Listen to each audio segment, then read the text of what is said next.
Hello, chat. See, this is the problem. When I get out of sync, I have to roll the dice and jiggle a cable. And sometimes, that causes my entire computer to blue screen. I really need to get a new cable or a new box, one of those two. I think I'll try cable first. Hey, Spitfire.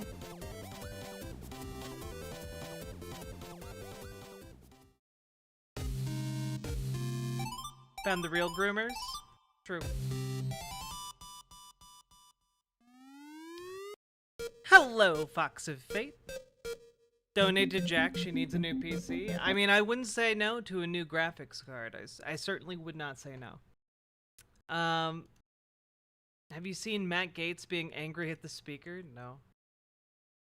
I do have a number of fun, just random shit clips. Before we get to the substance of today's stream, I think you'll all get a kick out of. There we go.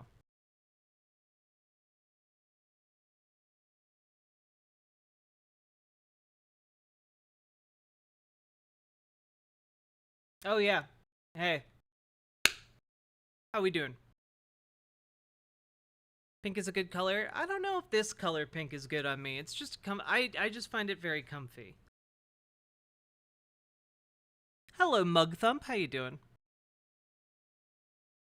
I know a guy who might have a replacement.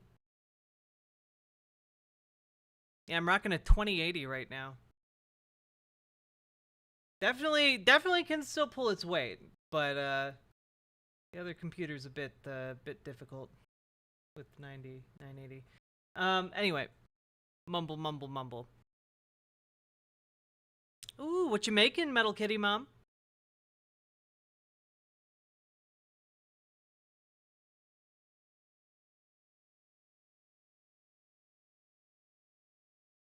I think it looks cute, so there. Okay, well, I'll accept that. Alright. Hey, there's a show called Castlevania. It's about vampires and shit. And they're making an even darker version of Castlevania called Castlevania Nocturne. And hey, you know what? I'm probably here for it. That's not the right thing. That isn't the thing that's right. That is also not the thing that is right. Ooh, smooth transition. To the one before whom evil trembles. I give my devotion. To the devourer of light, the Messiah. I pledge my service forever.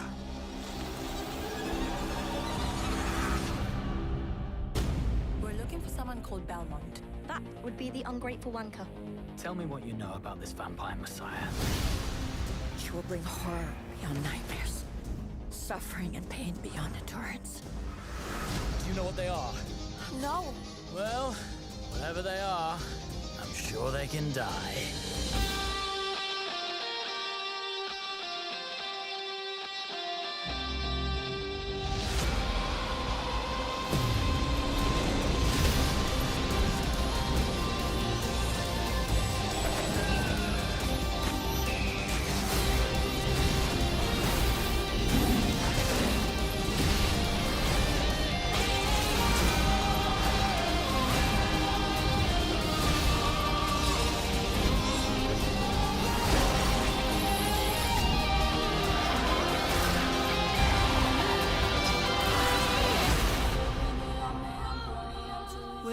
Afraid, Richter.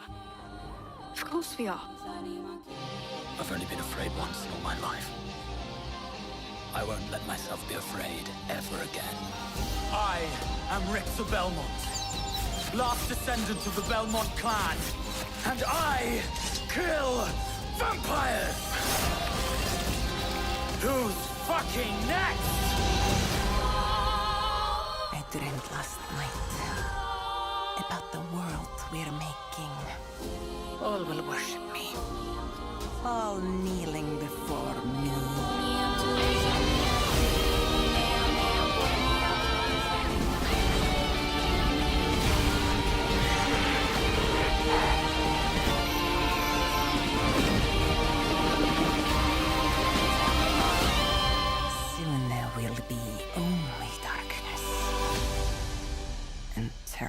be all they know.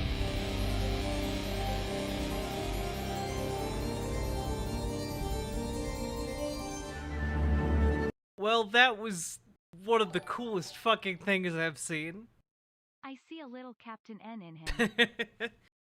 I just mean, like,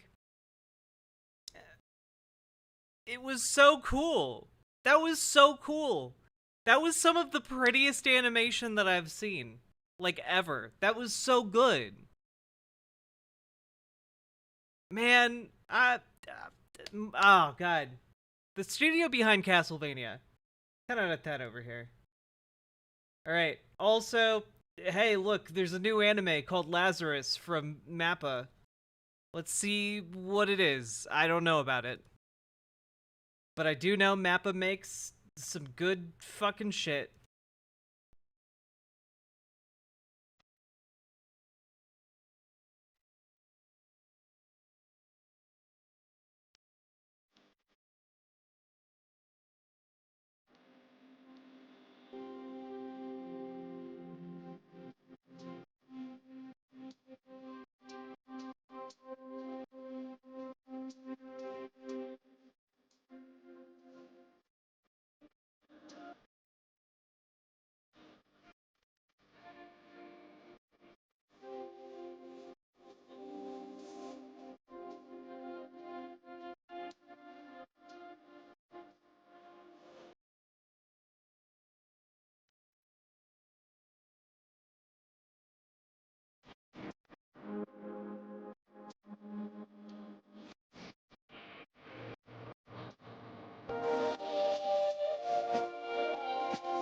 God damn.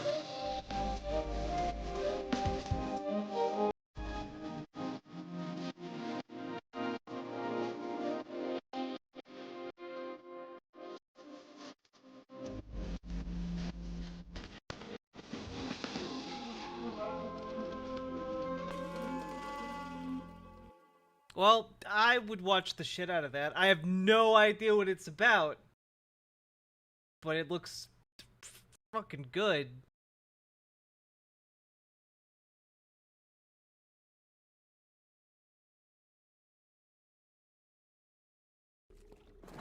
Oh yeah, I thought you guys would enjoy this.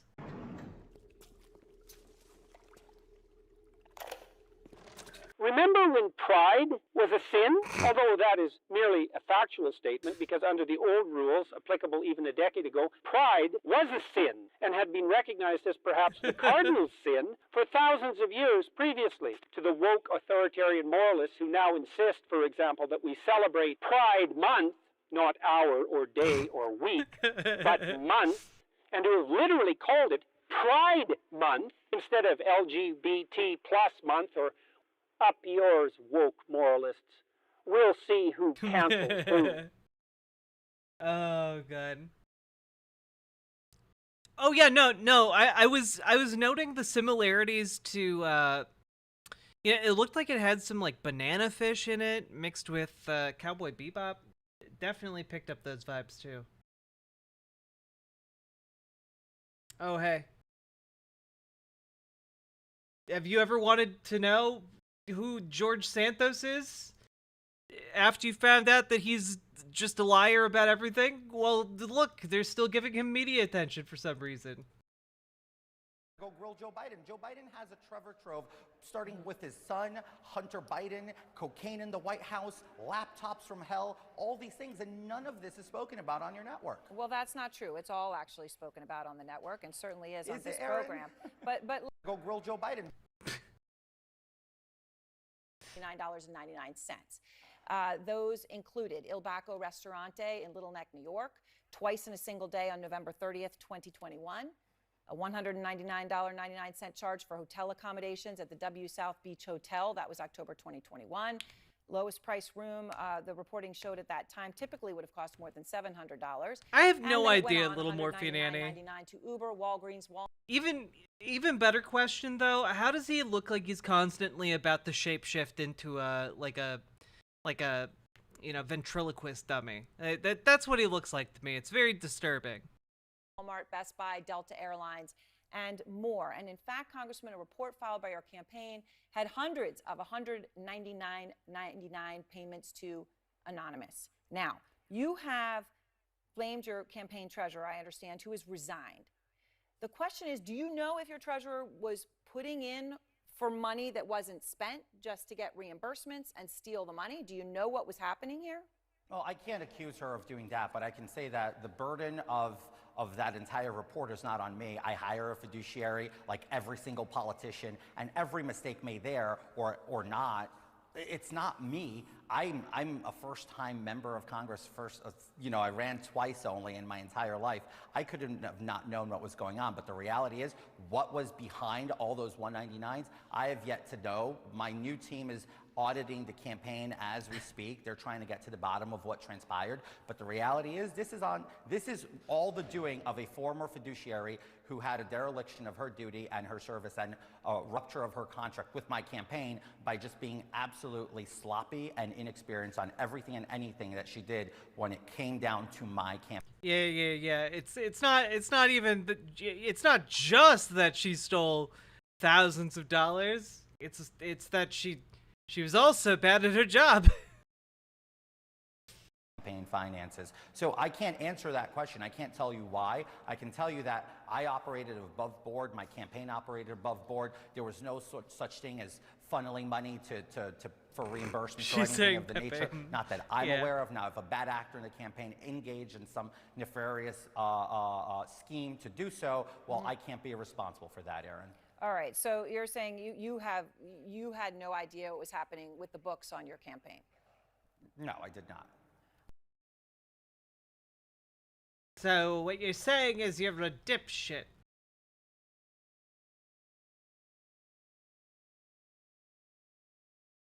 My grandparents survived the Holocaust. My mom was a 9/11 survivor. They sent me to a good prep school, which was Horseman Prep in the Bronx. I actually went to school on a volleyball scholarship. When I was in Baruch, we were the #1 volleyball. Did you graduate? Team. I put myself through college and got an MBA from NYU.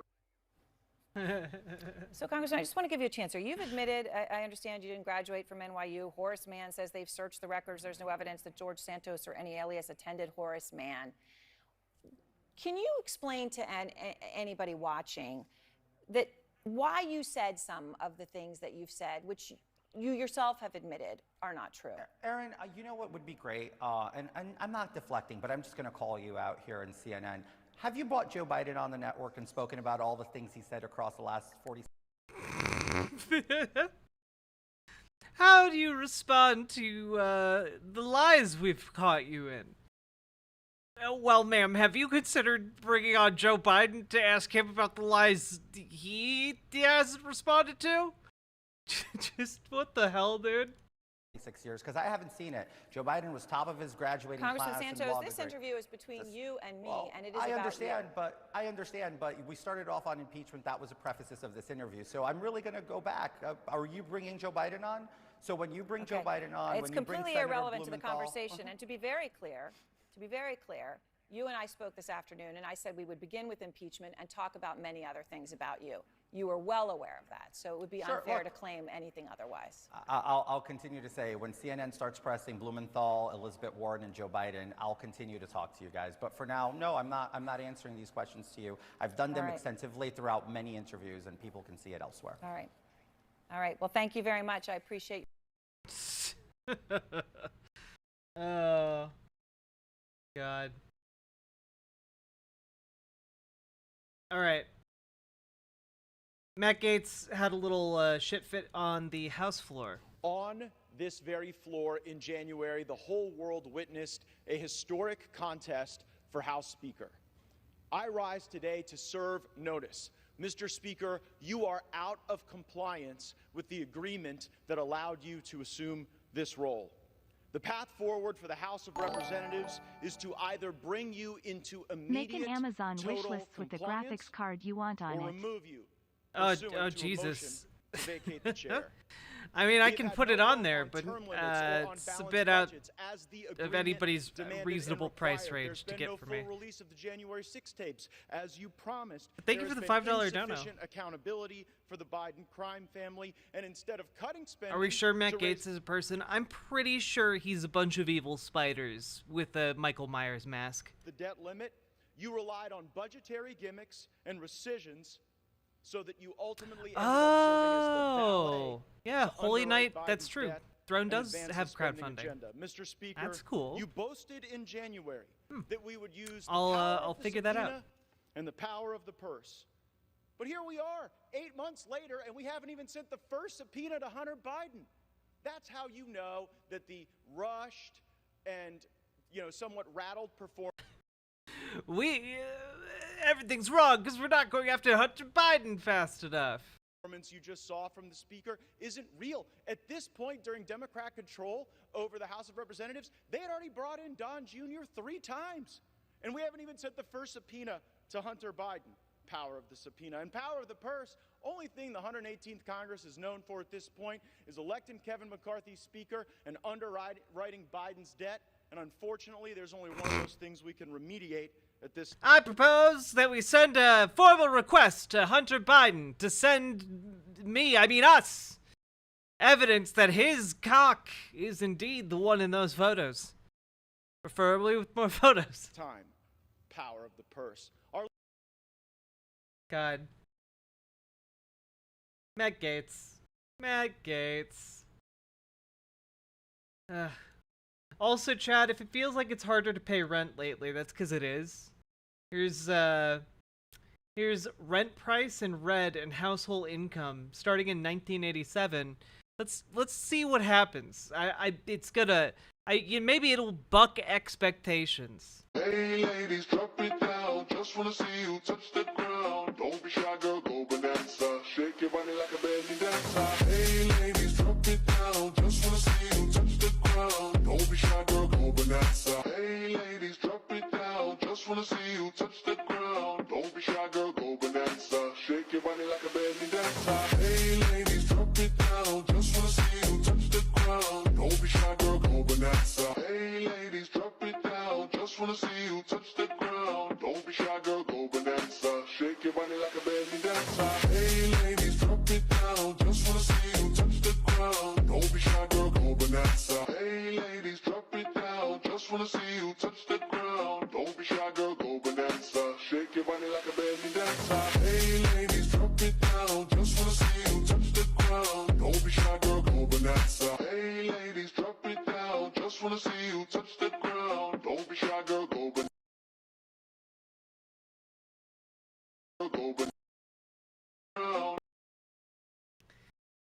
So, yeah, the rent isn't just too damn high, it's exponentially higher.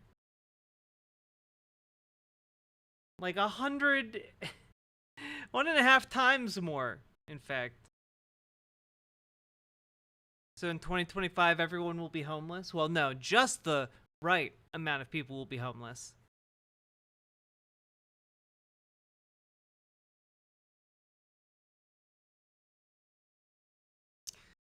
Oh God, I don't know. Look, all I'm saying is, if you guys are feeling, disaffected or angry or feeling like, well, holy shit, housing is expensive, it's not your imagination, and it didn't always used to be this way, and it doesn't have to be this way.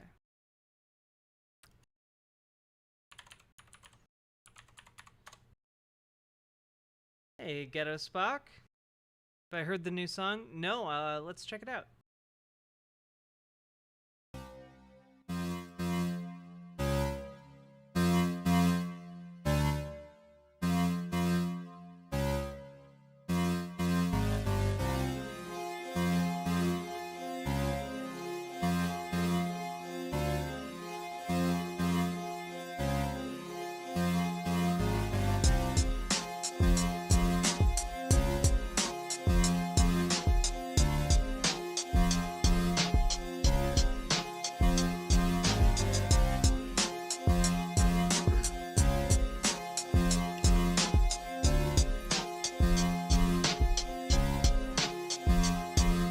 my brother State Pen, God bless your life. All these problems.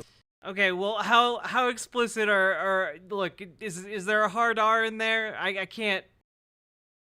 You know I'm too pale to get away with that. Okay.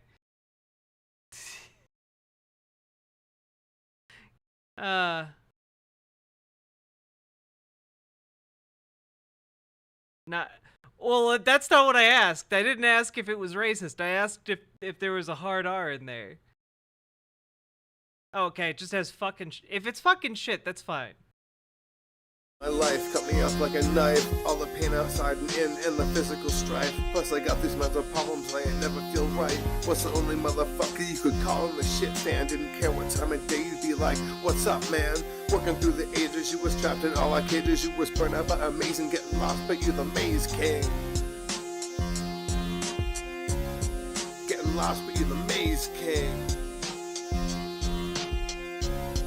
Getting lost, but you the maze king. Getting lost, but you're the maze king.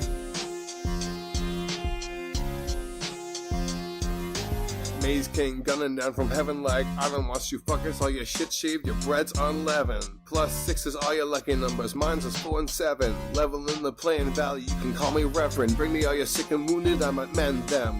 Bring me all your politicians, I might send them. Bring me all your bullshit people, I'ma go and end them. Let me God's power, Holy Spirit, bend them.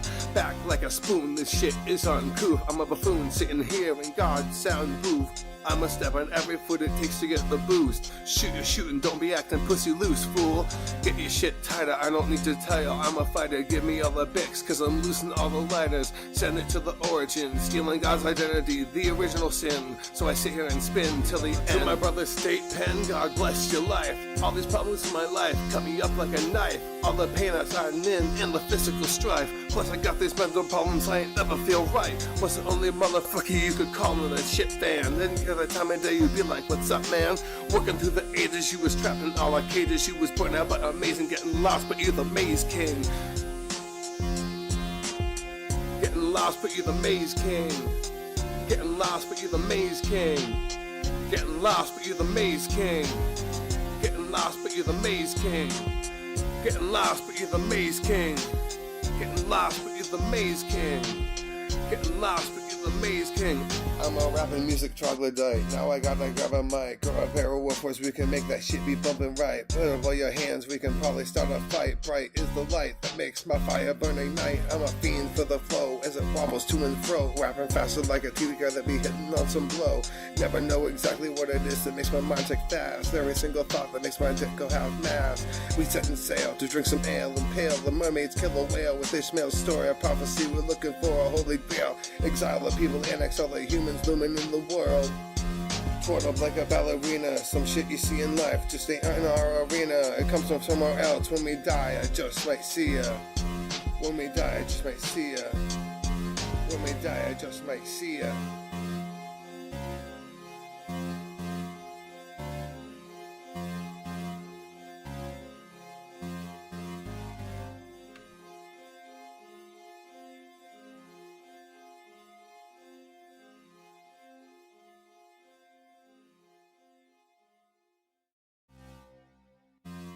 Well, I thought that was pretty goddamn good. Thank you for sharing that with us, Ghetto Spock. You're not on YouTube tonight? No, we're on YouTube. Riverboat.gg is working too.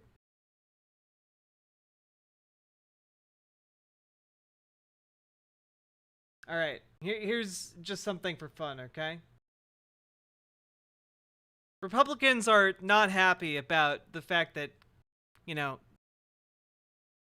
children are finding out that sex exists and are being taught how to, you know, have safe sex, you know, just in case it comes up and to reduce sex abuse. But, hey. All boys aren't blue. And I will quote from it. I put some lube on and got him on his knees. And I began to slide into him from behind. I pulled out of him and kissed him while he masturbated. He asked me to turn over while he slipped a condom on himself.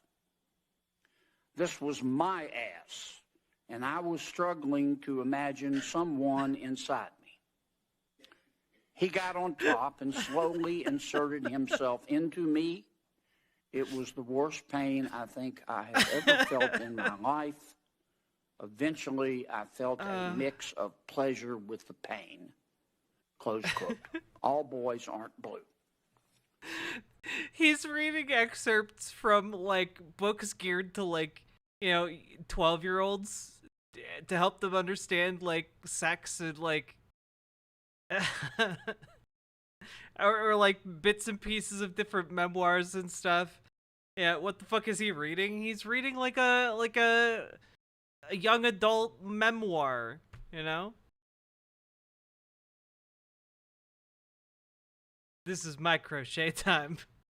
Well, guess what? We got more. We got more, baby. He's real upset. He's so upset. Somebody better bring him his coat. Called Genderqueer. Okay? Let me read an excerpt from that. Quote, I got a new strap-on harness today. I can't wait to put it on you. It will fit my favorite dildo perfectly. You're going to look so hot. I can't wait to have your cock in my mouth. I'm going to give you the blowjob of your life. Then I want you inside of me. End quote. It's called Genderqueer. Okay? Let me read an excerpt from that. Quote, I got a new strap-on harness. I'm sorry. Him stumbling over the strap-on is pretty funny. Senator, and the words you spoke are disturbing, especially coming out of your mouth is very disturbing. But I would, Senator, and the words you. Yeah. Lube on, and I put some lube on and got him on his knees, and I began to slide into him from behind. I put.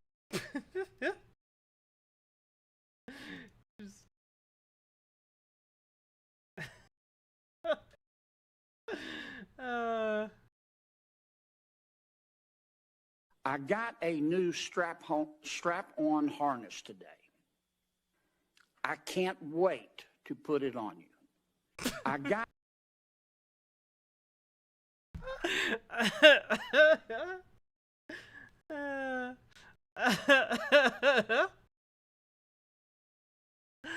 Oh God.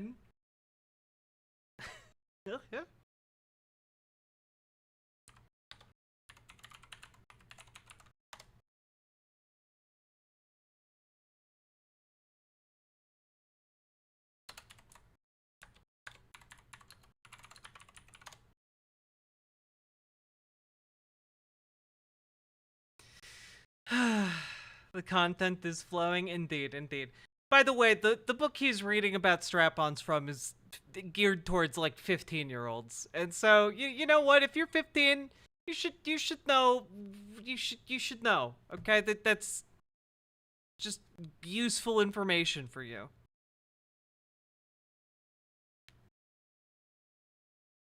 Okay. Next one. Oh, yeah, I was going to show you guys this. I think you'll enjoy it. Done well so far, but up until now, I've only been using a mere 5% of my power. Now let's see how well you fare against my Biden blast!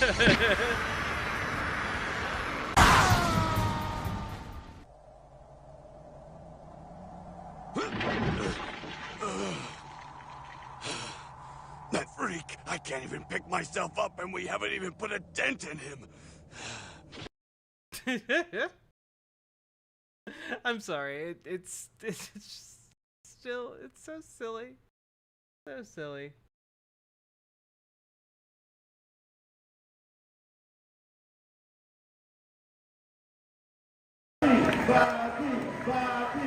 RFK Jr. has done so much great work with anti-vax disinformation. So I thought I would show up to his rally Hey, and thank Stoffel him Waffle. for his science.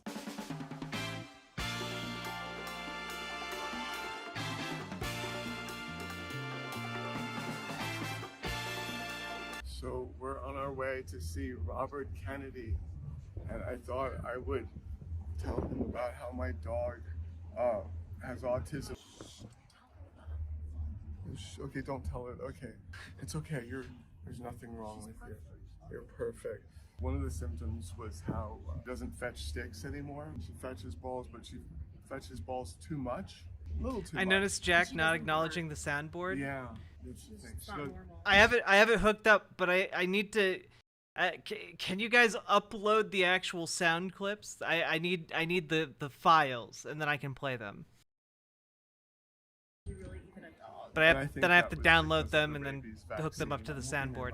But I do have the soundboard hooked up. I do have it hooked up. And you know what? With this wonderful magic power that you just reminded me I have, ba-blam, ba-blam. We're now playing ads on both Twitch and YouTube. Ha ha ha ha ha! Now I can monetize even more effectively, you fools.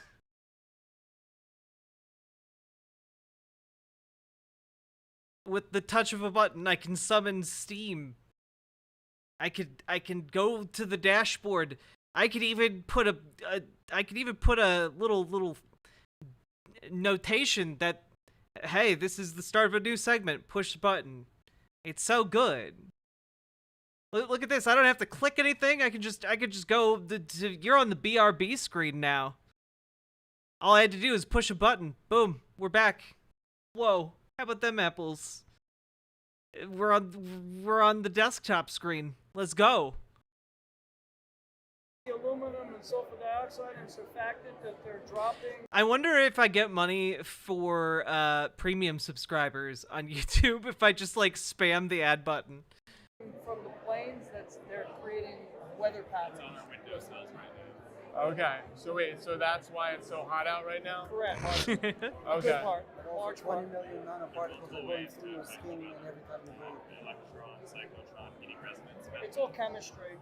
They're doing with RF waves also dehydrate the air. And they all over it. You're all over it. They've been doing it since the 40s actually, and now they've mastered it. What's the end game? Baby is the more you hurt them, the more you beat God.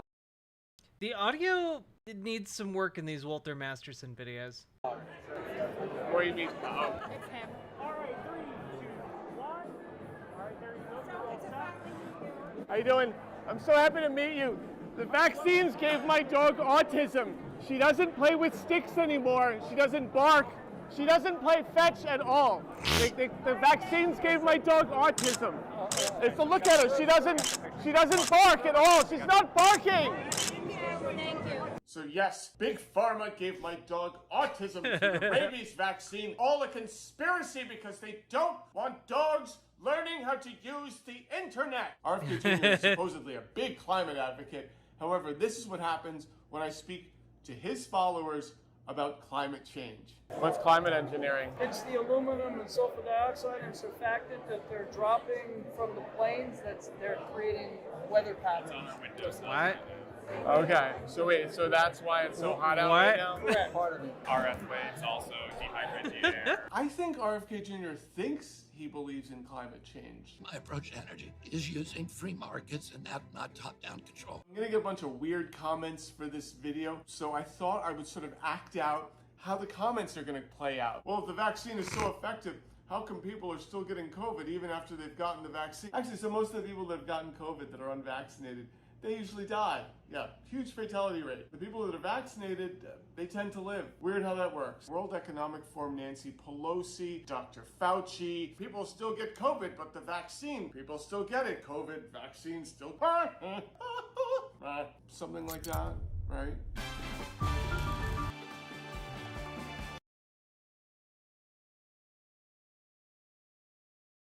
Okay, not his best work. Not his best work. Not his best work. All right, he's done better. You know, he's still got kinks to work out, guys. Also, Now, I don't know that the quartering has been doing a multi-level marketing scheme. You need to put your wish list on your Twitch page. Okay, I'll do that. I was trying to figure out if it was weird or not to have my wish list on my Twitch page, or if I should use Throne or Amazon. I don't know. It's been weird. However, you bring up a good point, Catalina Gearbox. Thank you for the $5 dono. Chat, have you been enjoying stream? If so, consider dropping some subs or donos. Because I would certainly love to feast off of them. And yeah, I need to maybe figure out like what I should put on those lists, because Throne has a lot of sussy items to put on lists. I don't know if I want chat buying me like things that I might do stuff with. I'd say go for Throne because crowdfunding and everyone has their wish list on Twitch. True. All right, I'll get to it. I'm also just really bad at picking out things that I want, you know? I'm just bad at it.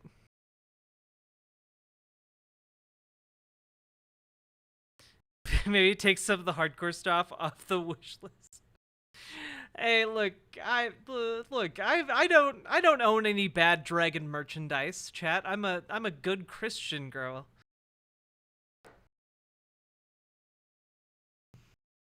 Does bad dragon allow wish lists? I don't. You know what? Moving on.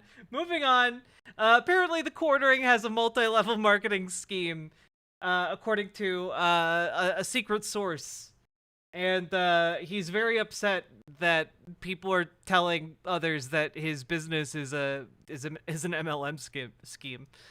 Are you hiding something? What do you have under your jacket? Hand it over. Oh, Bart. I can't believe you did this. I wanted to surprise you for Christmas.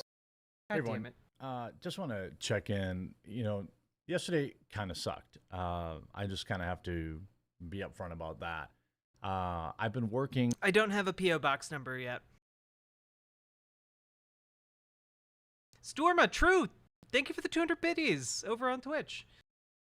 Just remember, folks, subbing gives you plus 1,000 AC versus top of the hour ad breaks. It's true! Come on over to riverboat.gg and drop subs and donos. You know, for a long time to build, obviously, some insulation outside of YouTube, and that was... Part of the problem is the videos have been mixed so crazily. Like, this is max volume. I can turn it up a little bit more, but... is Coffee Brand Coffee, and we have been serving tens of thousands of customers with extremely high levels of satisfaction for almost 1 year now. In fact, just about 1 year now we've been at it. And I decided, hey, I think we need to open this up to also help other content creators. Because I remember when I was a smaller creator, it was difficult to get brand deals. And so I went out and I hired a full-time guy to seek people to help spread the news. These are like streamers. When I was a struggling small content creator, I hired a guy. Content creators, Twitter personalities, stuff like that, to help sell Coffee Brand Coffee, a brand that I built to be apolitical. It's literally called Coffee Brand Coffee to drive that issue home.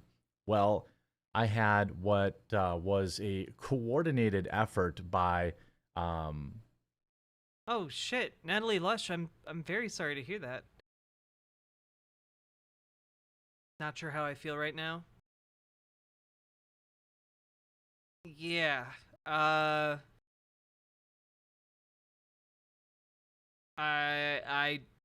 got nothing for you.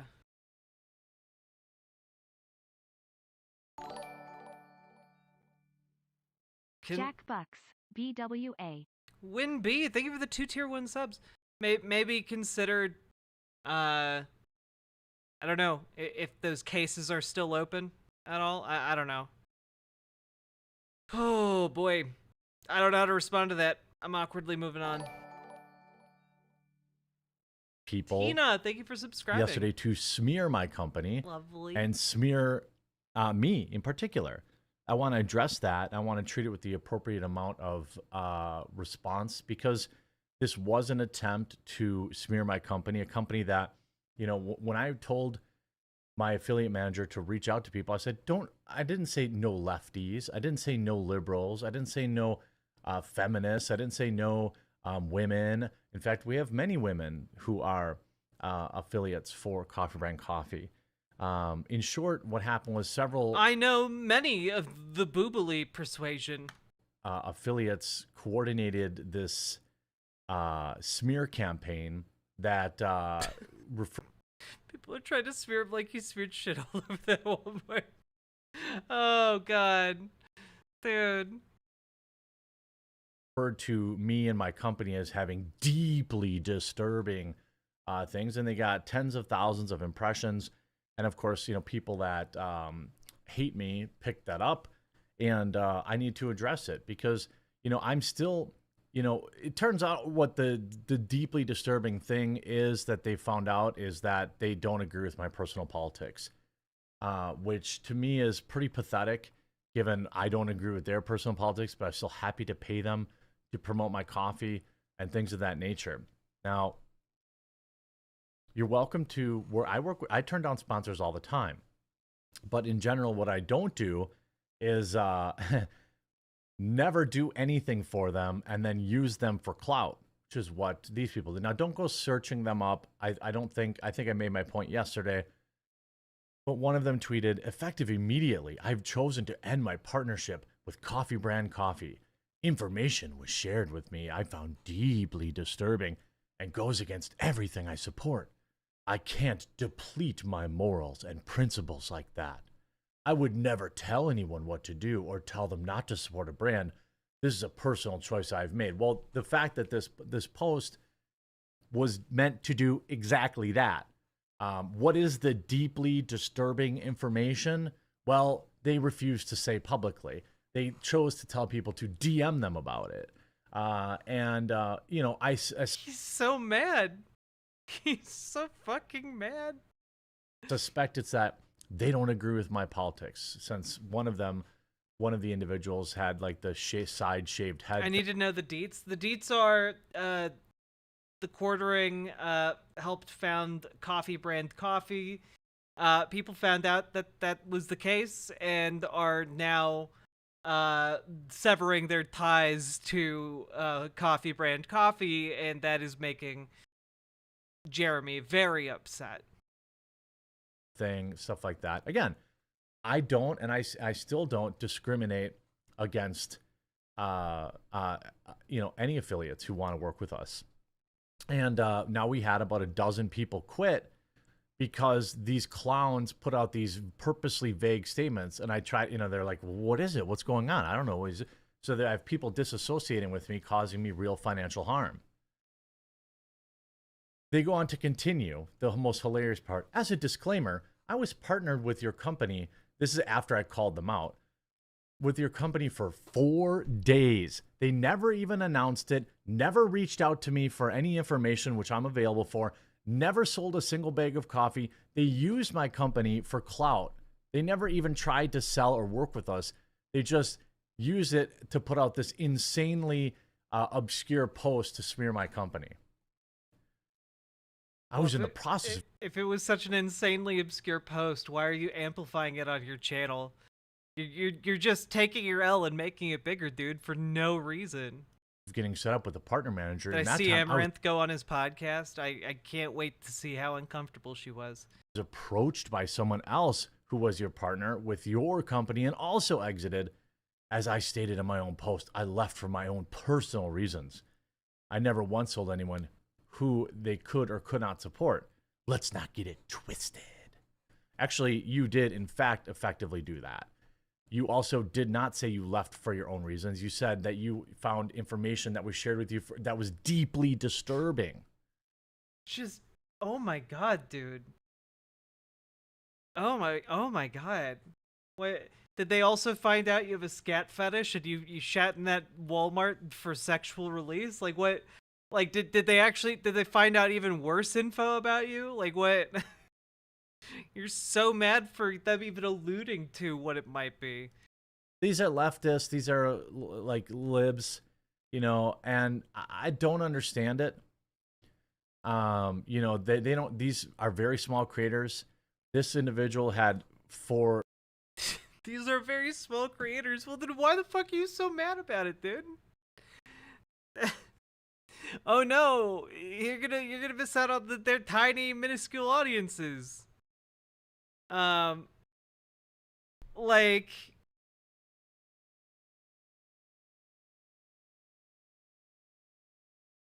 he's so mad.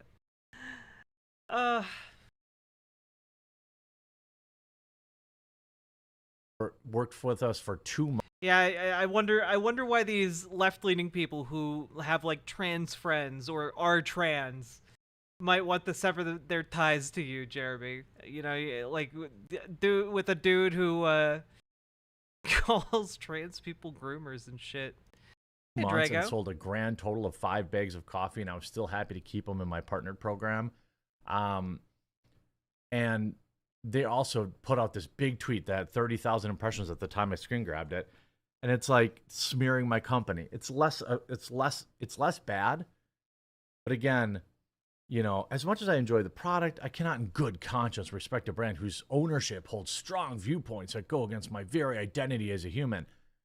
You've been working with us for months. Suddenly now, when you're not selling the product, when you're not making enough money, suddenly now you care about my politics, which are extremely inoffensive and like all I wanted to do was give creators an opportunity to earn some money and help, obviously, to grow Coffee Brand Coffee. It's not like I wasn't going to earn money out of it, but I specifically opened my doors to all creators as long as they were active and they had, you know, continued to post, whether they were Twitter memers or streamers or whatever. As long as you're active and growing, you can have the opportunity to earn some money. Now, if you have 3 people watching your videos, you're probably not going to sell a lot of coffee. Okay, I get that. But I don't get is going out of your way to have this weird clout grab and disparage my company. Now, of course, once I got wind of this, they immediately deleted the tweet. Shocking, right? Because I will stand up for my company, and I don't want, because what was happening is this crap was making other affiliates quit, causing me actual financial damage because they didn't know what they were talking about. They're like, what do you mean deeply disturbing? Oh my God, what's going on? It was chaos in my affiliate Discord group. And people were emailing my partner manager, Isaiah, nonstop. Here's what the thing. I'm going to put a link in the description. If you want to be a partner for us, if you create content or you're a Facebook group or you have this group or that group, I encourage you to apply. And we don't discriminate on politics. We want you to earn a fair cut for what you sell. And I don't care if you make videos roasting my videos. I don't care. I just want to provide opportunities for everyone across the board. And a few people trying to smear my company isn't going to ruin that. And it sucks, though, because it's hard to make it out here. Now I've got everybody and their mother. You know, I've got new competition coming up all the time. It's tough. But our focus is to provide the best possible coffee, tea, and cocoa, both flavored and unflavored, that we can. And we have delicious. Okay, he's just trying to sell coffee. Involved, and political, and Jeremy's lame. Jeremy is lame. Creating a side channel where literally all I do is roast Jeremy. Roast Jeremy. Was that a coffee joke? Hey, Dark Canuck. Tina is a mod over in Riverboat chat.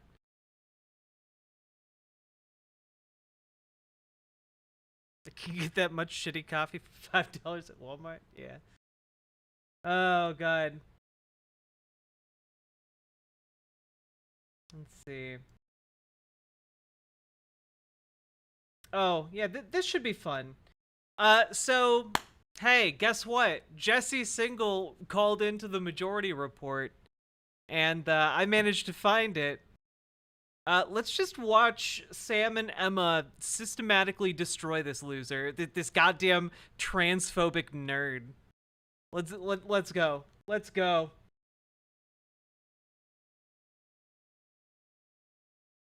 Make it happen. All right, we'll look into it. I appreciate the phone call. Ronald Reagan, ladies and gentlemen. Ronald Reagan.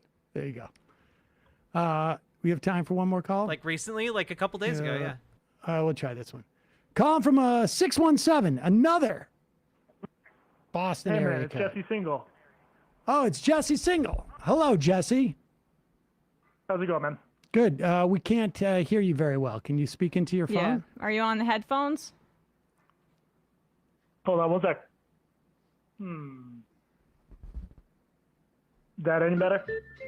Not great, but we can try and can we put them up a little bit? All right, Jesse. So you wanted to call him for a while. What's on your mind? Yeah, I mean, so first of all, thanks to Emma. She's going to come on my podcast, Blocked and Reported. I appreciate that.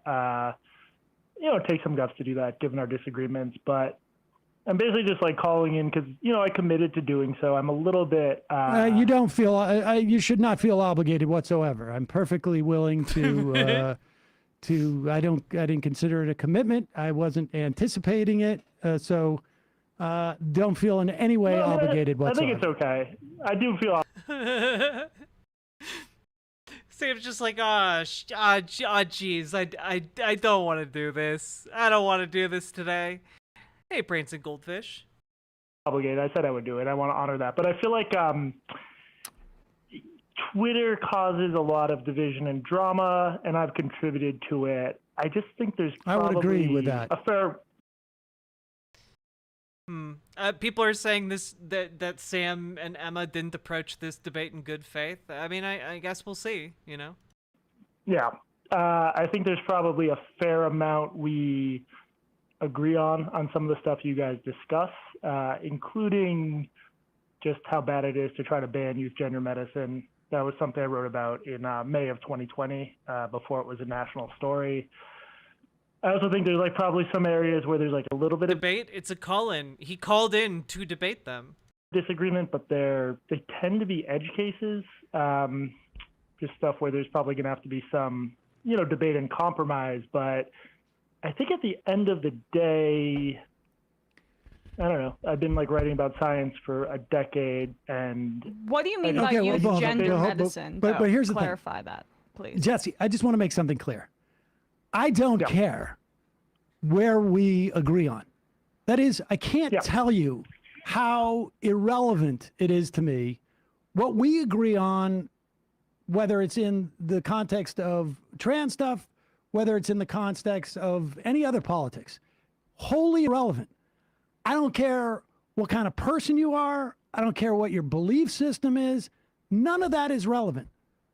The reason why I think you are toxic and at best extremely unhelpful in this area is that you distort the importance of this issue. Oh, fuck. You know what?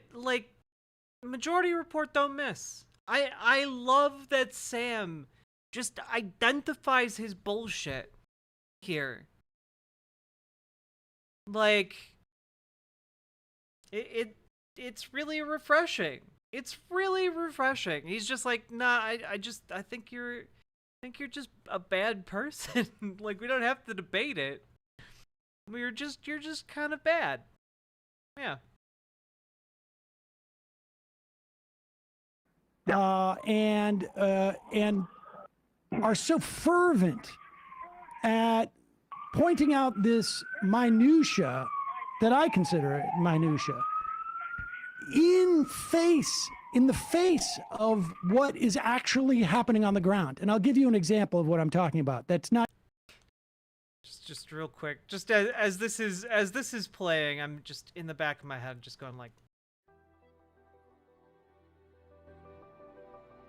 you, but it's an analogy, and it's an extreme one. But that's Hey, just because we have limited time, could we just keep this to stuff I've written that you have? no, That you disagree because with, so I can don't address it? because no, it's not You even don't there's know. a specific no, because it's not even that there's a specific thing that I take issue with, because that in some ways is exactly what the like indicative of the same problem.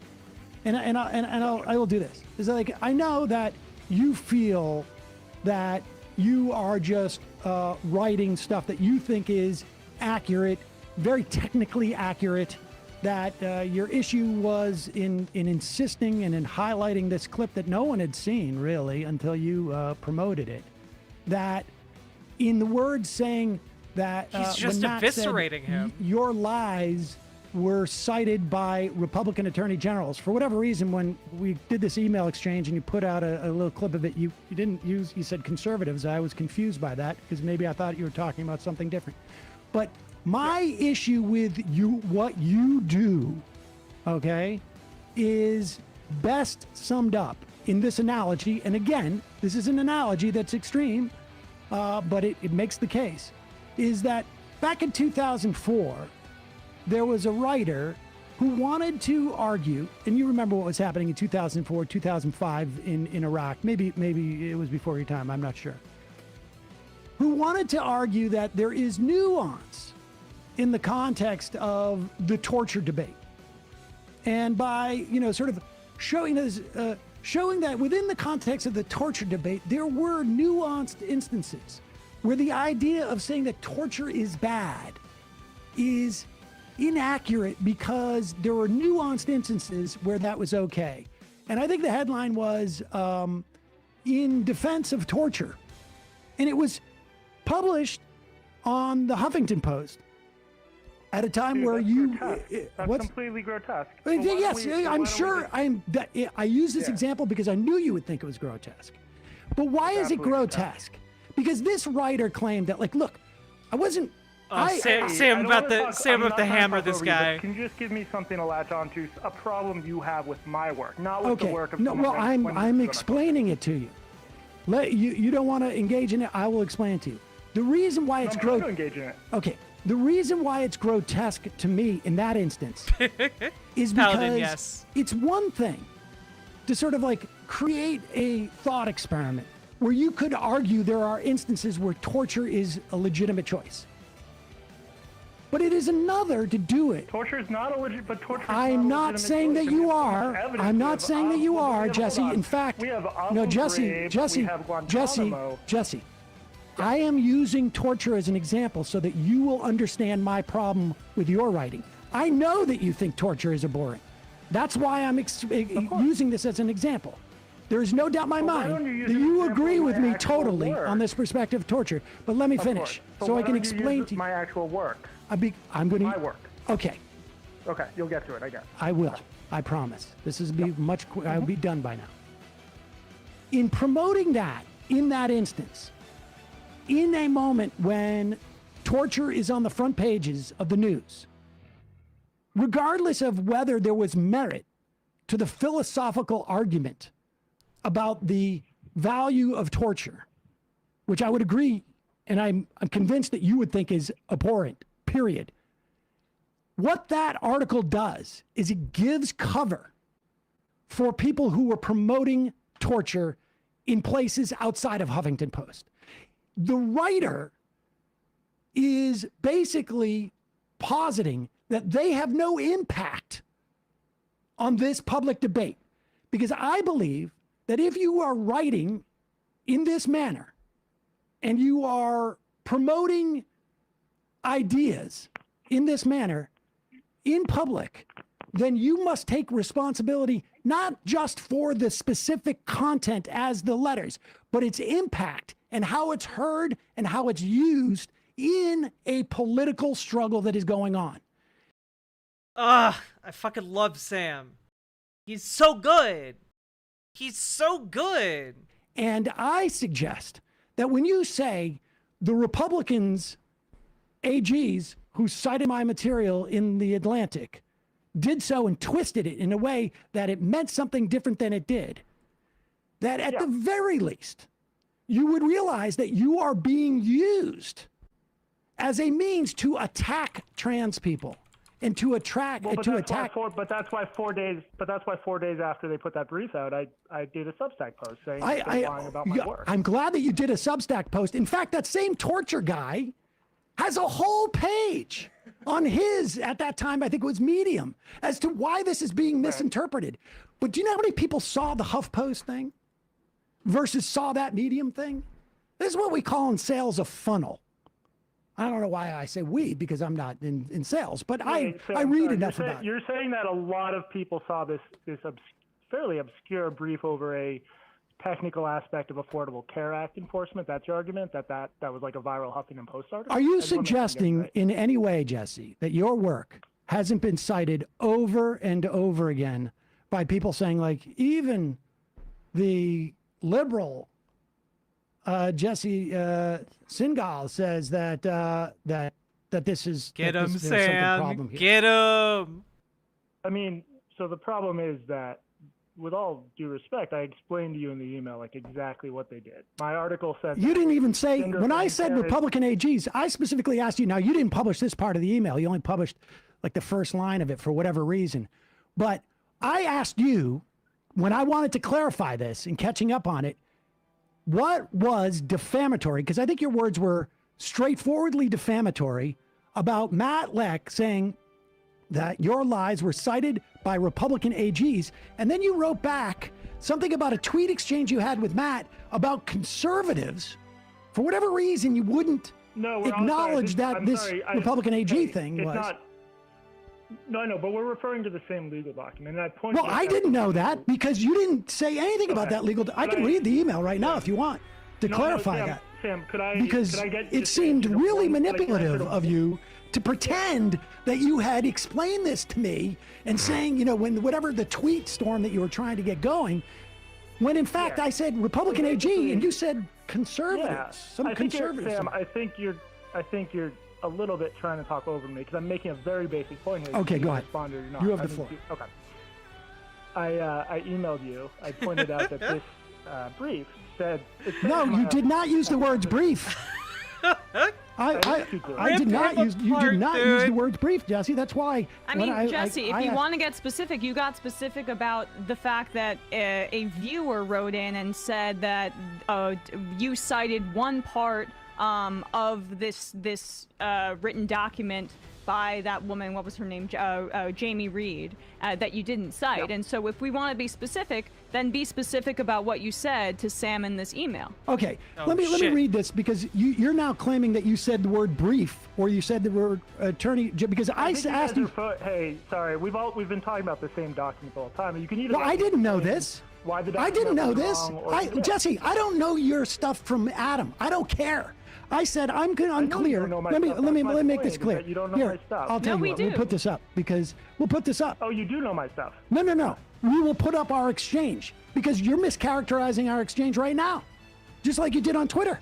Get his ass. I'm happy to explain it. Well, no. I get it now because I've had to go back and try and understand what you were talking about. Now you get it. Okay. But you are even in this call mischaracterizing our exchange, and this is what you do. This is my experience of you. You keep saying that people misunderstand me, and Sam said he was going to do this and this and that. And you're the one who creates the confusion. I don't know if you do it on purpose or if you do it because you're trying to obscure some agenda. I don't know. I don't care. I think it's more that I sort of cleared this up 4 years ago, but none of you guys have read that post, and you keep referring to it. And that's why I'm just trying to get I don't care about that post. 30 seconds. No, I know you don't care about it, but I'm just trying to get 30 seconds to explain what happened, which you can choose not to grant me that 30 seconds, but just... I'm going to give you 30 seconds. Okay. They cited my work to say that gender medicine doesn't help trans adults. My work described that gender medicine as life-saving, and it quoted multiple trans adults who found it life-saving. So you can't read my article. How late in the and then piece, say it Jesse? didn't Have you support heard of gender the medicine. principle of journalism, where Get essentially him, you're Emma. supposed? Piece, you're- Emma. No. Emma, How this late? was at the top How of late into the piece? Top of the piece. How late into the piece, Top Jesse? of the piece. Jesse, I'm looking at this section that you sent me about, like, for sure, trans affirming care. This paragraph. There's 3,500 words in front of it. The section that you clipped for me. Yeah, so you would think that the more obvious point, just basic rules of Well, journalism. wait a I know second, you're a wait a second. I journalist. wanna hear No. this. Was it 3,500 words in, or was it at the top of the piece? Yeah, which part? It was 3,500 words into a 12,000 word piece, so it was near the top. It was in the top 25% of a 12,000 word piece. Okay. Right. As opposed to, I mean, Jesse, have you not in your work Outside of 25%. emphasize certain specific cases that are outside of the trend of the overwhelming data that shows that gender-affirming care for youth is effective and helps reduce suicidal ideation and is important, and that the sister myth essentially is a small edge case? Have you not focused on that a disproportionate amount versus the overwhelming other elements of data that I just described? I know that this is entirely just like nothing useful is getting said really out of any of this, except I'm experiencing extreme catharsis. So get 'em. Oh, but what you just said isn't true. There isn't overwhelming evidence these treatments. There is. I'm looking. Okay, have you read the Journal of Pediatrics and their clear results on this front, where they looked at children, Yeah, you're youth, talking about over a Jack 5 Turbin years? paper. I've written two long. No, so you're talking about Christina Olson's paper, not Jack Turbin's paper. I apologize. Christina Olson's paper took a group of kids who transitioned early, social transition. Yep. She found that 93% of them 5 years in were still in that socially transitioned role, but none of them were diagnosed with gender dysphoria. So you can't compare that to the question I'm interested in, which is whether these treatments help alleviate gender dysphoria, because we don't know if the kids in Olson's sample had gender dysphoria. You're using outdated terminology to talk about children who are already socially transitioning and showing that that is effective, and they're consistent after that 5-year period in their transition. This is just an objective matter of fact. What you just said, this is Christina pedantic. Olson Do study you cited- believe that doesn't even it address the is. question. Do you believe that gender affirming care works and is overwhelmingly effective with children? Do you believe it? I am with the 5 European countries who have looked into this question closely, and all of them are like, we don't know yet. We need more data. So no, it's not established. Okay. It is established. All right. Well, so you don't believe It's it. not established. No. But you just changed the question that she asked you. I'm not There's sure no yet. doubt. I'm a Listen. science journalist. Listen. I have to go on the data. We are aware. I am aware that the Dutch protocol is no longer being used in these 5 European countries, and that they're looking at more data. I'm also aware of like hundreds of situations where Europeans and Americans have different protocols, and part of that process in which there is some broad agreement is that doctors work this stuff out. You clearly have an agenda, and you recoil at the idea that people suggest that you have an agenda. Now, you think that your agenda, is founded in a science that is not available to other people. And I'm suggesting, I have no problem with doctors. It's totally available to you guys. No, you're not. It's available to It me is, now. it the is Journal of completely obscure to Pediatrics. us because, as you've said on your show, Sorry, you guys are talking one. Can you just talk one at a time? I can't hear Sure. my city speaker. Because as you've said on your show, we're doing this just to A, make cash, and B, seen as more righteous than other people. I've listened to at least part of one of your shows. And so I know that you said this. I know you said this, Jesse. I know that you feel this. Now, I do not attribute to you some type of intent. I don't know that you're making cash off this or what it is. I just see what the impact of what you do is, and I think it's reprehensible. And that's it. Well, but I've already explained to you guys. No, I'm not just talking about one limited instance to. you raised of that was misinterpreted, and you It's okay, changed boiled the peanuts, debate he is. into. Okay, you did say that, but it wasn't high enough. Hey, And it's listen, weird because Jesse, you I guys didn't wanted to say play anything in the some beginning. I wouldn't have known about go this, and no one would have known about it except for your insistence that it was straightforwardly defamatory that you had been cited by Republican AGs and that what had been cited was lies. And you said to me in an email it was straightforwardly defamatory. I got news for you. You don't know what the word straightforwardly means, and I'm not sure you know what the word defamatory means. I never claimed to be. It could just be you guys are smarter than me on this stuff, but do you think the sentence in that legal brief? What a dishonest little freak, dude. It could be you guys are just smarter than me on this. What? Uh-huh. Yeah. The faux attitude. Accurately describes my work. That's all I'm asking. What sentence? I don't know. The sentence that there's no consensus that transition alleviates gender dysphoria. Do you think that accurately describes my that quote? Was that quote from your? Hold up, it's right there. We've been. Was that quote from your piece? Well, Jesse, then let me just ask you directly once again. Do you believe that the established standards of care in the United States are effective and should be implemented to help children as they begin to transition in their youth? The standards of care say that kids should get like 1 to 2 years of therapy before they transition. So that might be too conservative, but yeah, something like that. Okay, so what's the issue? So then what's the problem? Those are the new standards of care. The question is whether people are following them. Okay, well, you know what? I doubt Emma. But the evidence that you've shown, the Jamie Reed whistleblower, bro, has been discredited over and over again, and you wrote a whole write-up about that. She hasn't been discredited? Has not been discredited? Hold on, a couple things. Guys, one thing at a time. Emma. Wait, she hasn't been discredited? Can we finish it? Well, can I just be clear on what you said? I'm happy to talk to you. She has not been discredited. Let me finish my point. Okay, wait. Okay, let me finish. You just said something. I just want to. I was talking over you. I just want to make sure you said it. Jamie Reed has not been discredited in your mind. I'm happy to address this. I just want to finish up the thing about the standards of care because I think that's super important, actually. You didn't say this. I'm just curious about what you said just a couple of seconds ago on this show. I'd like to finish. Hey, dude, I got a big guest that's coming up in a minute. Yeah. Has Jamie Reed been discredited or no? Emma, it sounds to me that you think kids should get 1 to 2 years of has Jamie Reed, who was not intimately involved? She has not been discredited. Oh, that's interesting to me. That's interesting because, I mean, we've got to run, but people can look this up. There have been lies over and over proven that she has put out there, which you took at face value. When you come on the show, can we just get a little bit more specific about the SSD stuff? Honestly, dude, I mean, look, I want to engage in good faith, and we have now had this conversation, and to be honest with you, like, I don't back down from anybody, but I really think you should just have a trans person on or an activist or someone of that kind, because I cover a bunch of issues on this program. We cover politics on a daily basis from different perspectives. And okay, so you're backing out, though, is what you're saying.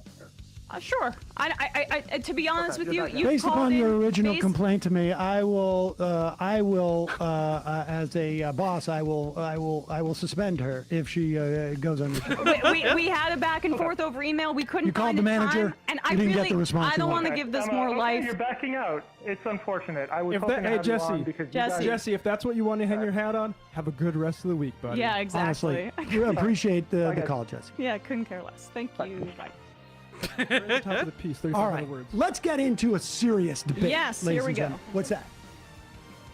Yeah, no, you're going to come around here. We're here. going to take a break, and then we'll put you on. Well, wait. If right? it comes around this side, or do you want to wear your mask and walk around that way?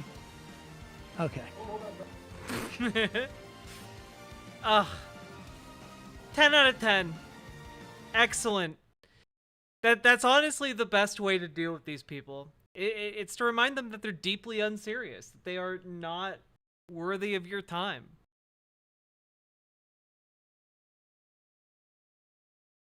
God, that was good.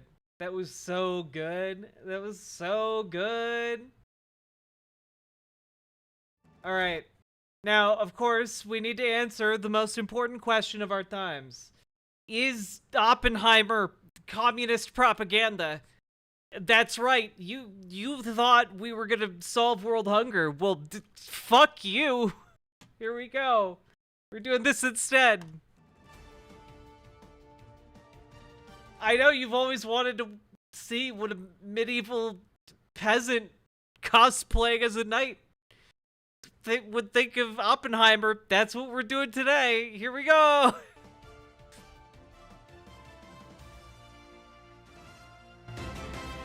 This is what you get for rewarding me for pain. Welcome back to The Watch. And what have we just watched, Nathan?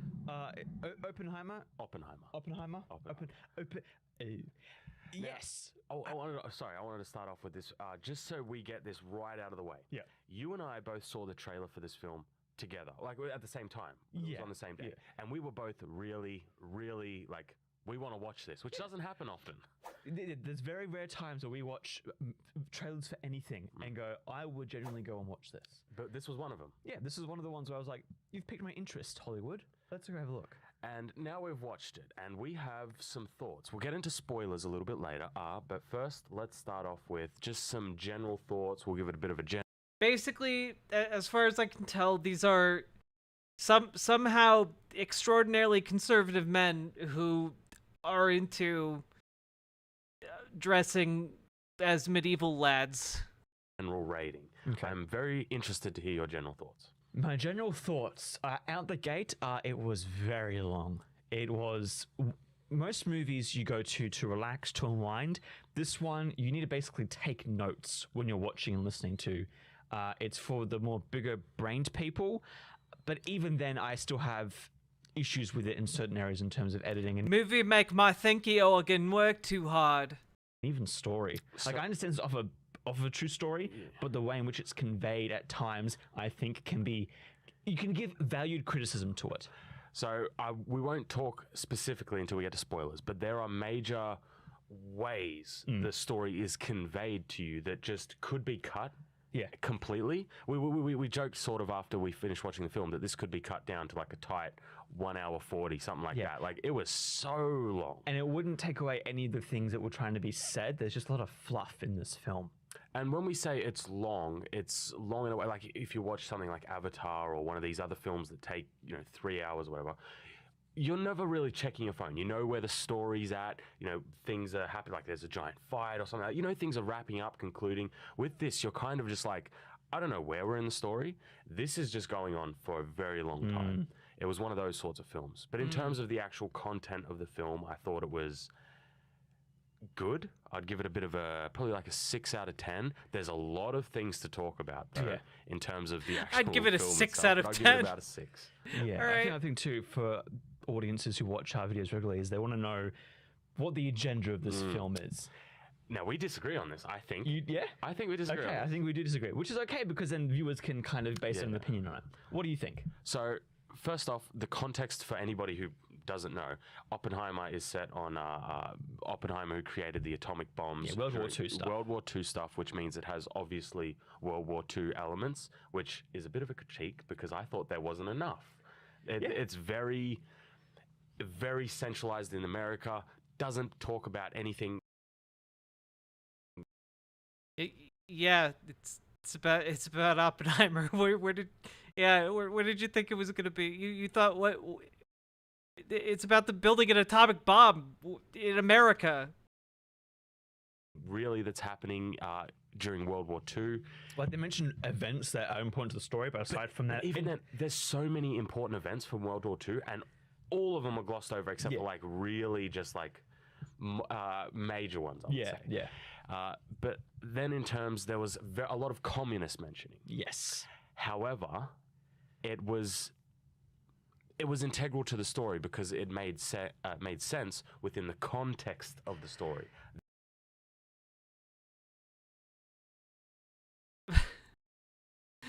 They said the word communist, but that's okay because it made sense to me. That's why I think it's okay.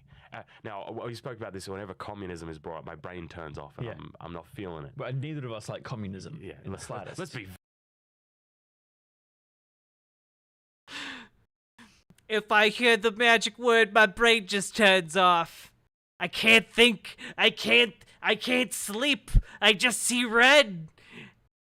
Very clear about that. But they bring up communism because obviously there's a lot of communism happening during World War II, before World War II, during World War II. There was so much communism, man. At least 10. There was at least 10 communisms going on. And then Soviet as well. So it makes sense within the context of the story. Yeah.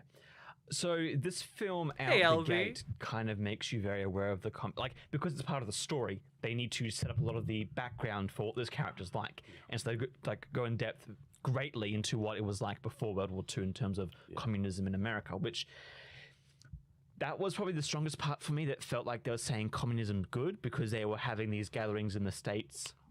They never said that. They never said communism's good. Yeah, that's important to say. They never in the film not once say communism is good. In fact, there's a specific line where they say bad.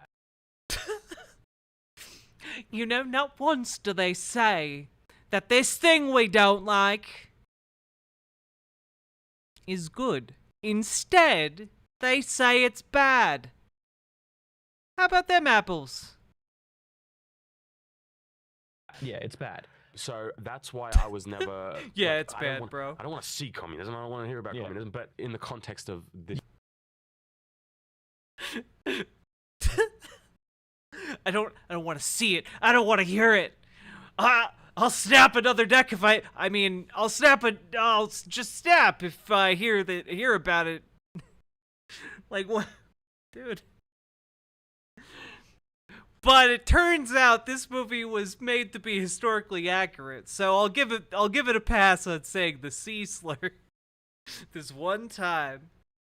this sort of film, it makes sense. But for me, at least, About the the way in which titties. they were projecting the film of like, this is okay, this idea is okay to pursue, and because with Oppenheimer, he doesn't necessarily join the Communist Party, but he goes to their gatherings, he spends a lot of time with them, and so it's kind He's of sympathetic to them. Sympathetic, yeah, and so that's I think where I'm kind of on the line of like, okay, is this really okay because you're being sympathetic towards this group? But to be Yeah, what do we need to learn about this character from a historical drama that's doing something historically accurate for the time? But what happens later in the film is he drops all of that and becomes very pragmatic and goes like, hey, then he does like a 180 and he's like, anybody involved in communism, he goes like, hey, cut it out. Yeah. Where with the US military industrial complex, basically, we're creating a bomb for the war. Yeah. We can't be communists. Yeah. So he does a full 180 on that sort of stuff. But it's interesting though, because I feel like in the movie they portrayed a lot of like he's conflicted with that idea. He does it because he has to, not because he wants to. Because there comes a point where people are like, what's your opinion on it? And he's like, I can't share the opinion, which makes me think that he was still sympathetic towards them. But that may be an accurate statement. Yeah. That's why I'm saying And for the context of the story, I'm somewhat conflicted because I'm like, well, it's story, but also you're making this big budget film that people are going to go watch and see, and then probably because he's the main character. God, these people, they have very special brains for media analysis. They should be preserved for science. Character. And whether we like it or not, people who watch this film will try to sympathize with the main character and take on some of his values. And that's where I'm kind of like, be careful, because I reckon there's going to be lots of young kids. And we had the discussion in the car on the way back. There's going to be lots of young kids at this movie about making an atomic bomb that vaporized tens of thousands. There'll be lots of young kids at this art house bomb film. About what the other side of... We wouldn't want those kids to watch this long historical drama and walk away learning about communism. Of politics. I think a lot of the young people are gonna like eat this up and be like, oh yeah, because they have gatherings and stuff now with the at universities and stuff, seeing that they did it back then as well. It's true. Back in the 1900s, they didn't have any type of fraternization at colleges. No, sir. Is going to kind of make it, communism's always been good because they even had it in the States back in the day. So I can see it being used as ammunition in online discussions. Okay, I can see this point. Yeah. What I want to bring up now, this isn't a spoiler, it's a line in the latter half of the film, is basically when they never portray it in so much as a positive light, they simply portray it as what happened for the most part. But then there is one line with his wife when she's being grilled, and she says there is no distinction between I used to think there was a distinction between communism and Like Soviet communism. There isn't a distinction, Yeah. which is a very clear indictment of communism. And so It's true. It's true. Don't read Karl Marx. He might tell you something different, that liar. that's why I've taken it as like there was never positive statements made about communism. But Ooh, there was little one Morphine negative Annie. one. Who are these dweebs? And this is the These other- are people who dress up as medieval characters, and also they talk about pop culture. And they're very conservative nerds. I'm conflicted, right? Because I feel like, although I get this is a documentary, they're trying to convey the two sides. Like I don't know if it's a documentary. It's tagged as that. Is it? Yeah. Oh. It's tagged as that in the what it is. It's a Oh, documentary. Okay, I didn't know that. And I lost my train of thought now. What was we saying? With communism, okay. With the government, I'm all for making governments be the big bad guys because most of the time they are. But I feel like, especially in those discussions about communism, I feel like those main characters were saying those things because the US government, the bad guys who were trying to prove them wrong, they were trying to just defend themselves. So they were saying things just to escape the judgment, basically. There's weird... What? I guess this is what the movie's trying to do What? anyways, is have these discussions. Yes. So I wouldn't say it's outright propaganda, but because it doesn't say necessarily... I wouldn't say it's propaganda, but it does talk about them, so it's propaganda. Jesus Christ, dude. Good or bad. I'm it can be losing taken brain both ways. cells. Perhaps. But I think a good litmus test for this sort of thing was that there was no explicit negativity for like capitalism.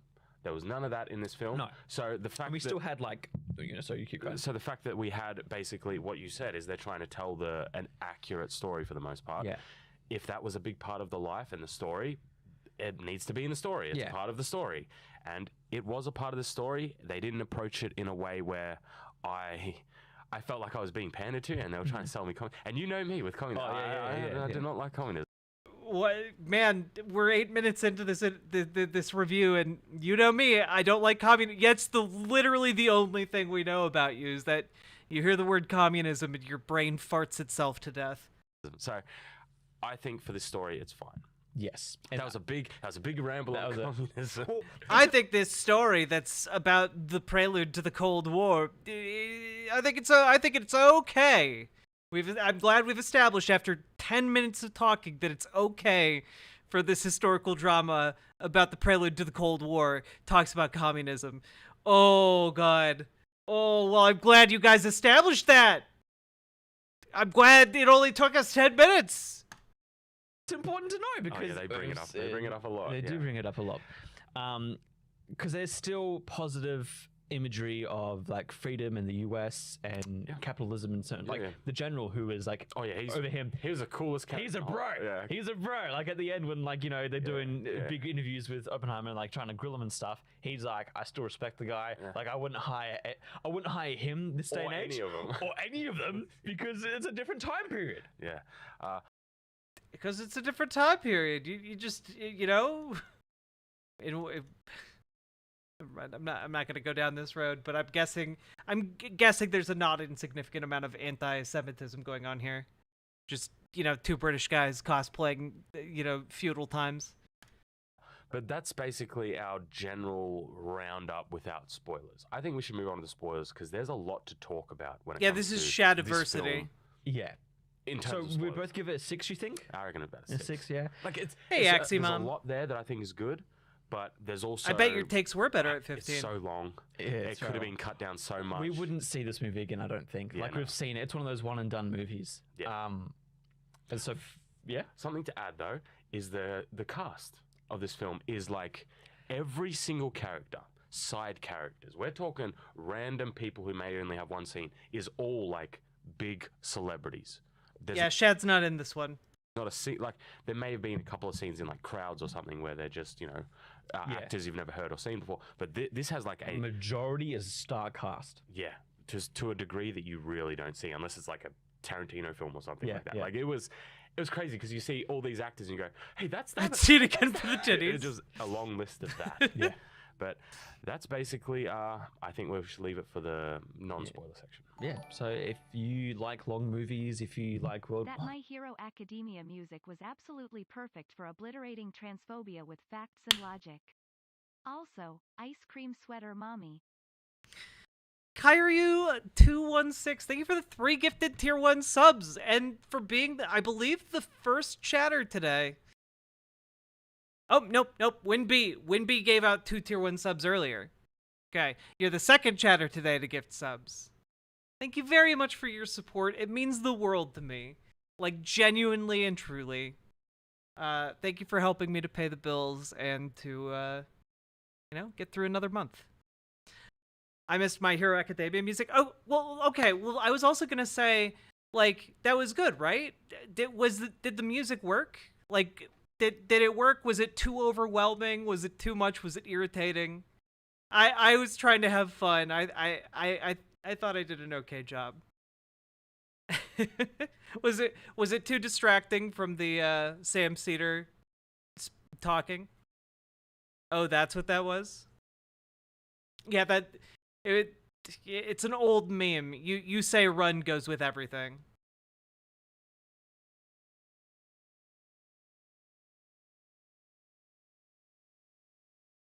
It was perfect for the segment. Okay, I'm glad it worked out. I'm glad it was not cringe. I mean, even World War II, There wasn't enough for that. To be clear, there was very little World War II stuff. I guess because there's other movies that have been like this, like The Theory of Everything and is it Enigma? Like those kind of movies that are about those certain people. Yeah. Like if you like that vein, but a lot longer, and it's a lot more big-brained. Like they don't dumb anything down in terms of like the science, language, or just language in general. Like Sorry, I may be showing my cards a little bit here, but was it hard to understand?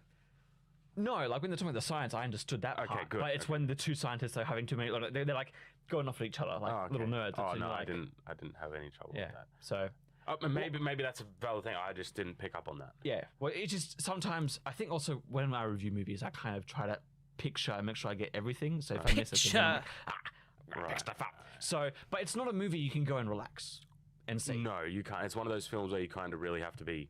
You can't put it on in the background. Yeah, no, you can't put it in the background. Yeah, it's got to be present for it. So, if you're gonna go see it, don't go like 11 o'clock at night when you're half asleep. Yeah, you got to be real present for this one. But that's your warning. We're getting into spoilers now. Let's start off with the really one. Yeah, the spoilers for a movie about the people who built the atomic bomb. Yeah. The one that really got me. Okay. How the story is conveyed to you. Mm-hmm. So this film tries to be smart. Yes. And I do not like it.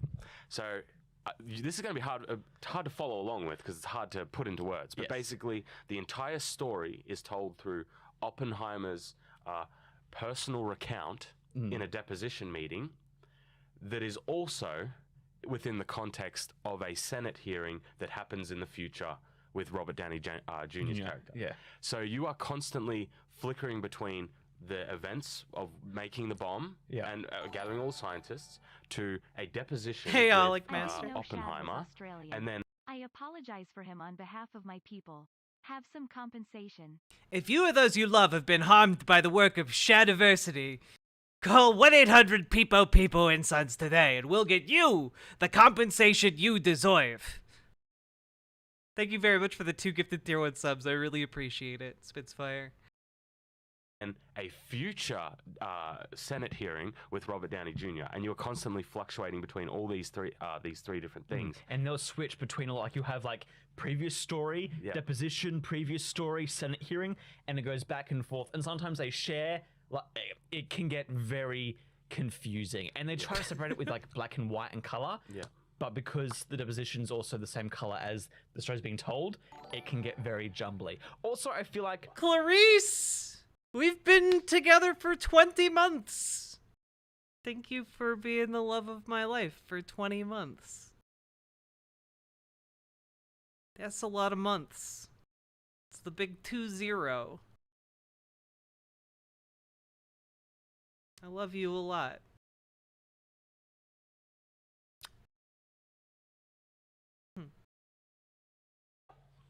personally, they should have picked one or the other. Yes, this is what I was saying. I alluded to earlier, is that you could cut all of Robert Downey Jr.'s Senate hearing. You could cut that entire overarching plot or whatever, and it would cut down the film for one, which would be great, and it also wouldn't impact the story at all. Yeah, and this is what was bothering me, because it's like we said, it's a really long film, and these scenes were taking up a lot of time. Like I could have I don't know, been doing so much stuff, so much time for activities. Thinking about it now, it fresh in my mind. I feel like his scenes were most critical at the start because that was the opening and the ending. And the story for him was that he wanted to have he wanted to become a confirmed Senate nominee. Yeah, and he didn't get it. Yeah, that's his arc because he was bad in the end. Yeah, and you could remove that and it'd be fine. Yeah, and the thing that I found so that's the main gripe I have with this movie, is that there's trying to balance 3 different time periods and 3 different. It's all the same sort of story, but it's all flowing at different times and at different and it's perspectives. And why is my question? Why? But apart from that, the other criticism I would have is that this film is centered around the making of the atomic bomb, which is during World War II, when there's a lot happening in the Allied forces, all that sort of stuff. It focuses very little on any of those elements. Yeah. There's not much World War II in this World War II center. I guess you could. Yeah, the development of the most important weapon in the history of the planet. It did not enough. Checks notes. Not enough World War II in it. What is this video called? It's called "Is This Propaganda?" Oppenheimer full review. You could say because they were out, in the middle of nowhere for years, and it's more focused on the scientists rather than the soldiers. Yeah, but even then, I think we're both in agreement here of it's World War II. You gotta have World War II stuff going on. Because even to my knowledge, even back at that time when you were there doing that sort of stuff, you would still be following the war very intently. Yeah. Because your entire research in your life is devoted to that sort of thing. Yeah. But the war only gets brought up maybe 3 or 4 times when he's making the bomb, and it's once when Hitler invades. Yeah. The other time is when he's basically dead. Yeah. And then when they're going to drop it on Japan, Hiroshima, Nagasaki. So it's very sparse for a film that's basically dedicated around. I was shocked at the 2 where they're oh, he's invaded, and then you don't hear anything, and it's oh, he killed himself, and the war. It's that was it. Oh, okay. It was very much like that where. It didn't feel like it was during World War II. Yes. It could have been set at any time in the 60s or something like that, and you wouldn't even notice. And I feel like that was the biggest letdown. Not like you want to see all this frontline fighting. Obviously, the film's not about that. But at least a little bit more meat on the bone because of the time period it's supposed to be set in and the context of the story.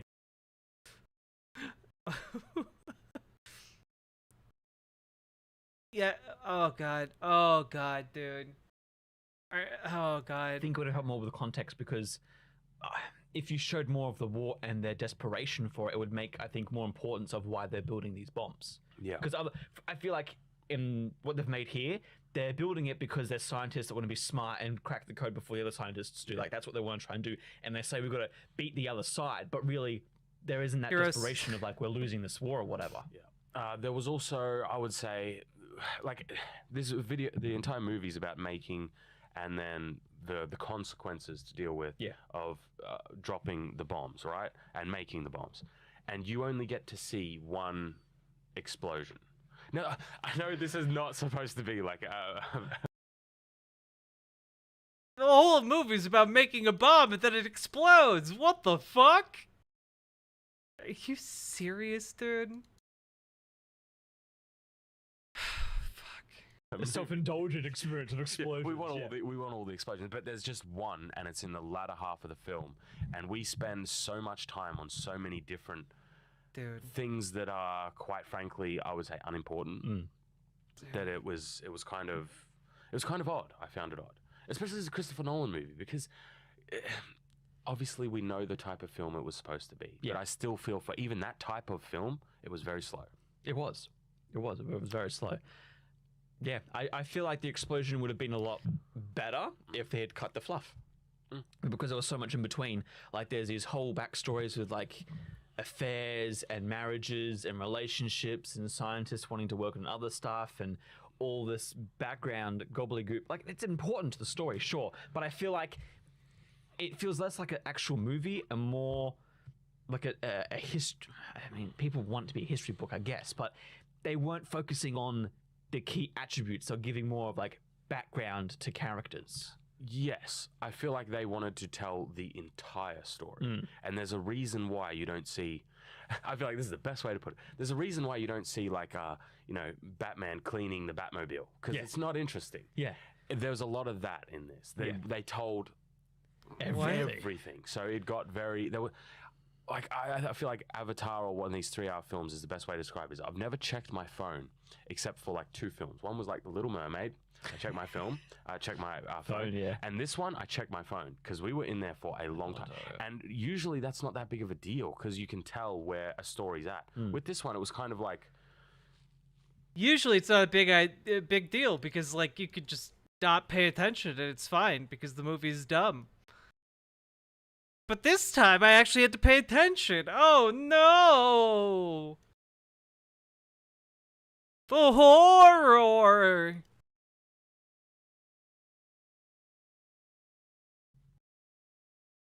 This doesn't feel like this is ending anytime. Because that's what I mean. There's so much in there. It could have just kept going, and it would have just been the same. That's the thing too. I feel like with this story, I mean, everything we criticize, I really like. Christopher Nolan could easily say, yeah, that wasn't intentional. Because I feel like a lot of it was. Yeah. But having watched it now, I'm like, well, that made the experience less for me because of it. Like, I feel like when the movie ended, it felt like it didn't really have an ending, but I feel like that was the point because he was saying, well, yeah, because we live in that world now that this has happened. Like, that's the reason why the ending didn't feel much like there wasn't any closure, really. Yeah. It was just, scientists, man. Yeah. They have to live with some things sometimes. So... that's basically like I think that's a lot of our thoughts on it. There was some things where I wasn't like I said, the closure thing. It did feel usually when we do a documentary, not a documentary, like when you tell this biography type thing where you're telling the story, they still try and make it a story. They'll give you a beginning, middle, and end. They narrate this felt it like a beginning, middle, and just kept going until it got to the end where it didn't feel like an end.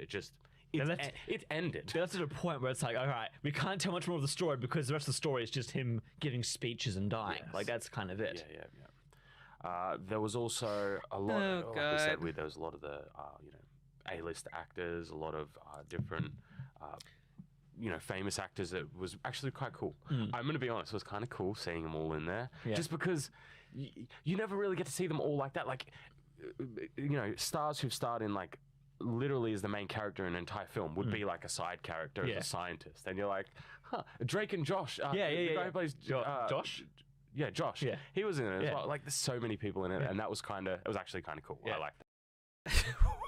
What the hell, dude? Oh, all right, I'll be right back. I need to use the bathroom. Might be a couple minutes. Burb.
Sorry about that, chat.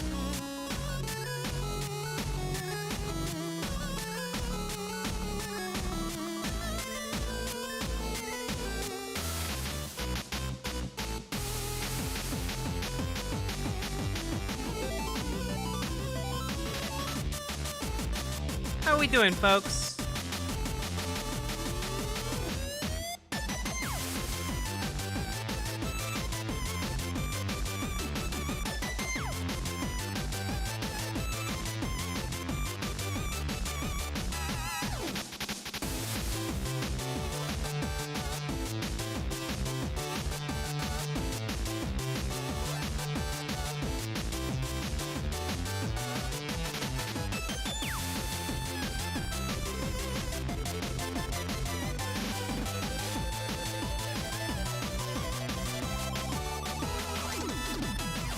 Hype for your surgery? Hell yeah, Archangel.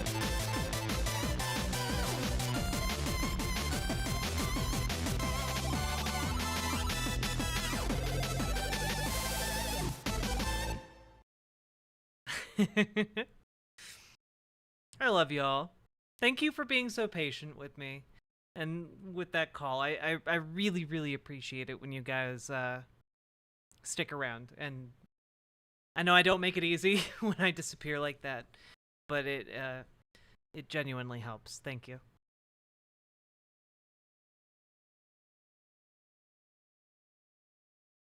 Maybe we need to have like subs for songs subathon. I don't know. Cute dancing. Thank you, Kairyu. I couldn't dance like that on stream.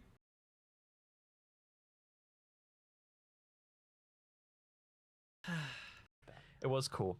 Natalie Lush, don't you worry, I didn't die.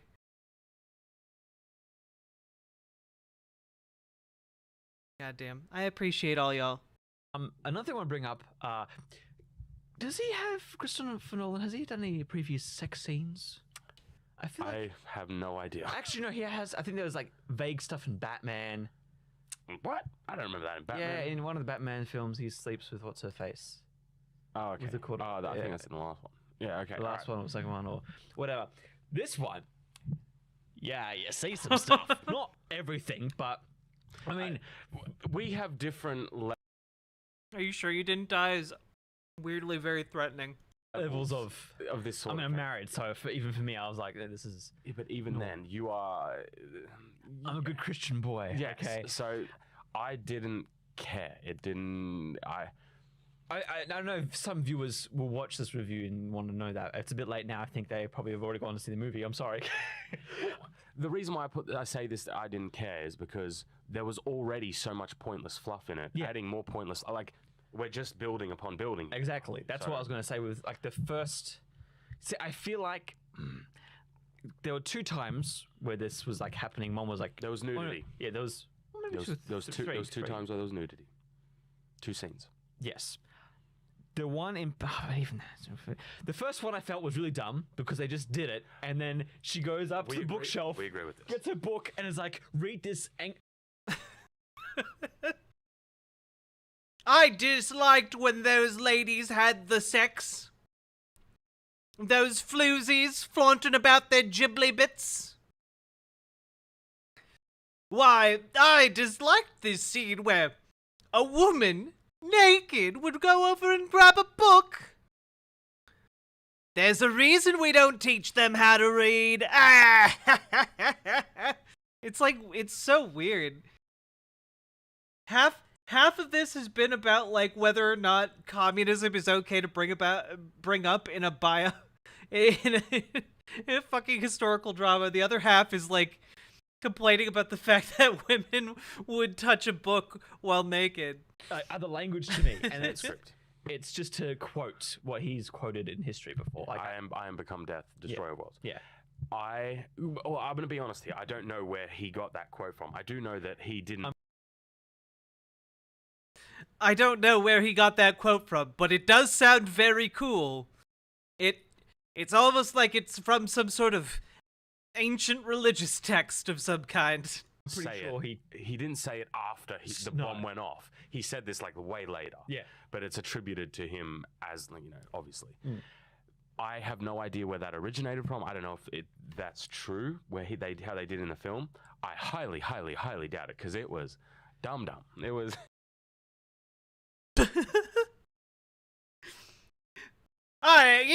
You wouldn't say some Warhammer 40k shit like that. Nah, that's dumb. That's only for nerd shit. That's not how people have relations. Like, you don't do it and then go to the bookshelf and be like, read this Sanskrit to me. Well, not even do it. They were in the middle. That's right, because then they kept going. Okay, also, sometimes when sex is good, there are multiple rounds of sex, and in between the rounds of sex, someone might get up and look at a bookshelf. That's not at all uncommon if you're good at sex. Going afterwards, and I was like, up, this is... looks through some books, pulls out a book, and goes, can you read this? And That he's like, just yeah, that's Sanskrit a little bit. That's just weird Hollywood for you. And then he goes back later, and they just sit in chairs naked, which, you know, I guess... Because they've already done it. They've already done it. Yeah. You just chill around naked. Yeah. And there's also a time... Yeah. Yeah, it's generally what people do after they have sex. They chill around naked. where he was in the hearing, and then the wife was imagining it. Oh, while yes, he's you're right. That one... I think that was like very... like 1 second. Yeah, it was very quick, and that was probably the one I would... Because, for example, with House of the Dragon, there's stuff in that where I feel like it adds to the story, at least, with the context. Yeah. That last one probably was... But even then, it's just so unsettling seeing a naked, skinny man. Yes. It's very... yeah. They're not Yes. nice. They're very unsettling scenes. Okay? Maybe you're looking at the wrong one, man. I wasn't looking... but...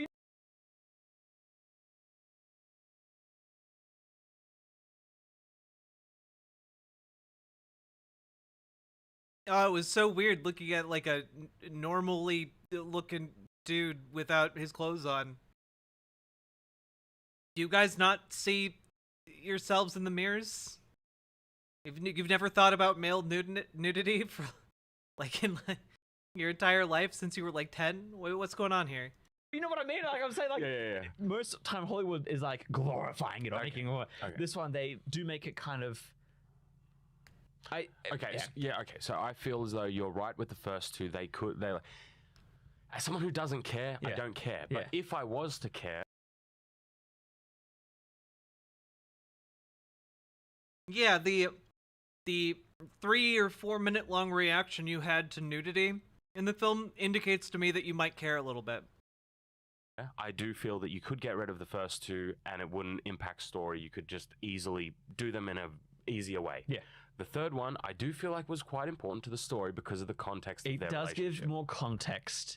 It's just a lot more frontal. Like it's weird because he's still sitting in the chair. And it just like cuts away. He's in a room full of people. It's Yeah. weird. So that's what makes it weird. But yeah, I just thought we need to talk about that. Yeah, because okay, that was something a bit different that he's never really done. Like that was a lot more. It was, right? I didn't know that this was in the film. Yeah. And I was You were like, shocked. I was like, oh, okay. Okay, this is one of those movies. All Like right. we knew it was MA, but I thought it was like war stuff. Yeah. Didn't know it was going to be, you know, other stuff. In terms of, is there anything else you can think of that? Because we've gone over the. You went into Oppenheimer thinking it was going to be about war stuff?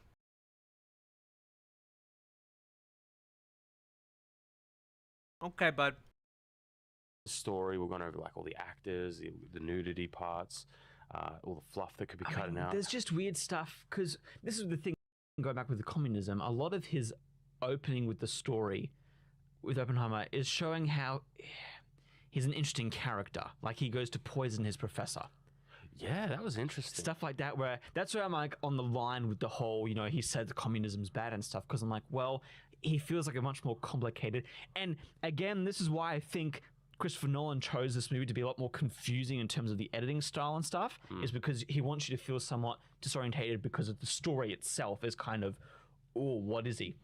But the thing is, I'm not disorientated because of the story. I'm disorientated because of how the story was shown to me. Yeah. And it's not like I didn't get it. It's not like I didn't understand what was happening. It was just, Press X to doubt.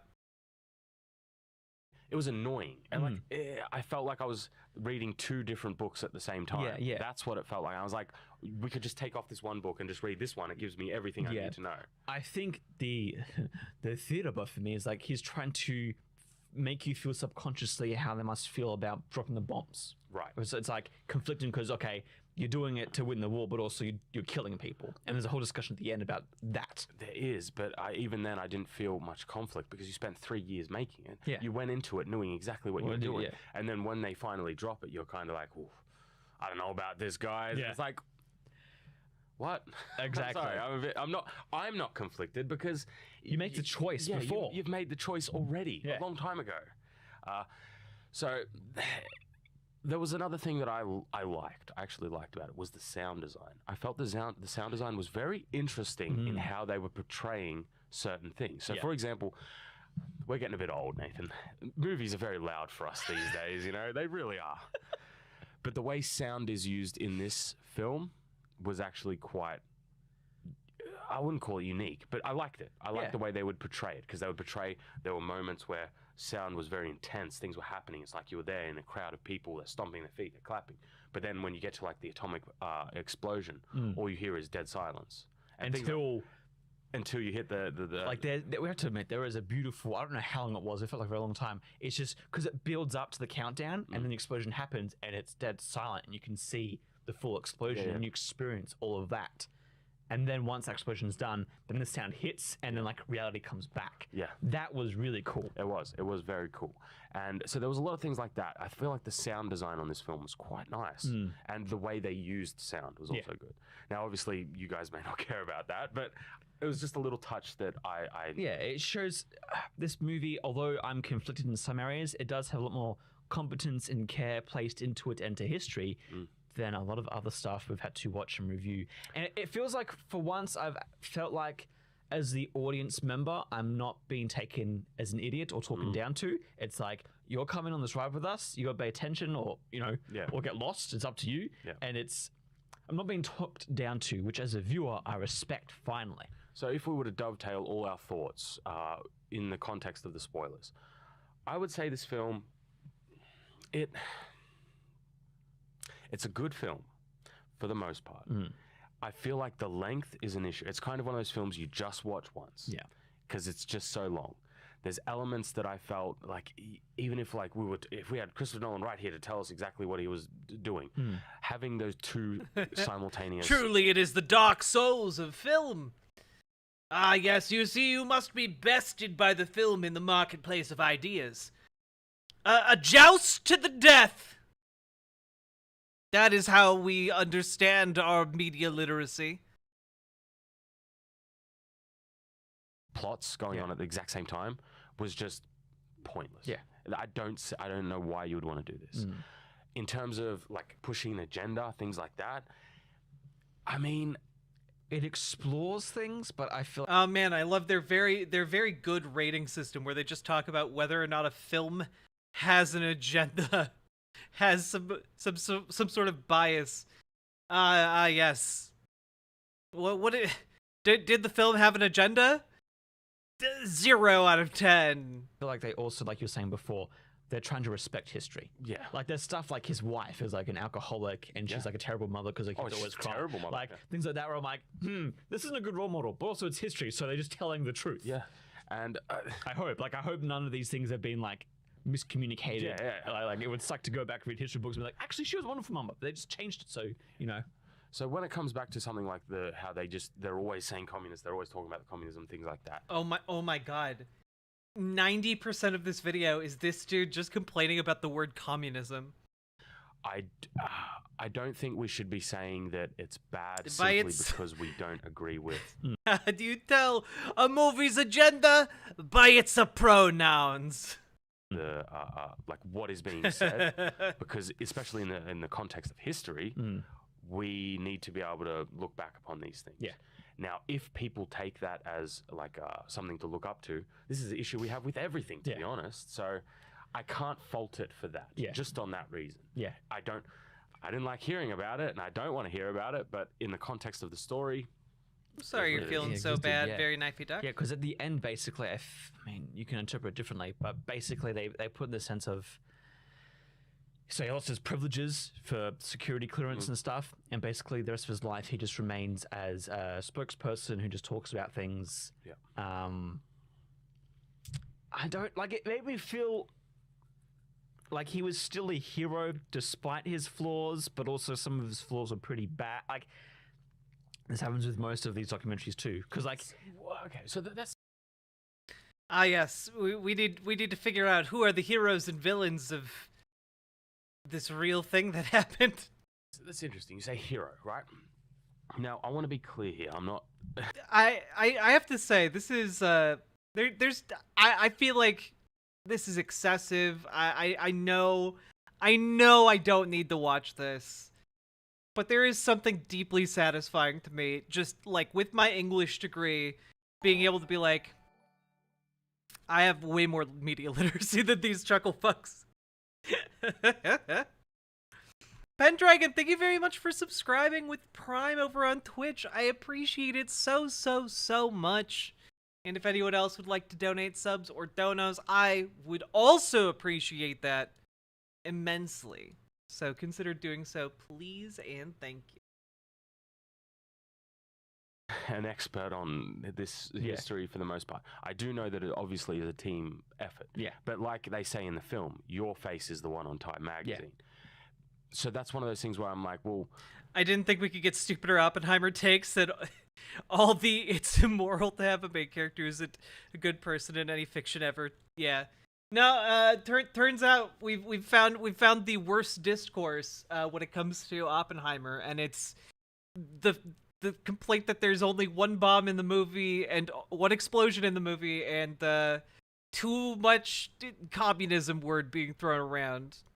Too much. He has a team of people. They're all working towards this goal, not just him. Yeah. But he became the face of it, so he becomes the father of it. Yeah.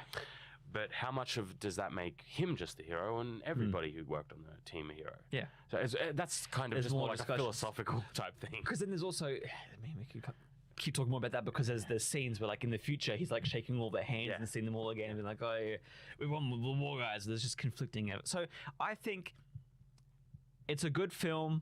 Like you were saying before, I wouldn't watch it again, but at least I think the redeeming quality is that it was in line enough that it wasn't taking too many sides. I would have liked it to take more of a side in terms of like, World War II, freedom, fight for your patriarch, stuff.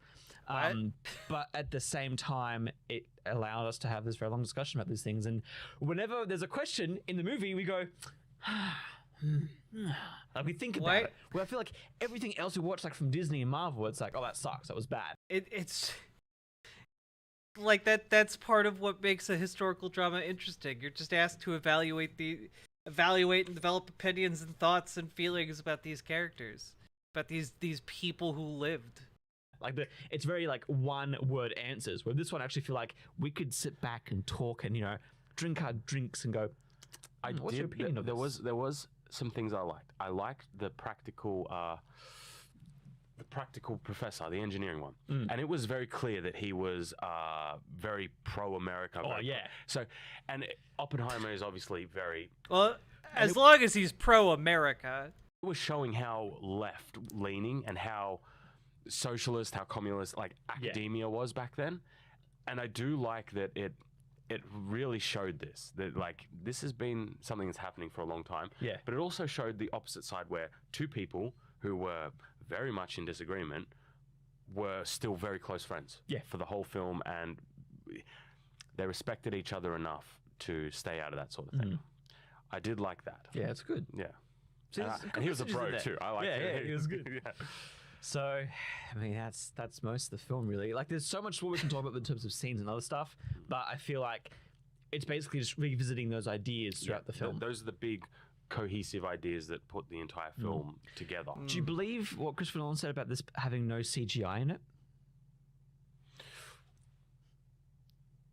Yes. Okay.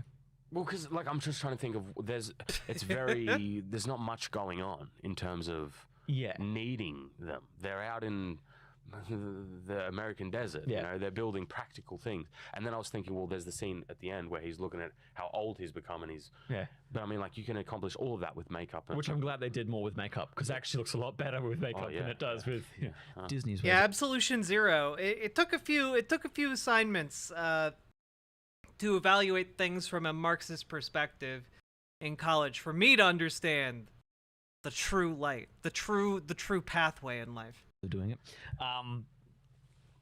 Yeah, I think it's fine. I think that's just very much how he works. He doesn't like computers, doesn't like social media. He's a very practical man. Yeah, man after my own heart. Yeah. But I think that's our full roundup of Oppenheimer. It's not a video it's not a movie we're gonna go watch again, but it's not a bad one. It's just like, okay, I'm trying to think of, maybe it's just us. Maybe it's just us. It's just so long. Like, have you seen Interstellar? Yes. Would you see it again? No. Neither. I saw it in some movies. I can't be bothered because that movie was so damn long. Like, come on. Yeah.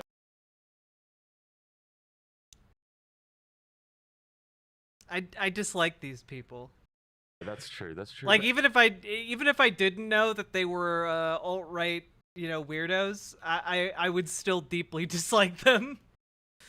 I always, when I put these things into context, I put them in the context of, like, hey, corn we've watched pop for other prez. films that are like just as equally long, but I've never. I think it's because we couldn't tell where we were in the story. I think that's what really. And because it wasn't a traditional story, I think they may have not had that. I mean, you could still probably find it, but I don't think that was the style they were going for, anyways. Because, like I said before, it's got a start, a middle, and a I know they're British, but like, really, like you don't know the story about the creation of the atomic bombs. I feel like it's a pretty well-known story. That wasn't even 3 hours long. Well, look, okay, the only 3-hour long things they'll sit through is extended edition Lord of the Rings, or alternatively, they'll sit down for the entire. They'll watch Firefly from start to finish, including the movie in one sitting. They'll do that. They'll do that. That's not too long. But anything else? Middle, and then it just ends abruptly. But it's not an actual ending. It just ends. Yeah. Because of runtime. But I think that's everything. Do you want to take us out? Yeah. Let us know what you think if you saw it, and if we missed anything, or the stuff that you agree. They'll watch Zack Snyder Justice League. Oh, I bet these people are Snyder heads. I bet I can smell it off of them.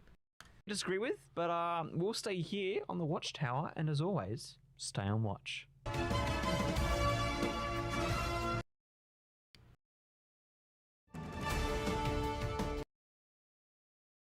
God.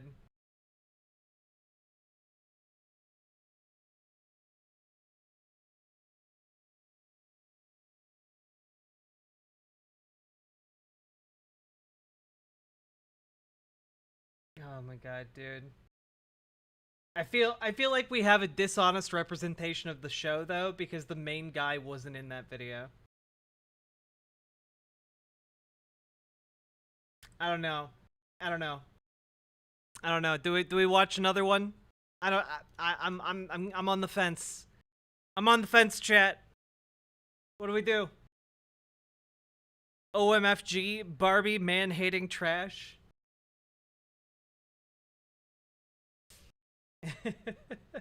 We're not watching an hour-long video.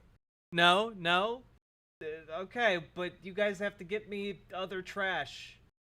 Otherwise, consequences.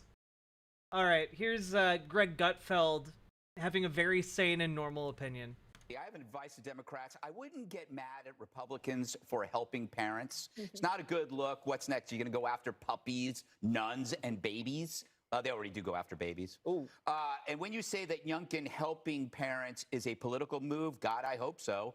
Because if a moral stance can have a political impact, thank God for that. That's been the problem with this for forever. We are watching right now sexual exploitation of children.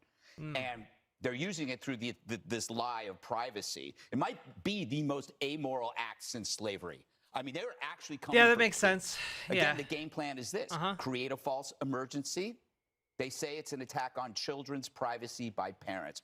That is not real. There is no privacy cocoon around kids from their parents. This is a false assertion that is made to allow activists and, be very clear, perverts, so they can say, this is our little secret. To a child, please, you don't have to tell mommy and daddy. We had this conversation about your sexuality.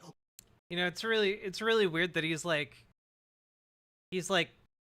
play acting through this entire thing, like it happened to him, and now he's, you know, like this is, he's really salty about it. Or your genitals. In the old days, someone talked to your kid like that, he'd be in jail or he'd be dead. There is no privacy separation between parents and children. You should fight to the death on that one. And I still love the fact that we said this a long time ago. The guy who's protecting kids right now from delusional Democrats, or actually cowardly Democrats and psychotic activists, and the least scientific medical theory in history currently being implemented on children, his name is Young Kin. If that's not proof that there is a higher power, I don't know what is. Highest rated comedian on the highest rated show on Fox News. Right there. Super funny dude.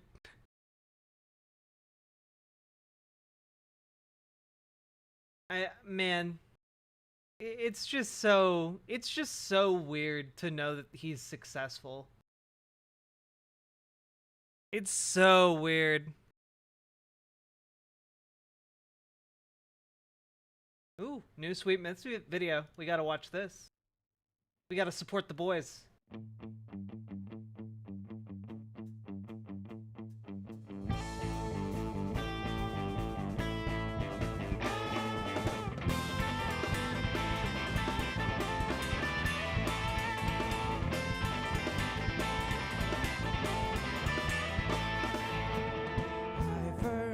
In jazz and ever high windows of light, causing the left to rise. Trails rise, black lies, fighting against fascist Weasley lies, a lie further eye. Defeating and chatting praxis, somehow survive for our comrades. Remember this line of ring of the high, we all know that voice right. We all know that voice right. We all know that voice right. Mark slabs, lives mad, growing on numbers, there's no end in sight. We must achieve this victory, abolish these commodities. Art of me, that you please, baby. Practice on I survive for our comrades. Remember this art of bring up the high. We all know that was right. We all know that was right. We all know that was right.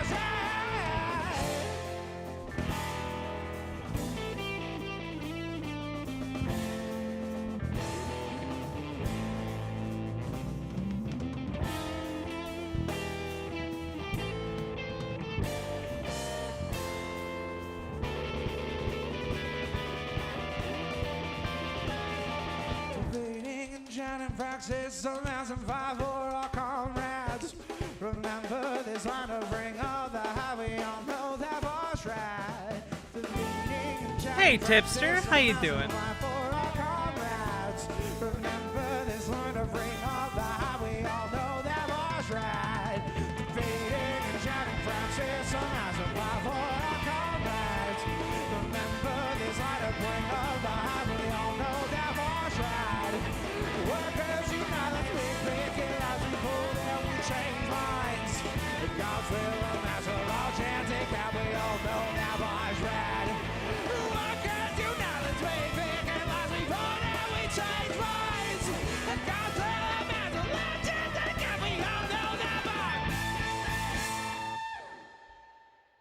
so much fun. Hey, you know what? Let's also listen to the Britney Spears Toxic cover. I haven't listened to it yet. Go support the boys!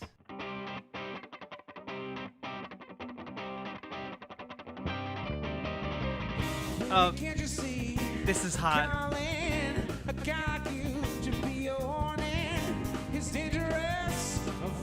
Oh, this is sick.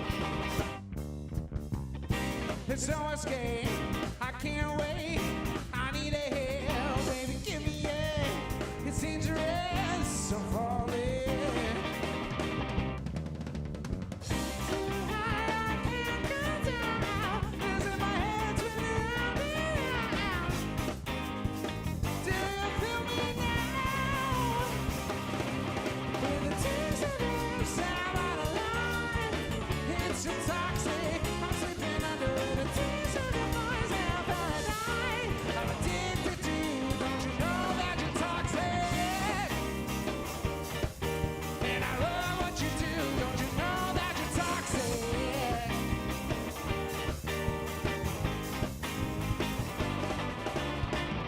It's getting late to give you up. I take a sip from my devil's girl, slowly shaking over me. Too high, I can't come down. As if my head's spinning around. Do you feel me now? With the tears of this, I'm out of line. It's too toxic. I'm living under.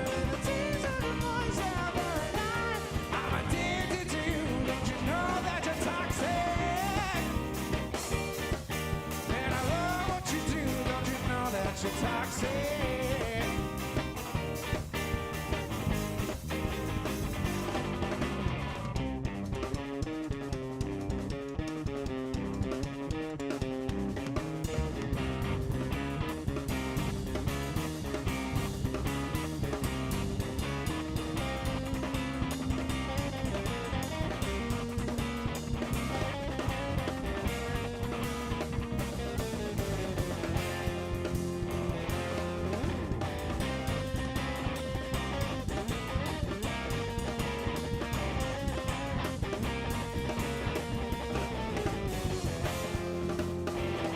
With a taste of your lips, I'm on a ride. It's too toxic. I was living under the taste of your voice every night. I'm addicted to you. Don't you know that you're tired?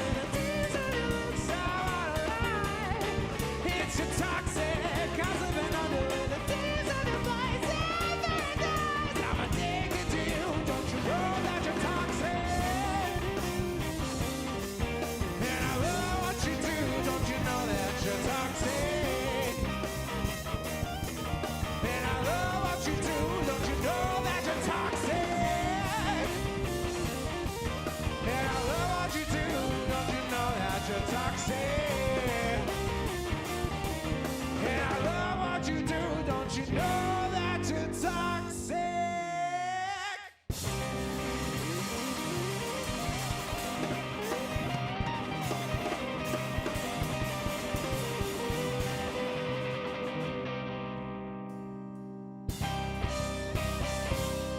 God, that was good. That was so fucking rad. Anyway, y'all need to check out Sweet Myth's music, okay? I very much enjoy the music they put out. Ugh. Amazing. Amazing stuff. Alright, I forgot what I was mad about from earlier. So, that means you're off the hook. For now. Here. I am doing your mom. You know it's true, and so do I. A full unscrewing's what I'm thinking of. She wouldn't get it from any other guy. I just wanna tell you what I'm doing. Gotta make you understand. I'm gonna do your mom. I'm gonna do her hard. I'm gonna rock her world and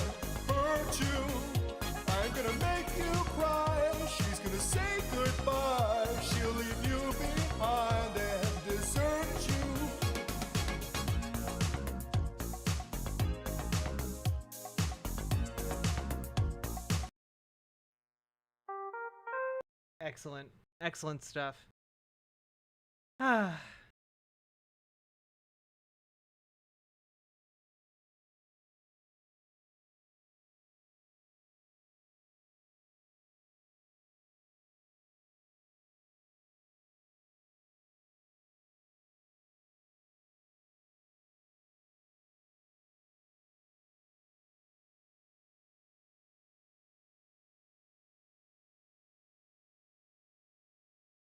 Do do do do do. I thought there was a video by Jose about Jimmy Dore. Hey, let's go. All right.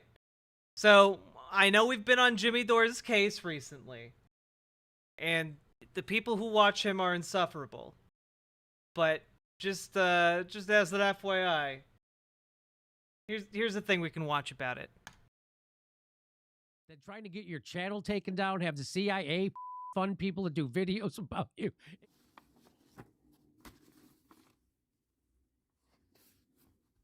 Huh. Guess it's time to make that video about Jimmy Dore. The Jimmy Dore Show is a YouTube channel commenting on the news of the day that brands itself as a populist left-wing channel.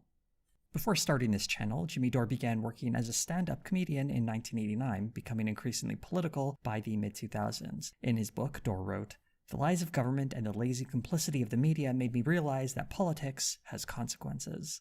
In 2009, he launched The Jimmy Dore Show, which was part of the Young Turks network, and over time he would become a fairly big presence here on YouTube. He spent 10 years with the company before taking his channel solo in 2019. Throughout those 10 years, his tone began to shift, becoming far more strident and less forgiving for the Democratic Party. For instance, here's a sample of his stand-up from 2012. My brother hates Barack Obama, calls him an elitist. He's like, that guy's an elitist. He's an elitist, and he is. He's the worst kind. He tried to hide it, first by being born black, sneaky.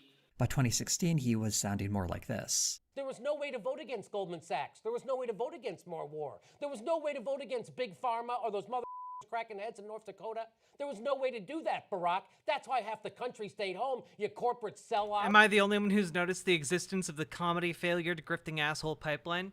Well, yeah, it's a way to parlay your relevance to, the stupidest members of your audience who, were already laughing at your jokes. Understandably, anyone watching the Obama presidency didn't see that promised hope show up, and Dore spoke to a lot of the anger and resentment that created. This is the persona he built around himself, focusing less on the dangers of the right and more on critiquing the left from the left. But now let's look at some of Jimmy Dore's modern commentary. Here's a video from January 6th, 2022 titled, Patton Oswalt Forced to Apologize for Chappelle Photo. And I promise you, you have no idea where this is going to end up. Dave Chappelle, who, by the way, has probably the most popular comedy special of the year on Netflix, which Barack Obama sits on the board of. What? So shouldn't Barack Obama have to apologize for green lighting or being on the same platform as Dave Chappelle? How come Barack Obama gets off on this one? These three clips encapsulate the journey of Jimmy Dore, from defender of Obama from right-wing smears, to aggressive critic of his policies from the left, to finding any excuse to throw him under the bus. And for the sake of the facts, Barack Obama is not and has never been on the board at Netflix. He did sign a deal with them in 2018 to produce new content, but that's about the extent of his relationship with them. He might have gotten Obama confused with Susan Rice, who was Obama's ambassador to the UN. She joined the board at Netflix in 2018, but she left in 2020 to join the Biden administration. Her departure was nearly a year before that Dave Chappelle special aired. The Jimmy Dore Show has become criticized lately for pushing content that increases vaccine hesitancy. It's well described by writer Alaric Diarmid, presenting simplistic libertarian arguments that produce vaccination purely to a matter of personal choice, as if other people have no stake in the matter. While that fits Dore's vaccine-related content pretty well, it doesn't describe everything he does. And a wider look at the videos of the Jimmy Dore Show channel will reveal something more meaningful: how rage against left-wing establishment needs to be informed by a genuine effort to understand the world, lest it be co-opted by the right. And to be clear with this from the top, this video isn't going to be a takedown of Dore's content, or at least not just that. Rather, I hope he'll serve as an object lesson of what it looks like when left-wing critique goes bad. This video will largely be informed by watching the content published on the Jimmy Dore Show channel from late December of 2021 through the first 2 weeks of January Let's 2022. go, folks. The bulk of the content on the Jimmy Dore Show channel is focused on the COVID-19 pandemic. I should mention, right off the top, that Jimmy Dore considers his channel to be pro-vaccine. He says as much himself.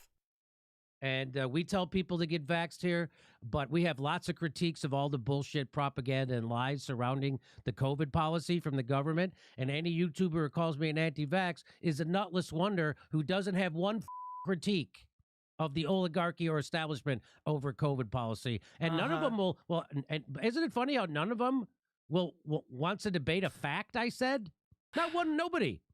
To hear Jimmy Dore tell it, he is the one brave man standing I like Jose a lot. up against the pharmaceutical corporations, and everyone He else just on kinda does YouTube his is too thing. terrified to stand up to the establishment. And he's the one with the facts on his side. It should be easy enough to check just how well he represents the facts. For example, let's look at this video right here titled Twitter Silences Dr. Robert Malone Ahead of Joe Rogan Experience from January 5th, 2022.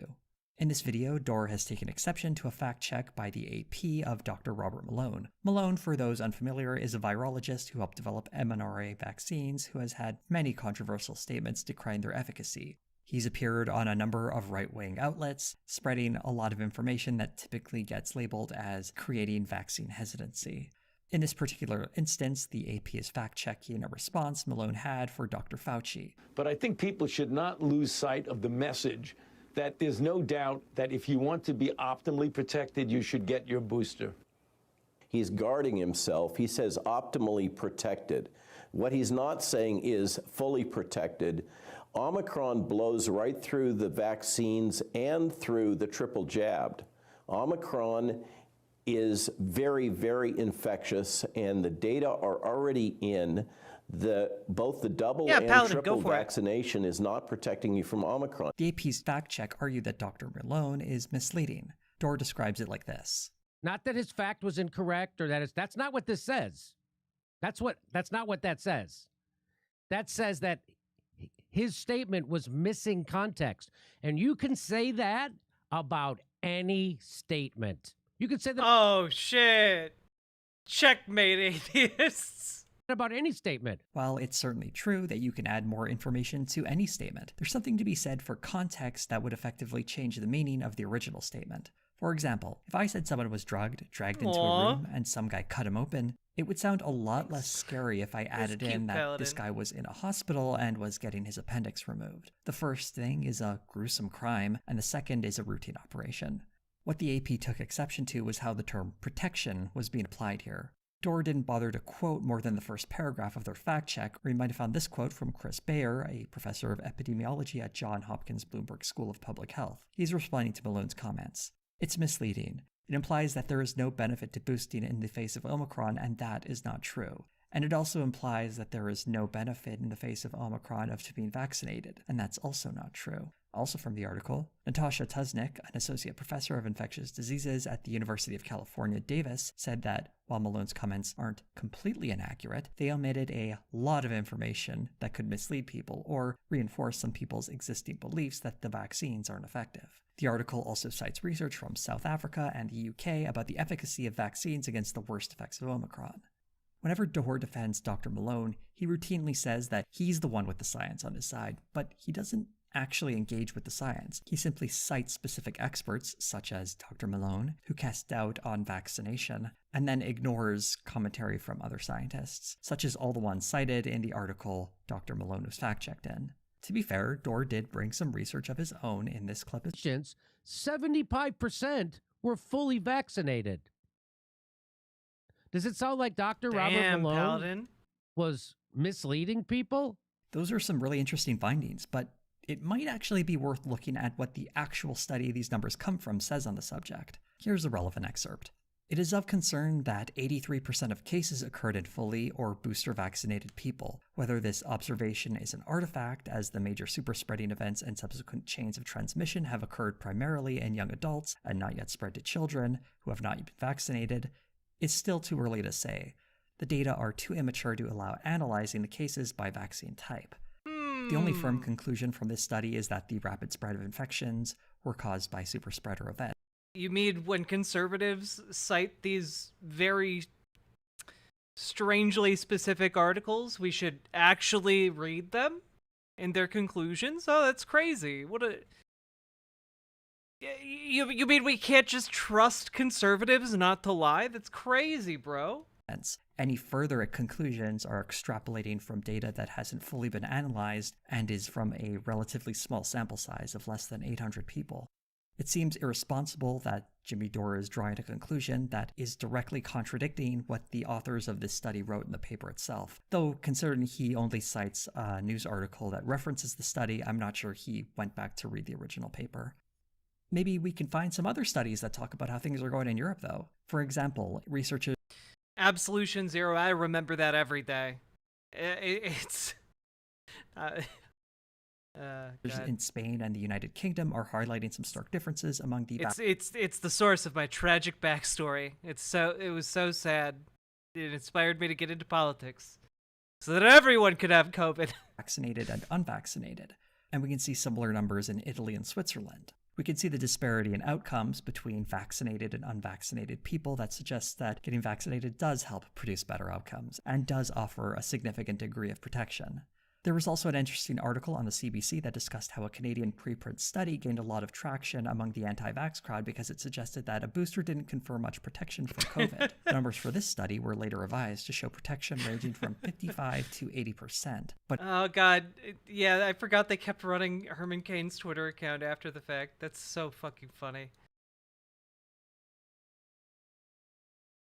It is really nice when there's some karmic justice for conservatives. But it was the earlier study with incomplete information that had not been peer-reviewed that got circulated amongst anti-vax crowds. There is a huge market for this kind of content that produces vaccine hesitancy, celebrating claims that mislead the audience, presenting vaccines as dangerous or having secret side effects. The reader is sent a clear message that the vaccines are not safe and should not be taken, and more thoughtful reporting produced just the opposite. That COVID is a serious illness, and the vaccines are helpful in reducing its spread and reducing the worst of its effects. One technique Jimmy Dore uses a lot. Critical support for the Republican Party for ridding us of the scourge of Herman Cain. Is to claim that he is simply reporting what others are saying. This is, I'm not giving medical advice or making declarative statements about anything. This is just purely informational and for comedy purposes, but this is a real study. This is how Dore insulates himself from the more controversial claims he presents. He's not the one making any claims, he's merely presenting information to his audience. But what does it say to his audience when every story he presents creates the same impression that vaccines are dangerous or that the COVID-19 virus isn't something to be concerned with? I would argue that it creates a feeling of vaccine hesitancy amongst his audience. The video to defend Dr. Malone's misleading statements had the overarching theme that the vaccine is ineffective. You can see much of this pattern in a recent video by the YouTuber Sean, where he goes over a number of pieces of misinformation that are related to the COVID-19 pandemic. Having watched dozens of videos myself from this channel, the pattern is pretty consistent. You might get a few brief mentions from Dore of the channel being pro-vaccine, but the only stories ever deemed worthy reporting on are criticisms of public health measures to combat it, how the vaccines are ineffective, and that the virus isn't very serious. A video will often have a misleading title. The actual clip will feature Dore reading an article and he'll interpret it poorly. Here are some quick examples. On January 1st, 2022, he published a video called "Boosters Could Damage Your Immune System," say New York Times and scientists. And the thumbnail says that scientists are cautioning against boosters. It's a pretty bold statement that flies in the face of conventional media, which often includes recommendations from official health bodies that people should get a booster shot if they've been double vaxxed. You get a boost, and it could have the exact opposite effect. Oh my god! Which is what they're saying now. If you could get a boost, and that could be actually be a deuced, the opposite of a boost. 2 months after he said it on my show. Let's quickly see what Dr. Malone actually said. Sometimes more can turn off the immune system, can shut it down. So we can't just assume that a third jab or a fourth jab or a fifth jab is going to do good. It actually might make the immune response worse. So the claim Dore says that he was right about, or rather Dr. Malone was right about, is that boosters could reduce the immune system's response, and that the New York Times article is supporting that claim. If we actually look at the article, it isn't about boosters. What? You mean Jimmy Dore's a hack, fraud, liar? That's crazy. Jimmy would never lie to me. boosters themselves being bad, in the way the title would suggest. What's happening in Israel is a debate on whether or not a fourth dose of the vaccine administered to an at-risk population should be administered 2 months after the third dose. This isn't a case of boosters being dangerous, it's when should a second booster be administered to an at-risk group. It isn't saying that boosters are bad, rather that a second booster might need adequate testing before it's applied.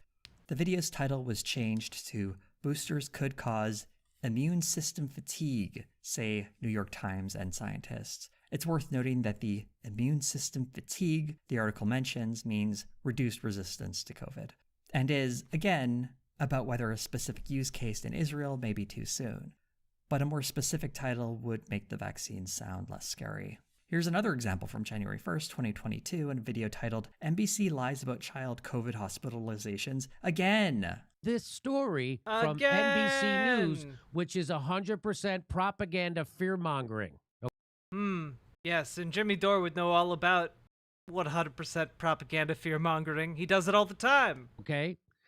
I'm telling you what they're not telling you, and then people that are funded by Bill Gates do fact checks on our show. Damn, I thought the CIA was paying me. I need to start looking at the name on these checks. In this video, Dore claims that the article is lying because its title suggests that child hospitalizations are going up because of COVID, when it's really the diagnosis of children admitted to the hospital for other treatments unrelated to COVID. If you cast your mind back to a couple of minutes... Immune system fatigue doesn't mean anything. It's just their way of saying that they were slightly less resistant to getting COVID.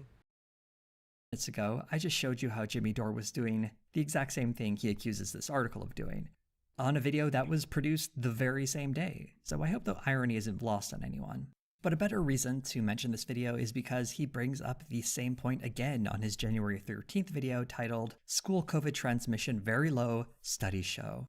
In this video, he cites research from the CDC that says transmission at schools are not primarily where people are getting infected. Students are not the primary sources of exposure to SARS-CoV-2 among adults in school setting. So the teachers aren't getting it from the kids. That's what that says. This article, it's worth noting, was published on December 15th, 2021. If we look back to the January 1st video, he was talking about hospitalization data starting on the week of December 19th. If there's been a rapid increase of kids getting COVID, perhaps due to the new Omicron variant, how can we know this data from the CDC is still valid? This is another thing we see constantly in his videos. He'll often cite research or information that's weeks or months old that agrees with the position he currently holds. Instead of trying to figure out what the new data might be, he'll hold on to these old pieces of information to validate an opinion he's just decided is true. It's not really evidence-based thinking. It's pushing a narrative and then finding the evidence to support it later. In this very video, Jimmy goes back to the same 3 articles mentioned in the January 1st video. He even dusts off an article from 2020. All of this information may be subject to change, considering that the pandemic is an evolving situation with new variants emerging. No change, only the same. No change, only the same.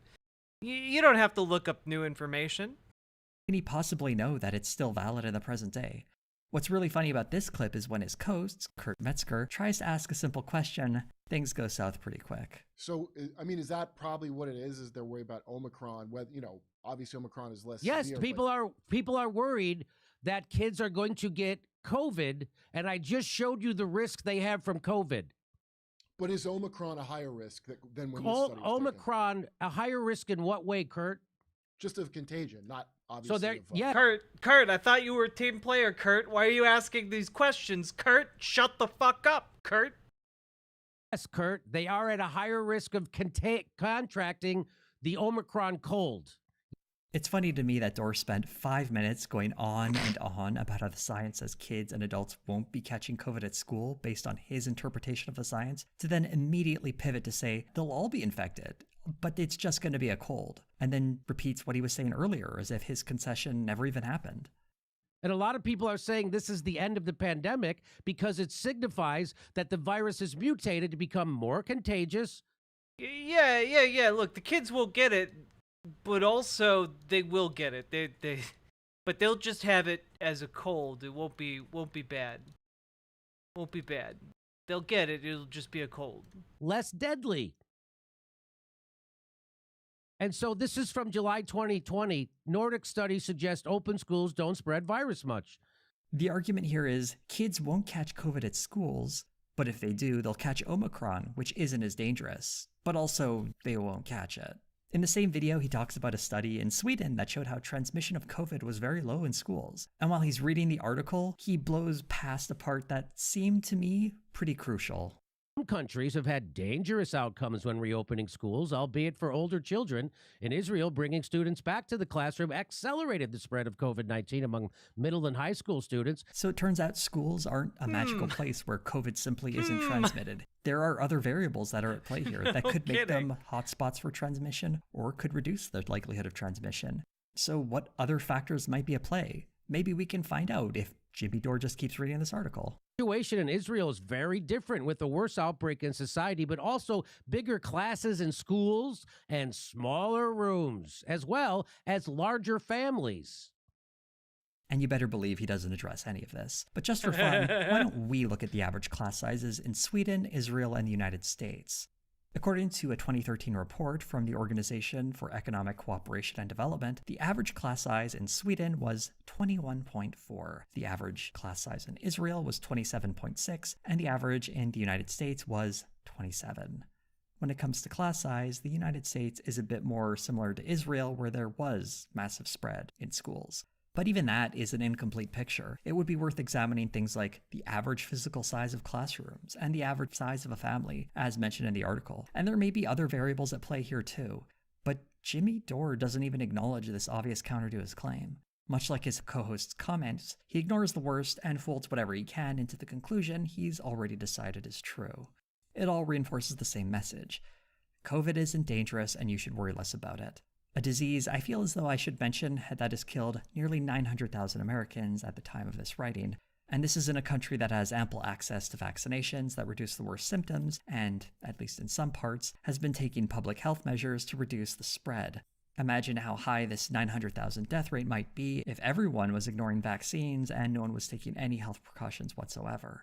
Here's a particularly gross video titled, Video: Fauci Yearned for a Pandemic Before COVID Hit, from January 12, 2022. In this video, Jimmy Dore supposedly found an old clip of Dr. Fauci saying he was looking forward to a pandemic. Then the other thing that I aspirationally hope to be able to encounter is the ability to rapidly respond to something brand new, whether it's a brand new pandemic. He was, I really hope I get to do that. And then it's weird he was funding the gain of function. Yeah, I'm sure that's exactly the context of the conversation, Jimmy. I'm sure you're not very disingenuously twisting his words. In Wuhan, and he lied about it to Congress twice.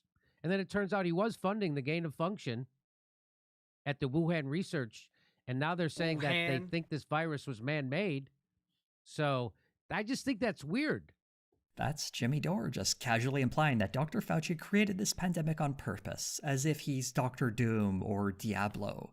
It should be noted that there is no strong evidence that the COVID virus is man-made, and that claims over gain-of-function research are deeply contested.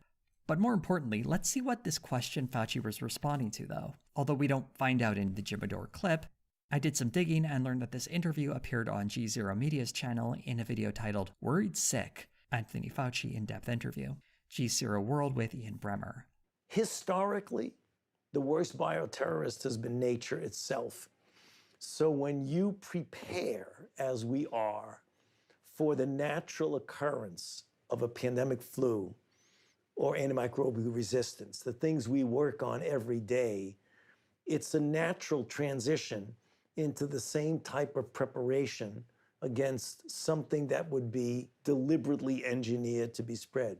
So you have malaria, tuberculosis, HIV. These are things that are there. And then the other thing that I aspirationally hope to be able to encounter is the ability to rapidly respond to something brand new, whether it's a brand new pandemic or, as you mentioned, a brand new attack upon us deliberately by bioterror.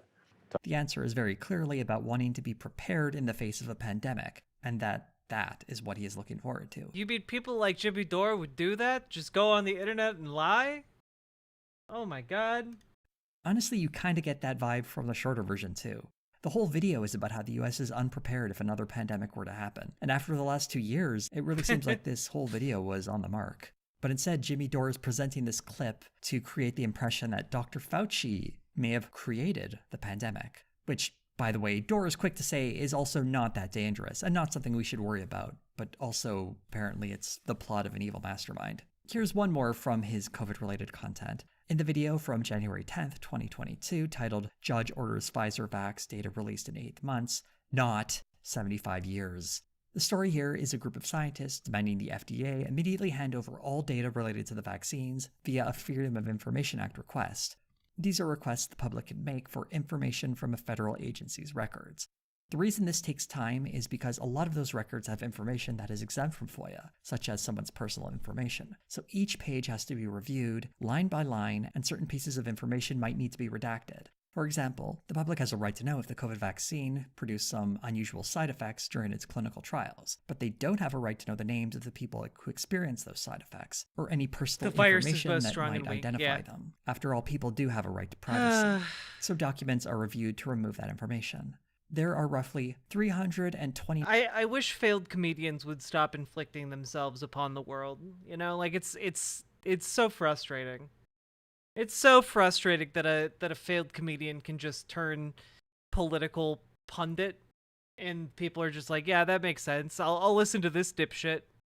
9,000 pages of information that have been requested by these scientists, and it's currently being released at Rogan, roughly 5,000 Rogan pages too. a month, with the first 12,000 scheduled to have come out by Although the end of January. I don't know if someone So would information classify him is as a currently failure, given coming how out. much money The he headline makes. here is extremely misleading, as the FDA did not ask for 75 years to release information. That's a claim that comes from the lawyer suing them. Some additional context here is the FDA currently has 400 other FOIA requests it also has to process. Also, the group suing the FDA did helpfully offer a list of 12 priority items they wanted to see the most. The FDA is providing them with 7 of the top 8 of those items by January 22nd, 2022. So that's a ton of nuance missing from the story that undercuts the idea the FDA is hiding something nefarious about the data for the COVID vaccine. Here's how Jimmy Dore talks about it. But why do you think they don't want to release that data? Why do you think they didn't want to release it for 75 years? What is in that data that the FDA is afraid to share with people? They are releasing it, though. It just What's takes the time deal to with process airline hundreds food? of thousands of pages to assure they don't include information exempt from FOIA, like people's personal data. So he doesn't understand another story. This is a pattern. But another reason I'm bringing up this video is because of the source he went to for it. This is an article from the... It's from the Defender, Children's Health Defense News. What the heck is Children's Health Defense? Maybe I'll spend about 30 seconds to research who they are. The first sentence on Wikipedia reads, Children's Health Defense is an American activist group mainly known for its anti-vaccine activities and has been identified as one of the main sources of misinformation on vaccines. Its chairman... Oh damn, that's crazy, bro. You mean Jimmy Dore didn't do due diligence before posting crazy shit? That's wild. Is Robert F. Kennedy Jr., who Jimmy Dore has cited several times in his videos. For those unfamiliar, Robert F. Kennedy has been an anti-vaxxer for a very long time. By the way, this is from a year ago, before RFK Jr. was a thing. Pushing medical misinformation such as vaccines being linked to autism and other forms of scientific fraud. A brief look at the Children's Health Defense website will find them railing against the dangers of 5G towers and other esoteric anti-science nonsense. I do like how Jimmy Dore ends this video, though. So again, no other lefty on YouTube has a concern about that. I haven't seen anybody do a video about it. What, does anybody give a shit? Or are they all a bunch of nutless wonders? You know, I am terrified of making a video where I cite an anti-vax website about a bogus non-story. Jimmy Dore does this a lot. Smack talk other YouTubers for not being as left-wing as him. He has a pretty high opinion of himself as a brave truth teller and the sort of attention that might attract. A little earlier in this video I mentioned being paid by the CIA. If you don't know where that clip I started my video with came from, you might be wondering what I've been talking about. Let's go to a video from December 28th, 2021 titled, Leftist YouTubers Co-opted to Counter COVID Restriction Critics, although I prefer its original title of Leftist YouTubers Paid to Spread Pro-War Propaganda. It really captures the absurdity of what this one is about. The short version is that, according to a leaked document created by Valiant Projects, there was an initiative funded by the Royal Institute in the UK to push back against anti-vax content. This project included Abigail Thorne of the Philosophy Tube channel, and according to the document, Thorne would team with the group to produce a video combating anti-vax information. The article on Grey Zone goes a little further, claiming that this project is evidence of left-wing YouTubers coordinating with government intelligence agencies. Of course. Philosophy Tube is a plant, you see. A honeypot. They're playing the long game. That's a good question. The Royal Institute is an organization dedicated to scientific education, but since it's taken money from Prince Charles and the British government, it is apparently now a tool for the British government's propaganda. And Valiant Projects is connected to British intelligence through a very convoluted series of links that is thoroughly unconvincing.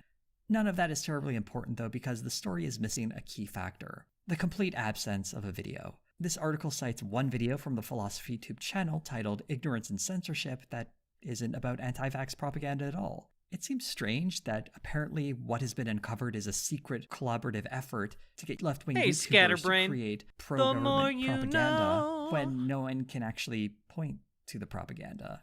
And if this Philosophy Tube video is propaganda, the article never really explains how, it just casually mentions it. Also, the leaked documents make mention of how they would be doing loads of research to analyze anti-vax misinformation. This video clearly wasn't informed by any of that research.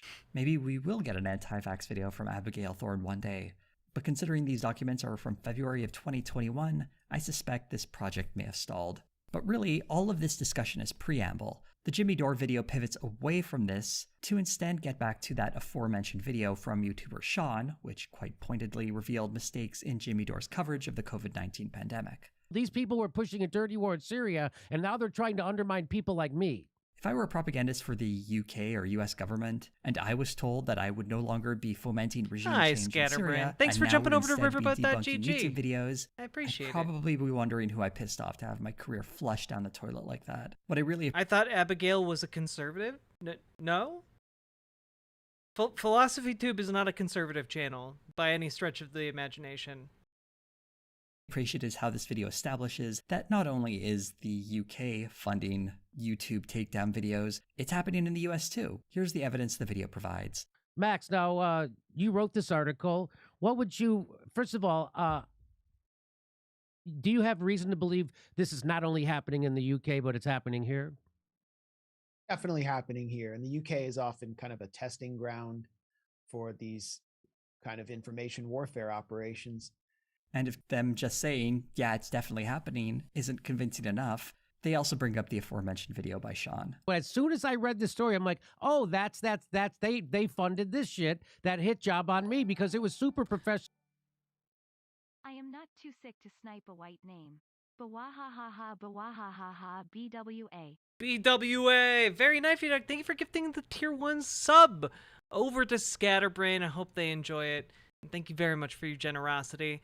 And folks, if anyone else would like to throw some subs or donos my way, I would very, very much appreciate them. Thank you very much for being here today. Done. It looked like... Yeah, look, Max Blumenthal has a medical degree. You should all respect his medical opinions. Yada, yada, yada. No, he doesn't. He doesn't actually have any of those things. Please don't respect his medical opinions. It had to have some resources behind it. As someone who creates videos that feature audio on top of visuals, I hate to break it to Jimmy Dore, but it doesn't take a ton of resources to point out the many mistakes in his videos. Anybody who has a counter narrative to COVID, they get money from these people to do a hit job, which is exactly what they did on me. When Jimmy Dore was first called out for getting the facts wrong in one of his videos, he kind of took responsibility for it by firing the producer who screwed up. But now, a few weeks later, he's claiming that it was all a CIA plot to take him down. It's like, why would I do this? There's a lot easier ways to make money than trying to get your channel taken down, have the CIA fund people to do videos about you. Although the conspiracy theory that the Okay, bud. The CIA is funding left-wing YouTubers is a fun one, this video is actually not the most detached from reality that I saw. I want to highlight another truly bizarre video, this time from December 28th, 2021, titled Video, Bill Gates Laughs at Punishing the Unvaccinated. I'll let Jimmy Dore set this one up. Watch this. Here we go. Obviously, corporations increasingly are saying you have to be vaccinated in order to work at a corporation. Is that something you support? And do you think the federal government or state governments, or the very least federal government, should mandate if you want to get on an airplane, you have to be vaccinated? If you want to get Social Security. You need to be vaccinated if you want to get whatever benefits. He's tickled pink over the idea. Over the next 6 minutes, Jimmy Dore and his co-host go over this laugh like it's the Zapruder film.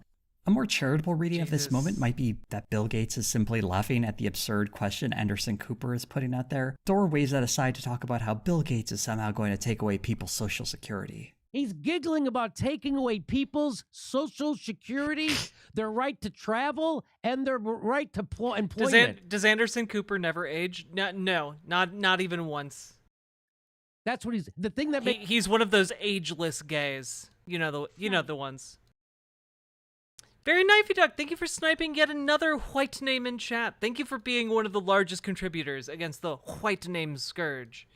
Some crack up is taking out Social Security money away. Eventually they play Bill Gates' answer, which is far less nefarious, but it's immaterial to the commentary. The fact that he giggled is literally the only thing this video is about. Is he laughing because it's ridiculous to suggest that? And the answer is no? No, maybe? no, he's laughing because that makes him happy. This video is probably the most bizarre one I watched during my brief foray into this channel. It's just 11 minutes about Bill Gates laughing. There's no meaningful critique, there's no additional information. I also want to mention that this interview being discussed on December 28th took place on August 4th. Apparently this moment was so important, this show about the news of the day had to go back nearly 5 months to discuss it. That's how important this laugh was. And this isn't even the only time that's happened. I mentioned earlier there was a clip from a Dr. Fauci. Look, I can't stand for this Bill Gates slander, okay? This Bill Gates apostasy. They're talking like you shouldn't be bowing down every night to your altar to Bill Gates. As if there's something wrong with that. And you know, if bowing down to Bill Gates and worshiping him as a god means that I'm wrong, I don't want to be right. Interview from back in 2019, and there was another video on a Rachel Maddow segment from April of 2021. It seems if some random clip is recycled and circulated on Twitter, it's got a good shot of appearing on the Jimmy Dore Show if it spreads some kind of vaccine hesitancy sentiment. Here's how he ends the segment. All the other YouTubers who are too nutless to have a critique of any of this, you cowards, Jimmy Dore will do it. Why? Because I'm from comedy and I'm not from your pussified news segment or whatever, news space. In the interest of transparency, I did skip over the part where Jimmy Dore goes on his usual rant about how people give too much credit to vaccines and are too afraid of the viruses, but that's standard in any video that touches on COVID, recycling the same boring talking points based on the poor understanding of a handful of articles. I do feel like I have to mention the videos I'm neutral on. Neutral because Jimmy Dore will sometimes dedicate an entire video to his comedy, and that's a subjective thing, so I try not to critique humor. She says she's the nerdy cat lady. That's what she said. You're not Hey, I'm comedying up in here. a cat lady. You're just a nerdy cat. How about that? How about that? Jesus Christ, what?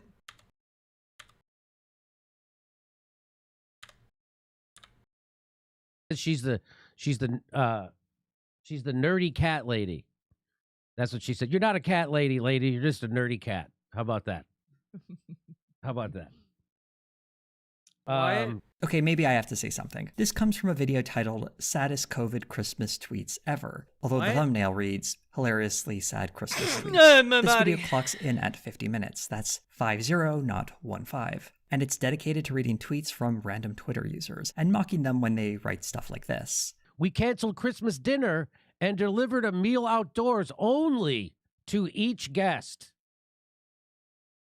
I just find that funny. Personally, I don't see the humor in someone choosing to forego a gathering because they're concerned about the health of others. Here's another one Dore gets a chuckle from. I avoided any gatherings, mostly out of COVID concerns, but also because I don't have many real-world friends and very few living relatives. And if that's not making you What the fuck, dude? laugh, how about this one? Didn't go out and eat for my birthday today either.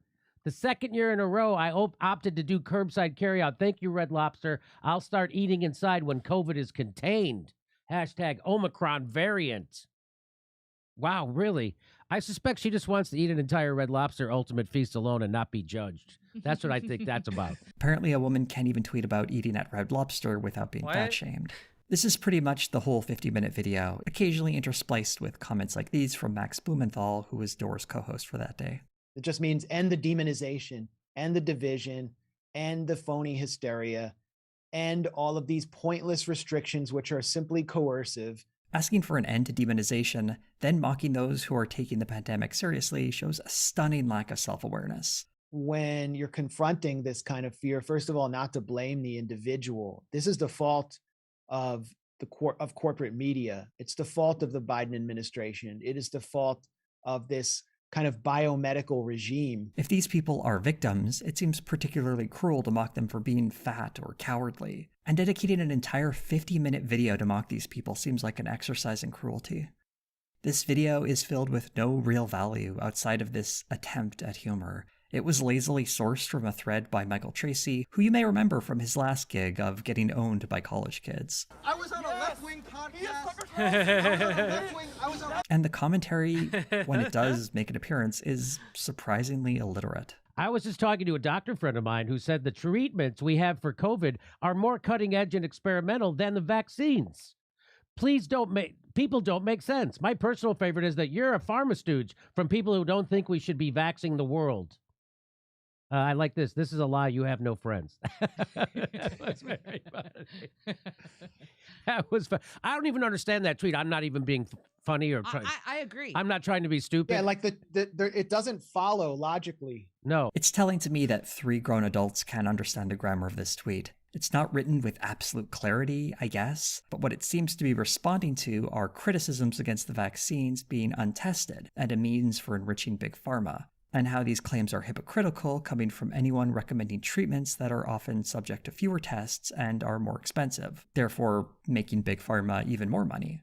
That was my assumption anyway. It gets clear when you pull up the tweet it was responding to from David Sirotto that shows that's exactly what the context was. Wait, Google Michael Tracy confronts Ann Coulter? All right.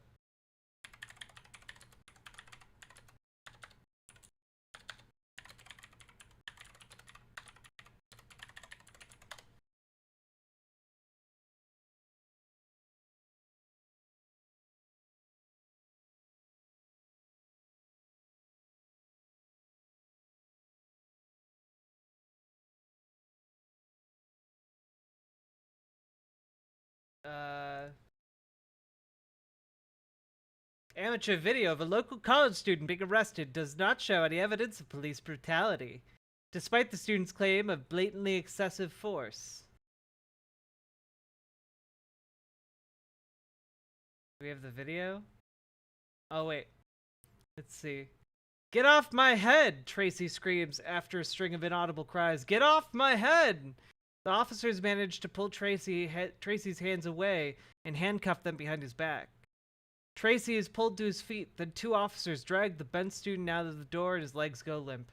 Applause can be heard at the end of the footage. The 39 seconds of video comes as supporters of the junior political science major formed a Facebook group with over 1,100 members, tagged college buildings with chalk, and have planned a demonstration on campus this morning. I think there was an overreaction by the security people as far as I could tell, said political science professor Daryl Fair, who will be speaking at the rally. Fair added he believes Tracy's civil rights were violated. Tracy and his family maintain that they want the charge of disorderly conduct that Tracy received to be dropped. So far, Tracy has not filed a complaint with the Township Police Department, whose detectives Pat Holt and Jeffrey Jacobs made the arrest while working off-duty security. Police report from that night says Tracy went onto the stage where Coulter was signing books. After being advised the stage area was for those with books only. Tracy said he had a piece of paper and wanted an autograph. When he was told no, he went around 2 police officers and approached the table where Ann Coulter was sitting, Holt wrote. Holt took Tracy off the stage and into the seating area, then told the student he was not allowed to go back to the stage and had to leave. As Tracy walked back toward the stage, Holt grabbed Tracy's coat in an attempt to stop him, but said Tracy spun out of the coat and ran towards the seating area, tackling Tracy to the ground. Holt attempted to handcuff Tracy, but the young man would not put his hands behind his back. At this point, Michael started to scream and carry on in a manner in which he was trying to draw attention from the crowd, Holt wrote. Michael had held onto one of the chairs of the seating area and would not let go. He was told to stop resisting the arrest several times, but refused to comply. After Tracy released his grip, the report states he was cuffed, taken to the campus police station, and processed and released. It's a routine arrest for us, Lieutenant Gerald Jacobs said. Our officers made this arrest, and this gentleman has his day in court. And I think that's the end of the article, and I think that's fine. Also, this sweater is really cute. Maybe I'll take a look at buying that one. I don't know. We'll see. It also seems strange to pull up that tweet when you don't really understand what's being discussed. I assume they planned this show in advance and they had looked at these tweets before they brought them on the screen. Maybe they should have stuck to tweets they had Manny actually is a cartoon. understood. He's like an evil Charlie Brown who decided to become like a journalist. This video was primarily about dunking on Twitter users, some of them with follower counts in the double digits, while intermingling some bad information promoting vaccine hesitancy. Not all the comedy videos are this bad. Some are just boring conversations between Dor and someone pretending to be Andrew Cuomo or some other person, which are fine, I guess, if that's the sort of thing you're into. I want to talk about one last video. This one is titled, Video, FBI Won't Say If Agents Were Involved in January 6th. The only way this video can be described is a poor man's Tucker Carlson segment. While watching Carlson's Patriot Purge, link down below if you want to check out that video, I got a crash course in the burgeoning conspiracy theory that the FBI orchestrated the January 6th riot, a conspiracy theory that has shown itself to resonate with some voters on the right. As an example of the power of that conspiracy theory and how it resonates with people, let's cast our minds back to when Senator Ted Cruz dared to call those who attacked the Capitol on January 6th terrorists. We are approaching a solemn anniversary this week. What video? What video? You guys are saying video. What video? Why are you saying video? Why? And it is an anniversary of a violent terrorist attack on the Capitol. This offense was so great that Cruz later appeared on Tucker The title. I gotcha. Carlson's show to embarrassingly apologize for his choice of words. The way I phrased things yesterday, it was sloppy and it was frankly dumb. And I don't buy that. Result, whoa. I don't buy that. Look, I've known you a long time, since before you went to the Senate. While it's fun to watch Ted Cruz grovel, the real lesson learned was revealed a few days later when on January 11th, we saw Ted Cruz question Jill Sanborn, Executive Assistant Director of the FBI's National Security Branch. Did any FBI agents or confidential informants actively participate in the events of January 6th? Yes or no? Ted Cruz is asking the same questions as Tucker Carlson. So who's Ray Epps, by the way? Who is Ray Epps? I must point out that there is zero evidence that Ray Epps is an FBI agent or informant. This conspiracy theory largely seems to be based on Epps having not been charged with anything, which makes sense since there's no evidence he entered the Capitol or any direct evidence of him fomenting violence on the day of the riot. Also, if he were working for the FBI, it seems strange that they would be circulating his photo looking for more information about the guy. Seems like a dumb move. Also, this idea that Epps was some kind of crucial key figure in starting the riot is absolutely absurd. There's plenty of video evidence of other people who encouraged violence openly that day, many of whom have been identified and charged. Making it about this one guy who got shouted down the night before and pretending he works for the FBI is nonsense. And Ted Cruz pushing this conspiracy theory is... Chat. I have a proposal for you. Chat. A proposal. If we get 15 more subs, we'll start our next analog horror thing. Okay? 15 subs. Let's go. Is political theater. And that finally brings us to Jimmy Dore. Here's how he covers this non-story. And now anybody who thinks there's something going on here is going to be painted now as a by the establishment press. So I don't know what's going on here, but something's going on here. I can tell him what's going on here. Ted Cruz, in an effort to appeal to right-wing voters in his base, is asking questions he doesn't expect an answer to, so he can create the illusion that he's investigating the FBI's role in the events of January 6th, and Jimmy Dore is very usefully helping him push this performance. Instead of taking a moment to consider that Sanborn might not be able to comment on Do I an have ongoing Local 58 on investigation, your list? or was perhaps I blindsided by might. questions related to a right-wing conspiracy theory, or that it's highly unlikely she would have detailed information about every single person that was arrested or even questioned, considering thousands of people are involved here. But I might be selling Jimmy Dore short. He does address one of the criticisms of the Ray Epps as FBI informant theory. Why would they put him on that list? That's the thing that... So that's the kind of thing that kills this theory, I think. But they also could be just that incompetent. This response really encapsulates what's wrong with this video and so much of Jimmy Dore's coverage. It's lazy. Someone in the FBI not answering a question isn't evidence. Sitting in a studio and wondering whether the FBI is either stupid or playing mind games to throw people off the scent isn't investigating anything. What's particularly annoying is his reference to an article from Mother Jones. What they printed there is at best utter stupidity and at worst What is analog horror? It's like low budget YouTube levels that is typically like a good example of it would be the Mandela Chronicle or Mandela Catalog. The Mandela Catalog would be a really good example of it. If you want to just, I don't know, watch like the first video in that series. You'll kind of know what you're in for. Gaslighting. Oh, sure, they have a history of doing the exact thing that people think they're doing right now. The reason we know the FBI has done these Lady things in the past 100%. is because we have evidence. If there was evidence, I would happily change my mind on the issue, but we have no evidence to support the idea that Ray Epps was on the FBI's payroll. He doesn't even address why this supposed FBI agent did an interview with local media a few days after January 6th, something mentioned in the Mother Jones article, by the way, or how another video of Epps from that night show him clearly being egged on by a guy who appears to be noted right-wing troll Tim Baked Alaska Gionet. I don't care if I pronounced that right. We need to go, I'll say it. All right. We need to go in to the Capitol. Let's go! There's far more evidence of Epps having connections to the Oath Keepers rather than the FBI, as seen in this photo of Epps at an Oath Keepers summit. The Oath Keepers, for those curious, are one of those right-wing militias whose members have been charged with instigating the January 6th riot. Instead, Dore closes on this. What's passing for news skepticism these days? It's not. They're running interference for a particular political point of view. That's what... Well, you'll find out if we get 15 subs. Let's go. Politico's doing. That's what Mother Jones is doing. That's what the establishment corporate news does. What Jimmy Dore is doing is acting as a tool for far-right conspiracy theories pushed by fascist enablers such as Tucker Carlson. And he's acting as a tool for opportunists in the Republican Party, treating their dog and pony show as some kind of crusade for the truth. To frame this commentary as some kind of fight against the powers that be, while it's on the side of the Republican Party and the biggest name in cable news, reveals just how lacking in self-awareness a video like this is. The frustrating part is, there are absolutely grounds to criticize the FBI with regard to January 6th. According to research done by the Washington Post, the FBI was well aware of warning signs of the impending riot. They instead chose to ignore them because they assumed there would be no violence. The FBI should have been well aware of the threat of violence from right-wing extremists, as it's not exactly obscure knowledge.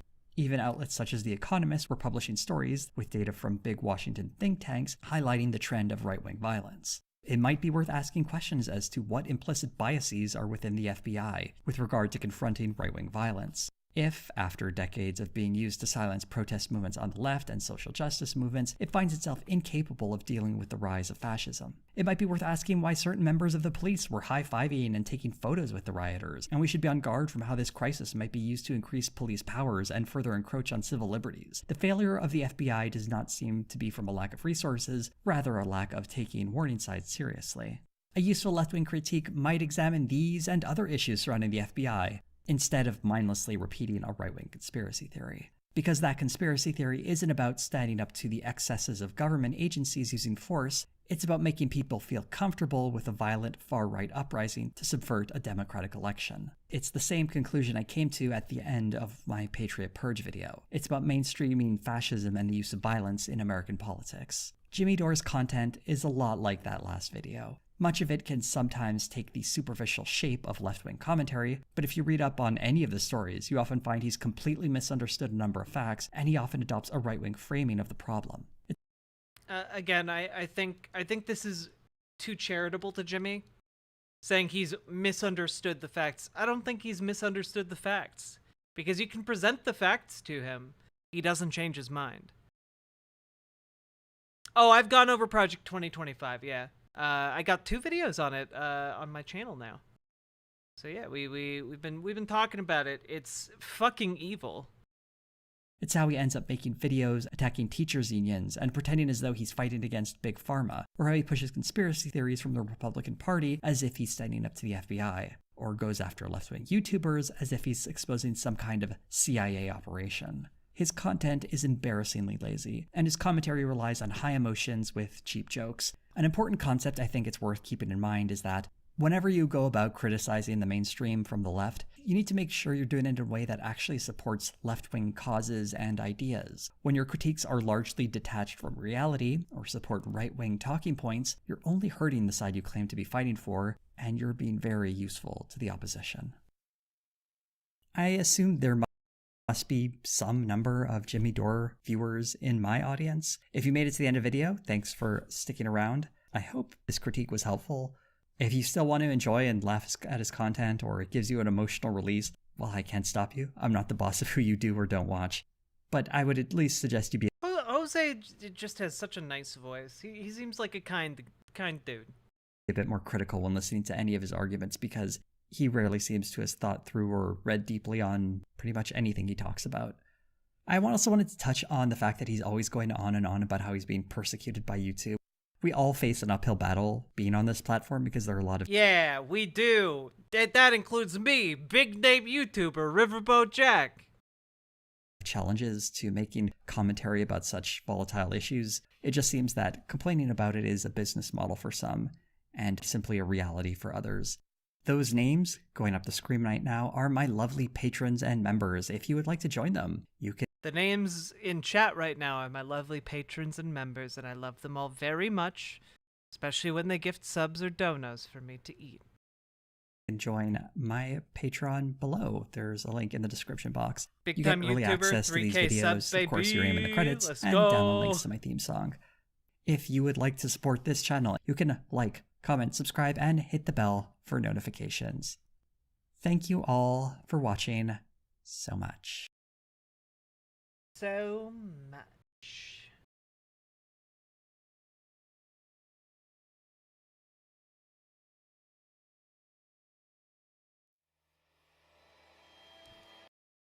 Full EP time, baby. Let's go. So how you doing? You're eating the subs and donuts? Yes, it's how I convert them into heat energy.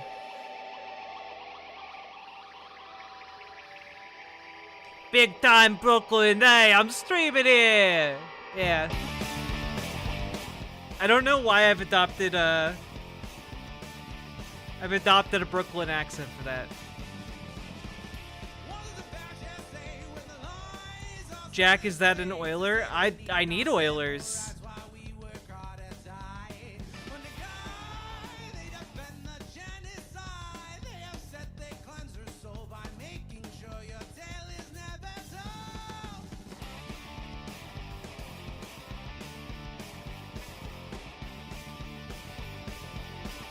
Yo, let's go, Ryla.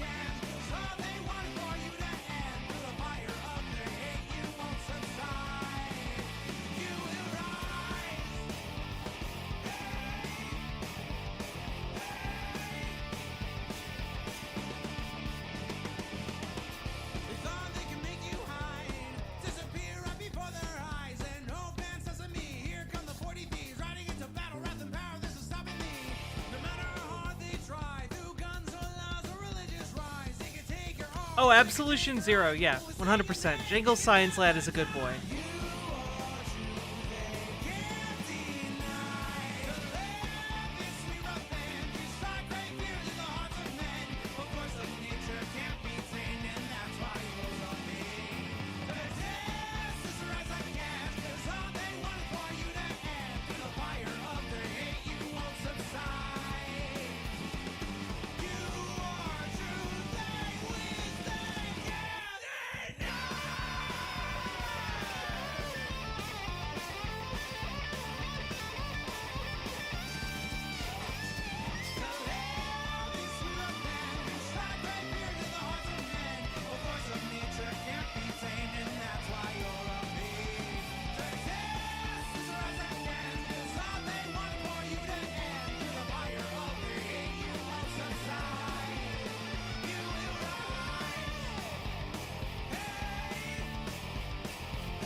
Local 58 is like half an hour.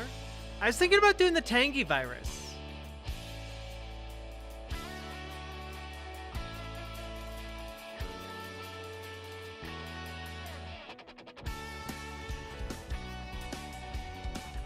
Is this the artwork cover that was drawn by Voosh? I believe it was, yeah.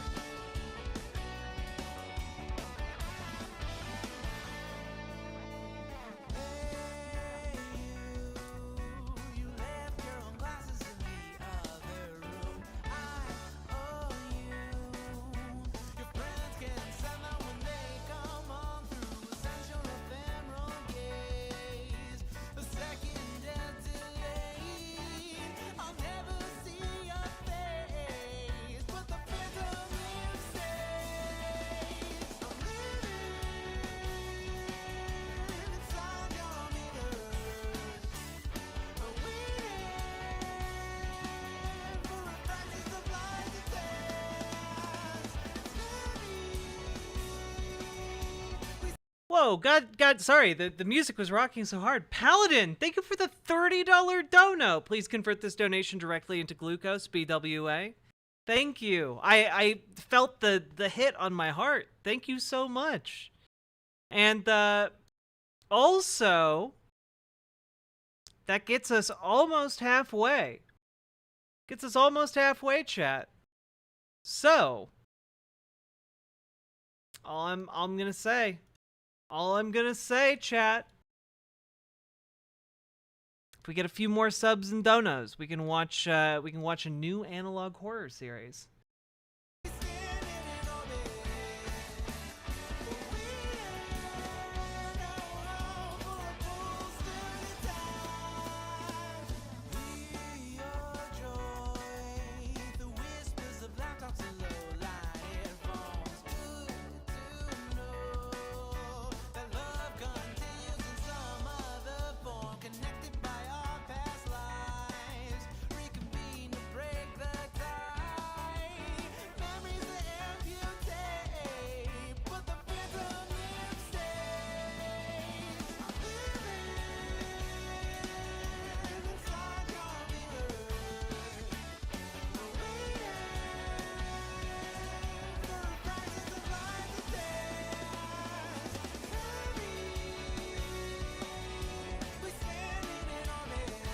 Drago, I want to play it. I want to play it so badly.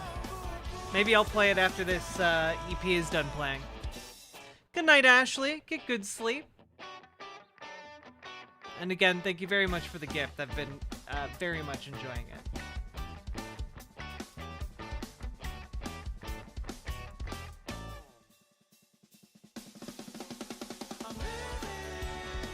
No Baldurs, we riot.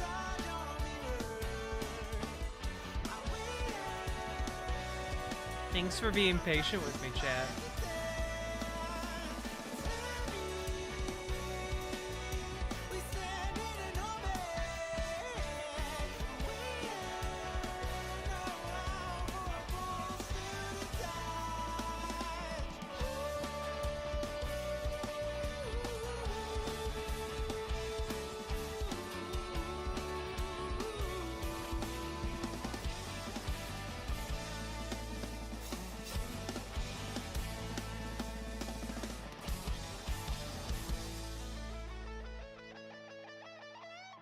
God, I don't know what it is about Sweet Myth's music, but like a lot of these just feel classic, you know?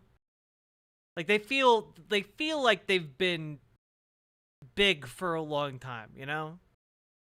I just love it's good music. I'm not a big music person, but it's good music.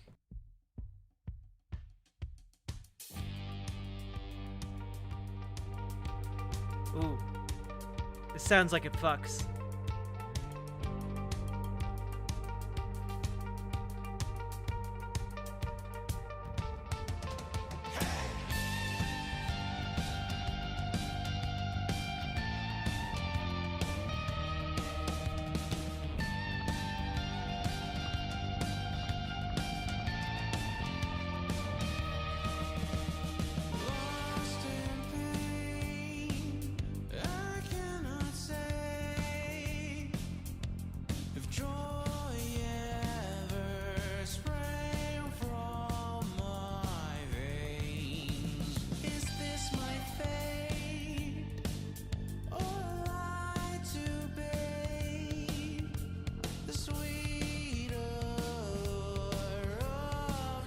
I'm glad you're having a good day, Beef Torque Hunt.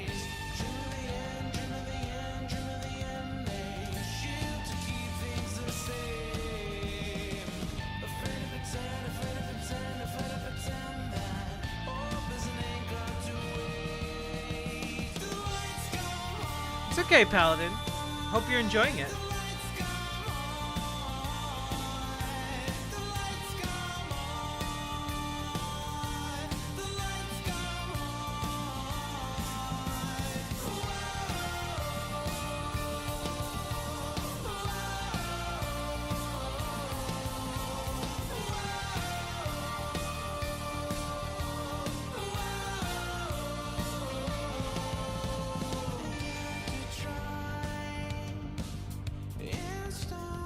But will it fuck me?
Still have to try.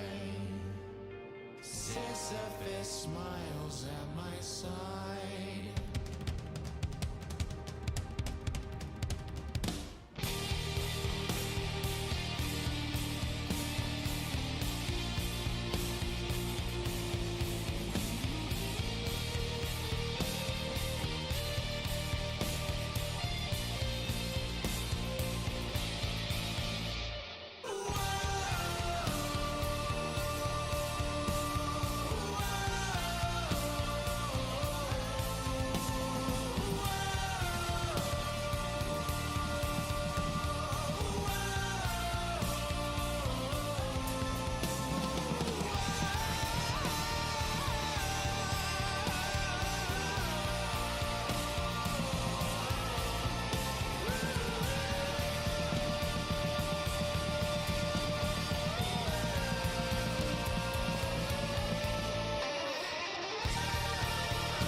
Hi Ryu! Thank you for the 3 tier 1 subs! Let's fucking go! We only need 6 more subs!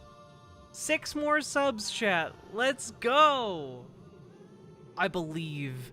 I believe, chat. I believe.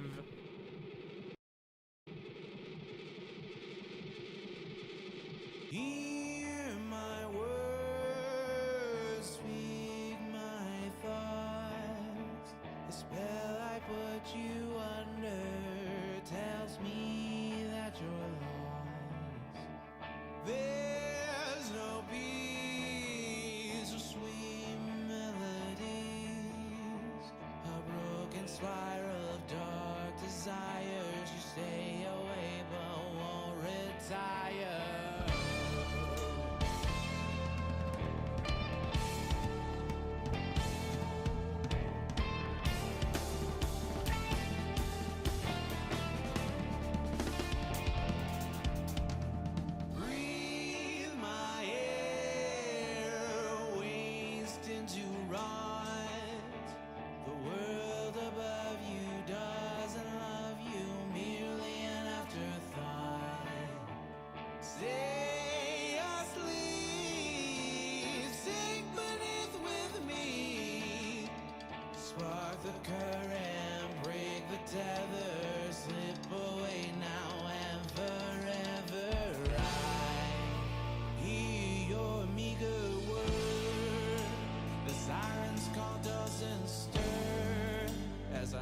held on to my heart.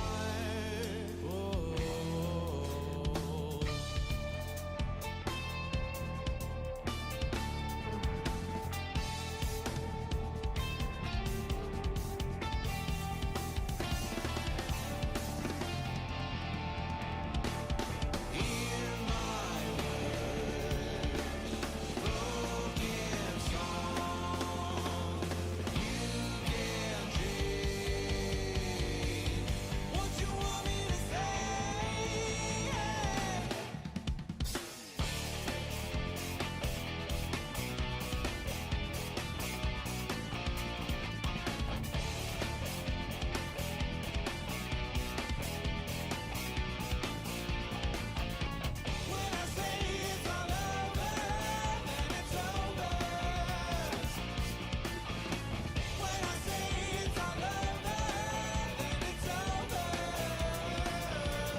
Oof.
That was so great.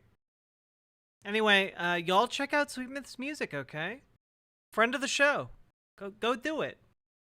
Go support a lefty band. Also, chat, hello. Are you enjoying today's stream? Because I know I am. And I'm going to be playing Baldur's Gate. We need 6 subs to start our analog horror. So, consider just thinking about that while I boot up Baldur's Gate. I'm very much enjoying this stream. Good. I'm glad you're enjoying your stay so far.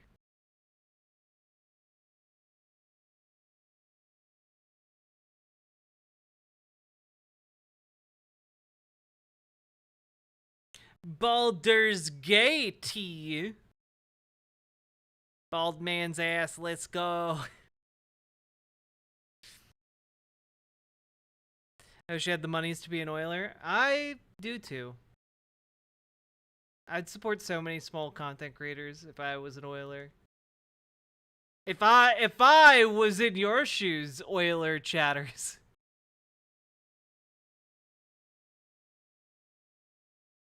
Dungeons and more like, oh, it's so boring. More like Dungeons and Dragons. Am I right?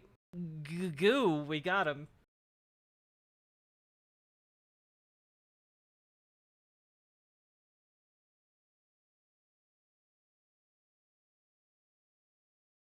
I only dream I could be the local Saudi benefactor.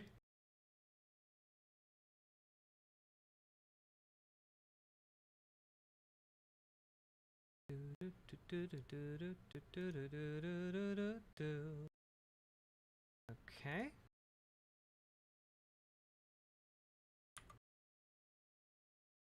Game does not want to be detected at the moment.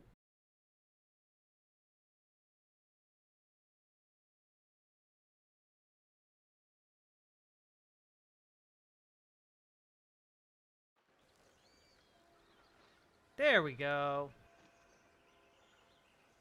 Beer Bash Johnson. How you doing, you son of a bitch? Hello, Beer Bash. Hello, the twos. Hello, Epic Prawn. How you doing, fellas?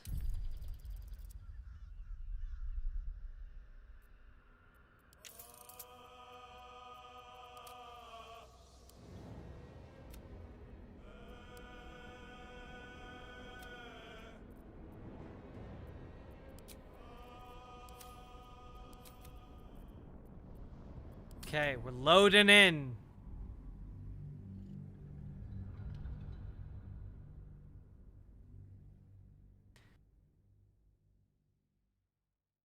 Now, when you go into the town, okay, honey? When you go in there, just keep in mind, don't talk about his gait. He's very self-conscious about it. If you mention it, he's going to get a little embarrassed. Might make it hard for you to start in a new town all by yourself on your father's abandoned farm.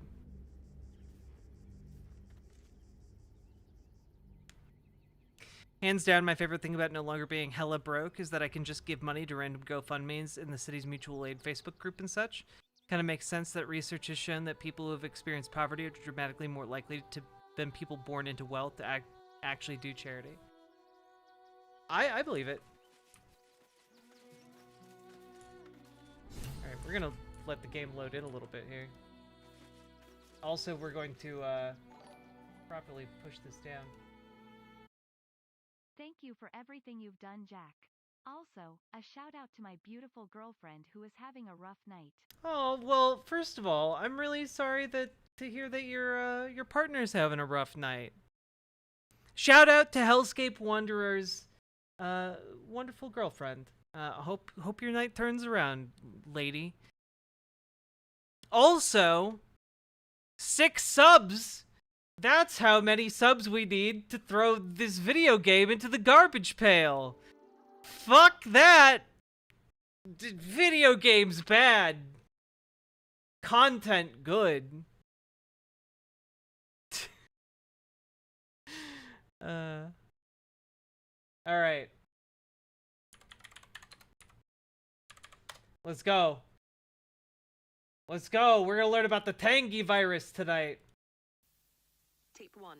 Unidentified disease. Researcher. Okay. Full disclosure, going into this, don't know anything about it. Don't know if it's gonna be spoopy or what. But guessing it's about a virus and might have a vaguely tangy taste. Let's go. Dr. Julia Williams. Station. Kate's Crossing Health Unit. Date. The 8th of August, 1988. Report. Several cases of an unidentified infection have been reported in several parish residents. Patients were reported to have been swimming in the Tick-4 River prior to symptoms. Additional notes. Blood samples have been ordered from each patient. Water samples were taken from 3 key areas of the river. Sample 1, outside Lake Pontchartrain.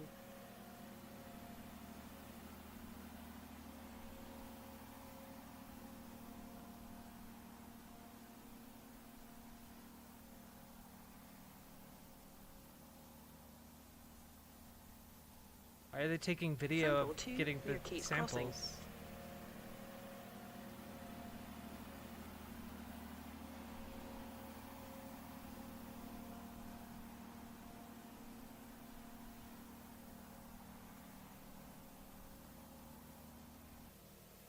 Sample 3, North Parish.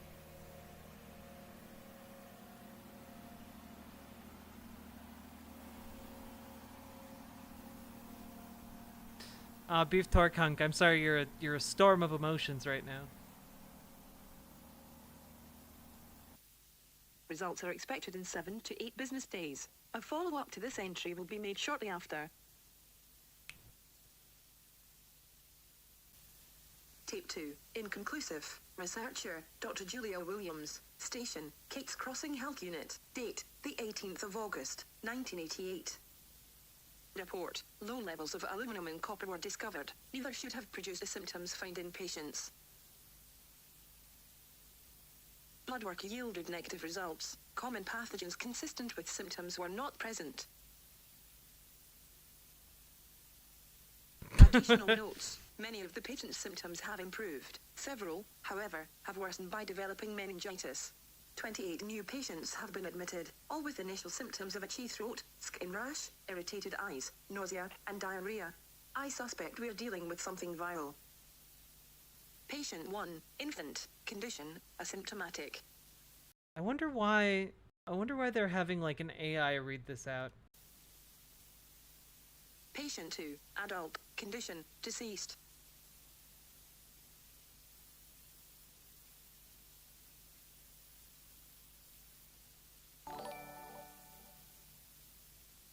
This is to watch the local 58 Patient direct 3, action child, condition, stable. Biwahaj. Thank you for the 4 gifted tier 1 subs. We'll watch that afterwards.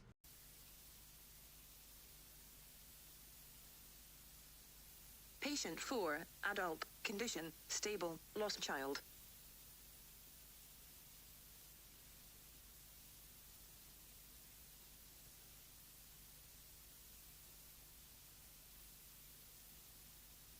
Autopsy results. Patient 2, tumor found near spine. More tests need to be conducted on surviving patients.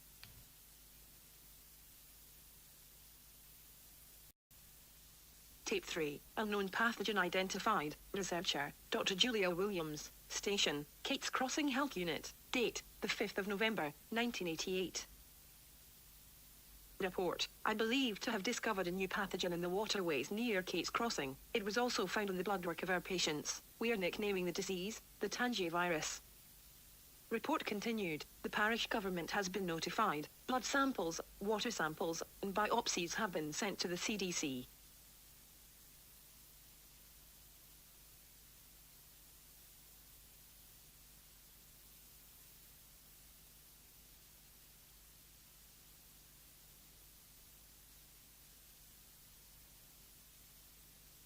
Hey, Cthulhu.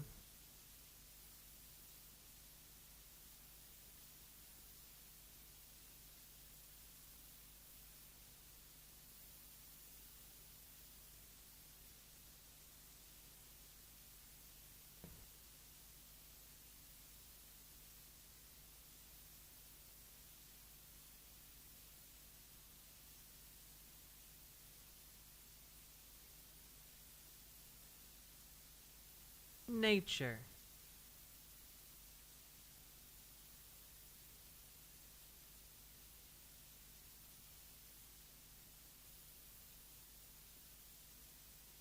Biopsy results. The tumor yielded a strange and frightening discovery. They were filled with aggressive worm-like organisms. As impossible as this may seem, but it appears the organisms are being birthed from the virus. Almost like they are being hatched. Ew. Ew. It's a worm virus.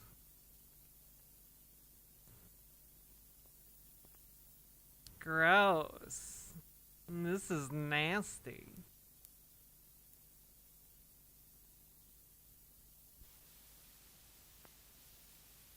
Look at him doing little circles and S's and squiggles.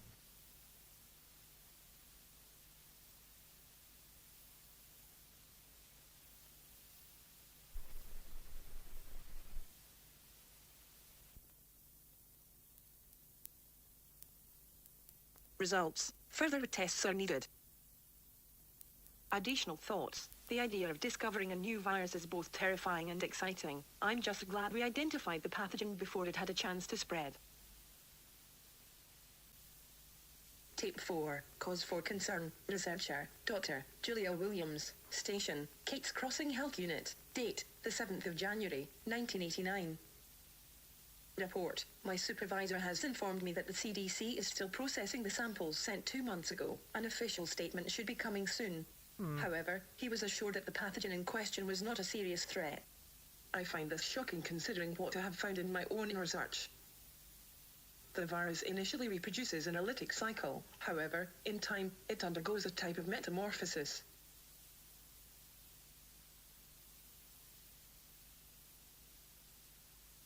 From what I can observe, the viral stage seems to be its immature form. Once the worm-like parasites emerge, they immediately seem to gravitate toward the brain and nervous systems. Oh shit. Survivors show negative results for tangivirus. However, I am wondering what might be going on in their head, as the only way to detect the secondary infection may be an autopsy. I believe it may be in our best interests if I contact the CDC myself. The CDC hasn't received our samples. When confronted as to why, my supervisor claims that another parish confirmed that the pathogen to be Giardia. I find this to be not only outrageous but inane. Why would he lie about sending the samples to the CDC? And Giardia, a grade schooler wouldn't confuse Giardia with the tangivirus. He's got the brain worms. Tape 5. Don't Tipping trust him, point. Julia. Researcher. Dr. Julia Williams. Station. Kate's Crossing Health Unit. Date. The 4th of April, 1989. Report. Despite my repeated warnings, the parish government is promoting its waterways to its citizens and surrounding parishes. Apparently, that's why the CDC was not alerted. The riverways are big money and no one in the administration wants a potentially deadly disease scaring the tourists. Typical government bureaucracy. I fear this could be ground zero for a major outbreak. Whoa, whoa, whoa, Julia, that's not government bureaucracy. That's the corrupting force of capitalism, okay? The government bureaucracy doesn't care if there are tourists, but the government bureaucracy bends to the local businesses, which demand the tourists. Don't get it twisted, Julia, you capitalist pig dog. Sorry. And not of Giardia.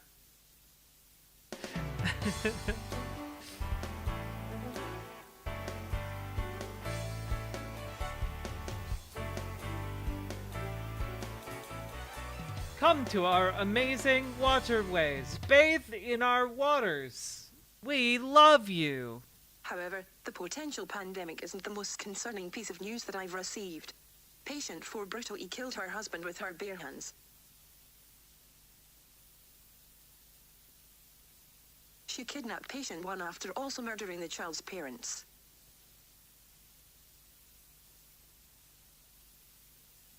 Patient 3 also violently attacked his parents.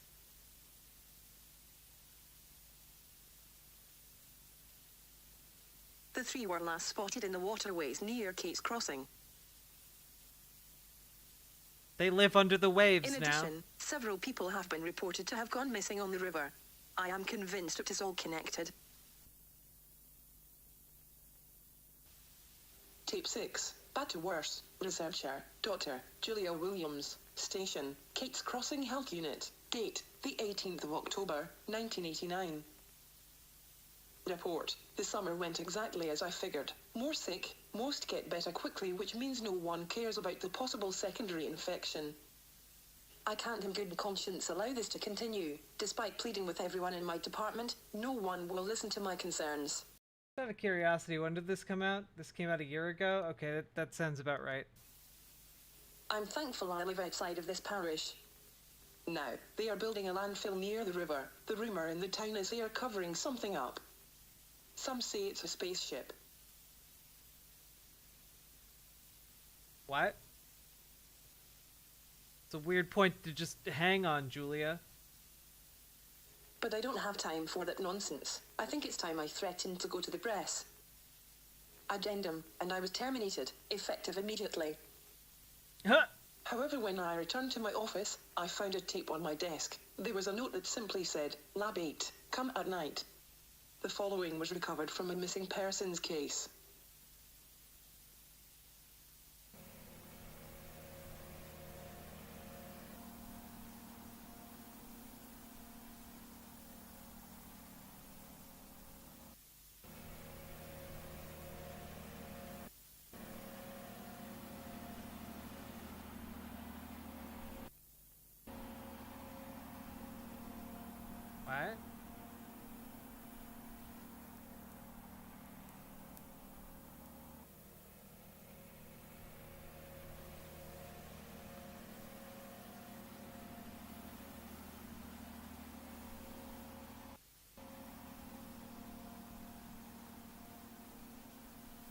This is a cool analog horror. We haven't gotten many like this.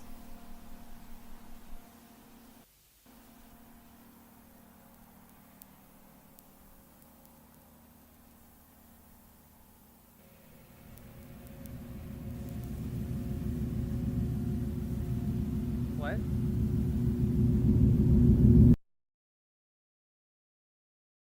Based on what I've seen on this tape, I will return tonight. Tape 7. Alien. Researcher. Dr. Oh Julia shit, Williams. it's an alien. Station, Kate's Crossing Health Unit. Date, the 18th of October, 1989. Continued. Report. I was shocked to find my supervisor and his assistant were the ones who left the tape. Apparently, they have been trying to figure out who they can trust with the current threat. They believe most of the parish government has been infected. Regardless, what they showed me in Lab 8 was disturbing to say the least. The virus is sentient. It doesn't want to just spread. It wants control. Oh shit! Sentient alien virus, let's go!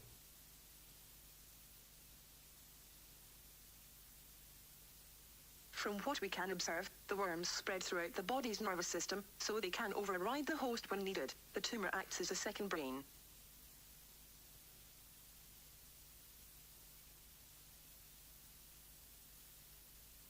Even decapitated, the worms keep the dog's head alive. According to the data he's seen, most will simply succumb to the virus, lose control. A small portion will perish. The remaining will mutate into giant amphibious Jesus creatures. Christ. Afterwards, we went to my supervisors, Jim's home. He and Jay spent hours telling me how the local government is planning to introduce the virus to the water and food supplies. We discussed plans of how to go public over a bottle of wine. Alien invasion by way of viral infection is frightening, but I must admit, it feels good to no longer feel alone.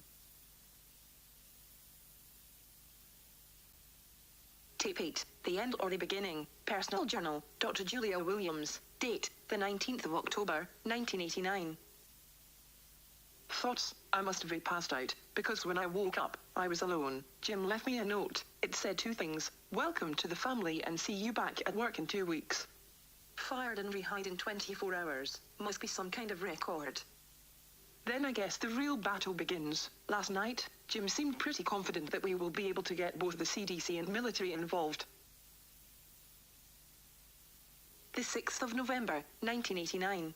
Back to work and back to war. I'm feeling under the weather, but Jim and I have a big meeting today. Time to discuss the future. Oh shit, Chad, Jim I think they wasn't here got today, Julia. But he left the bottle of wine that we shared 2 weeks ago. It had instructions to analyze. So I did as asked. Oh God. I am infected with the Tangier virus.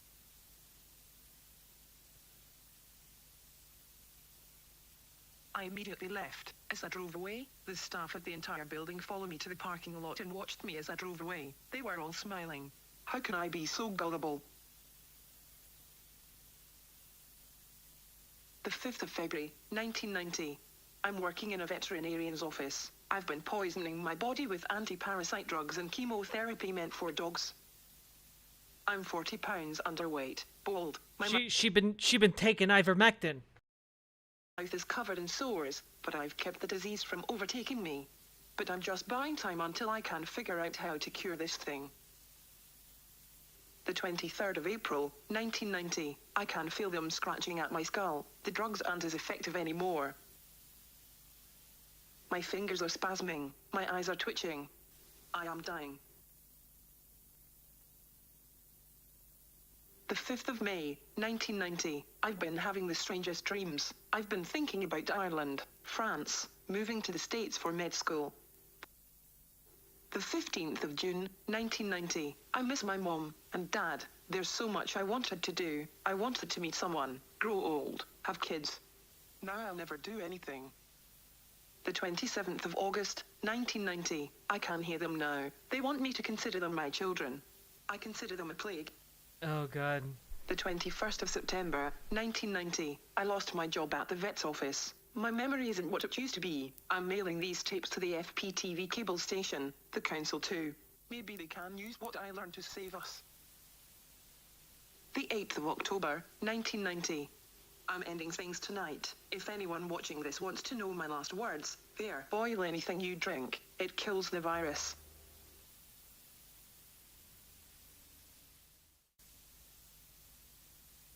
After the old FPTV building was torn down, hundreds of old VHS tapes needed to be digitized and cataloged.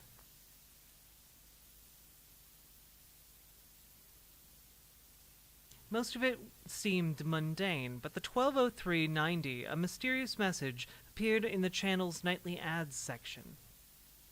It appeared only once.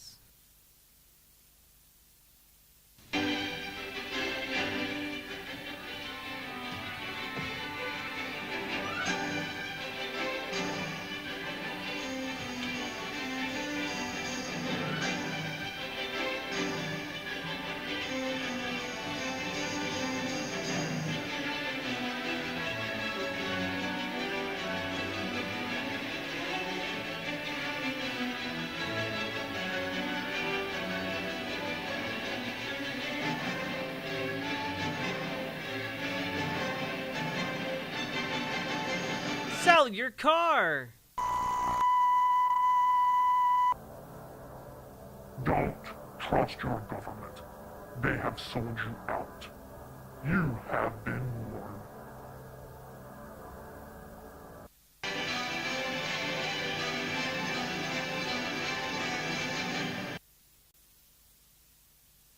Three days later, an ill-timed boil advisory appeared during a pre-recorded newscast.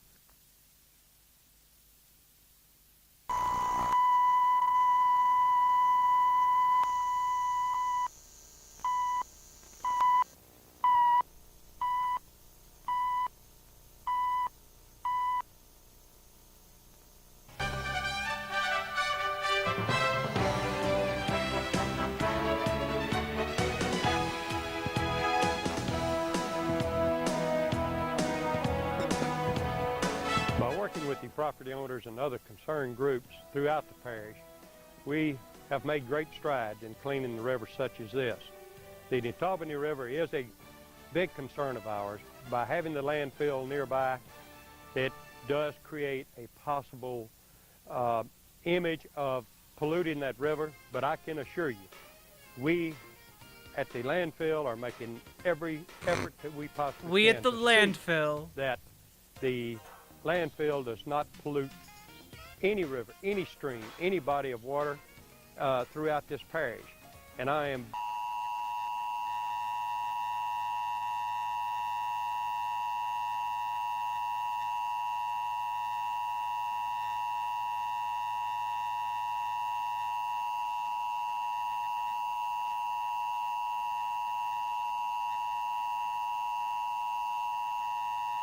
very, very adamant about the personnel at the landfill.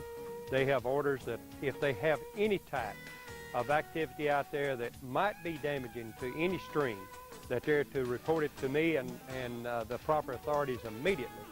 We have formed this committee, and the committee is going to be very active to monitor the activities at the landfill and to see that if Absolution there is Zero, a Sam. problem on the Netaubany River, that we can address it. And if it is a problem that can be solved or created by the landfill itself, it will be handled and handled properly. So much landfill talk.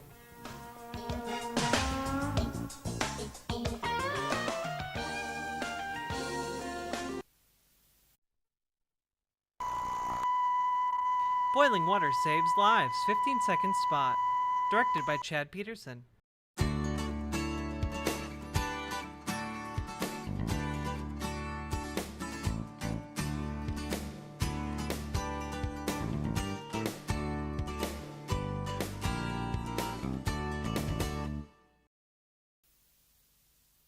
Within a week of the boil advisory, the parish was gripped in an environmental disaster.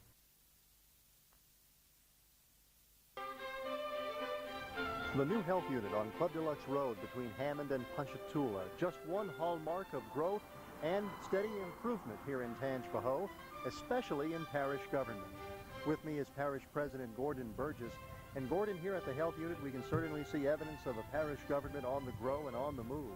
Yes, Ken, we can. We have this new unit here on Club Deluxe Road, and then we also have the new unit in A-Meat that's on Highway 16 west of town, and we're very proud to have the 2 health units in the parish to accommodate the needs of the people, whether it be for their shots or whatever the service that we can render to the people.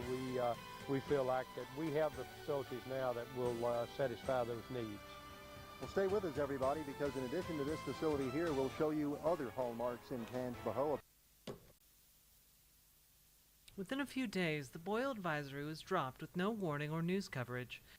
Just a strange 15-second spot.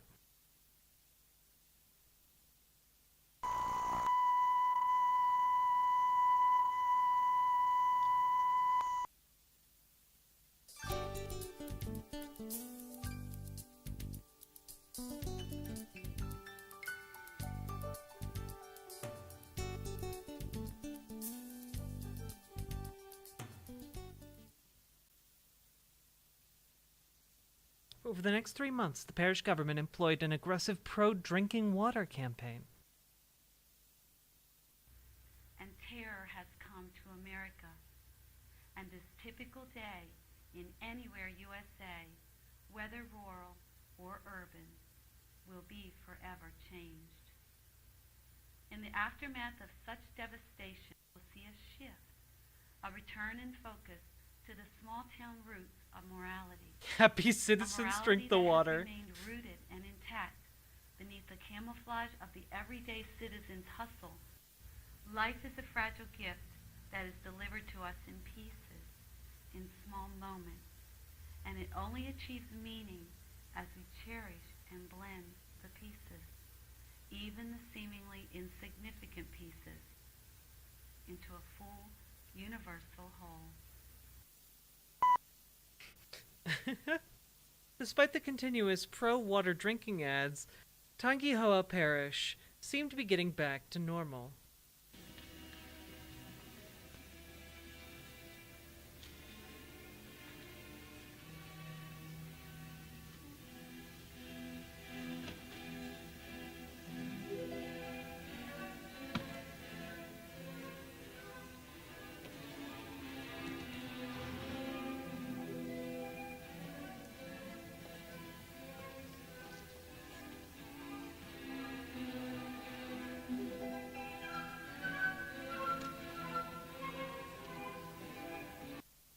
Biohazard warning. Unknown substance detected in the water. Do not drink the water. Do not bathe in the water. Do not give to pets. Boiling is not enough. Water could be highly toxic. Something unnatural is in the water. The sick are no longer human. Oh, Stay shit. human. Don't drink the water.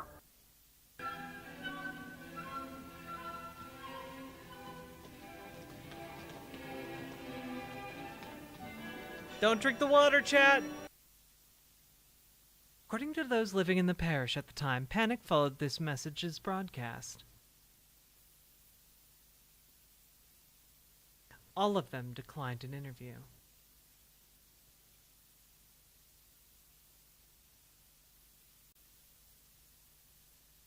Anti-water messages began to appear during random broadcasts.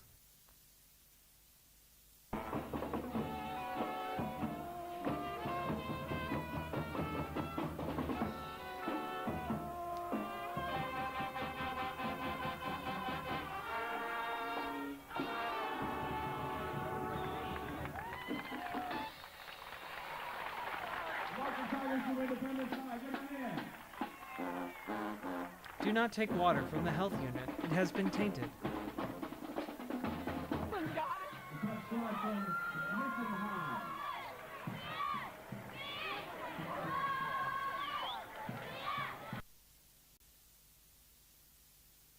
Within days of the warning, parish officials began working around the clock at the landfill.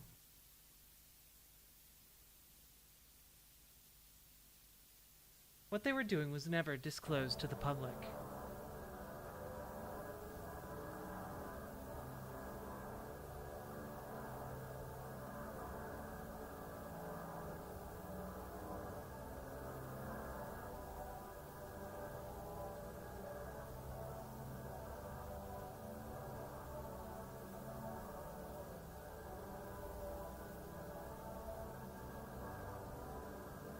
Happy chatters, drink water.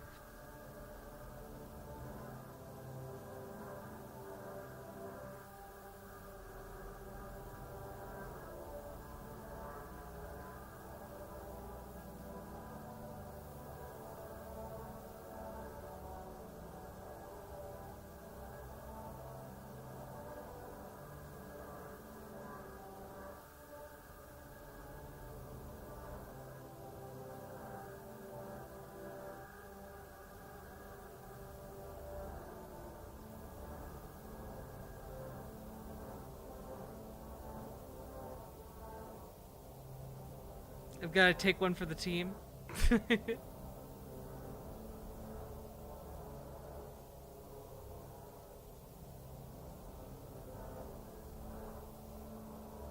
The water is safe in Ba Sing Se.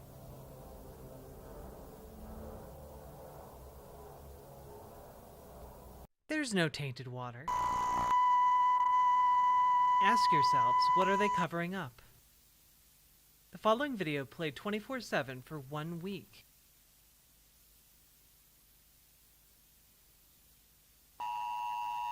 Notice of evacuation. Take Highway 22, I-55, or I-12 and leave the parish.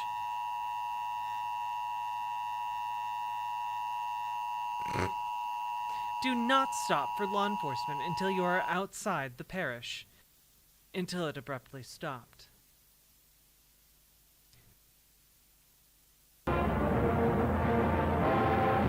Effective immediately, FPTV is under new ownership. Stay tuned.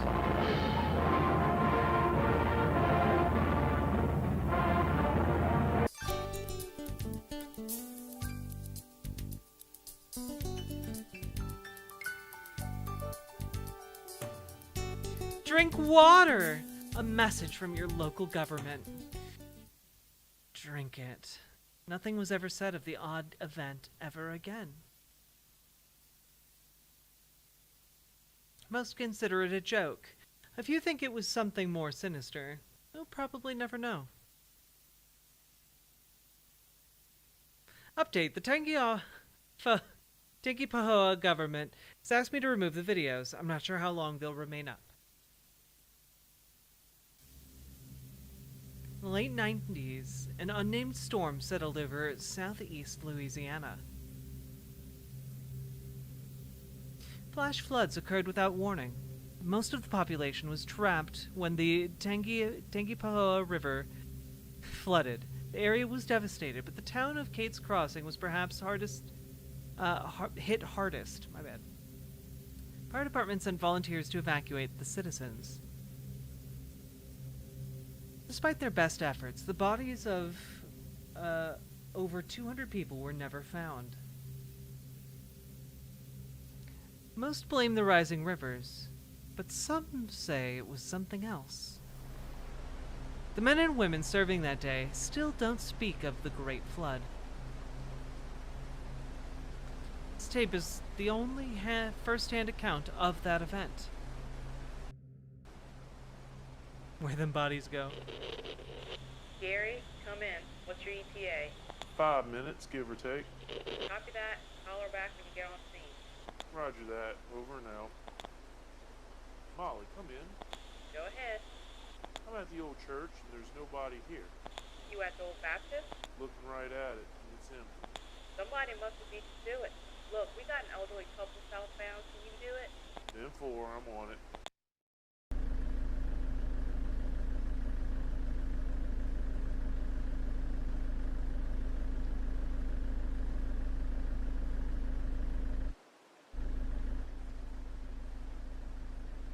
Hey Molly, the elderly couple is MIA. Can you call HQ and see if someone's making these rescues? 10-4, I'll put the word out.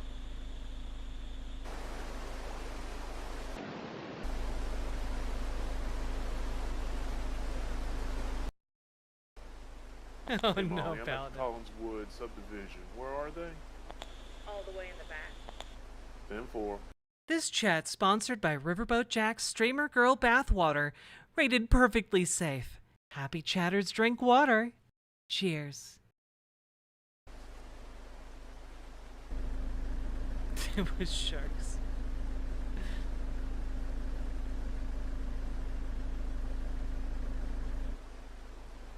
Molly, I'm at the back of the Collinswood. No one's here. There's no way someone else evacuated 30 people. Have you heard anything from HQ? That's a negative. Try again. What the hell was that? Sorry, trying to get some caffeine. No, I heard something. Wouldn't worry about it. Probably just an animal. The other guy said they've been hearing all sorts of stuff. Look, I'm gonna start. Oh shit, chat. Remember they talked about it turning people into fishmen. Fishmen, chat. I'm making my way back to you, okay? 10-4.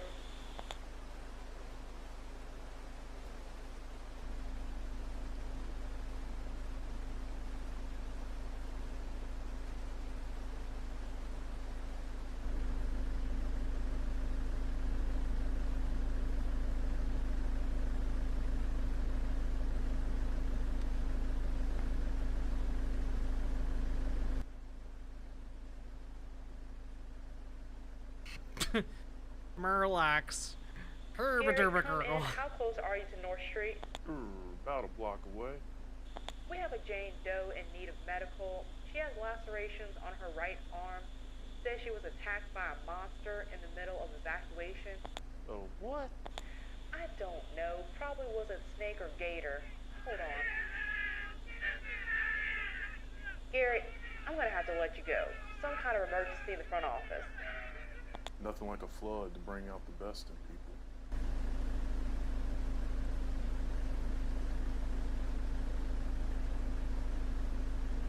Yell at her.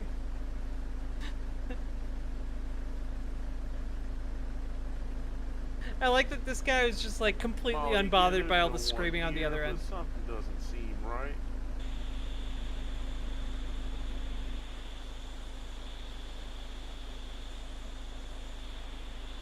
Molly, you there? Molly. Hey, Lefty Come McLefterson. in, please.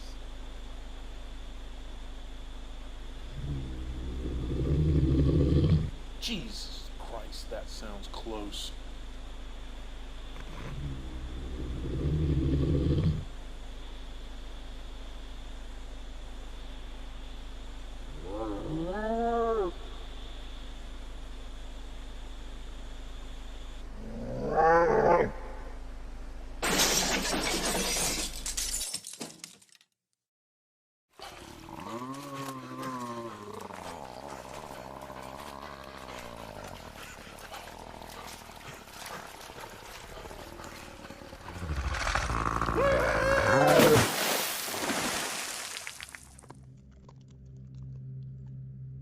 Oh shit. R.I.P. Gary Davis. During the cleanup, rumors of monsters in the water circulated throughout the community. However, the parish government quickly squashed those rumors.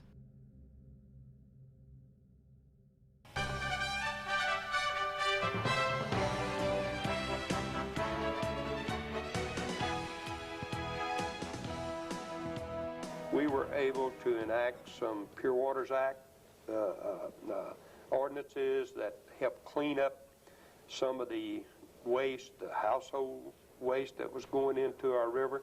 And I guess we probably have the cleanest river, the Tangipahoa Parish. The Tangipahoa River is the cleanest river in the state. But yet, we are the only state that's still labeled as being polluted, and you can't swim or fish or tube in it.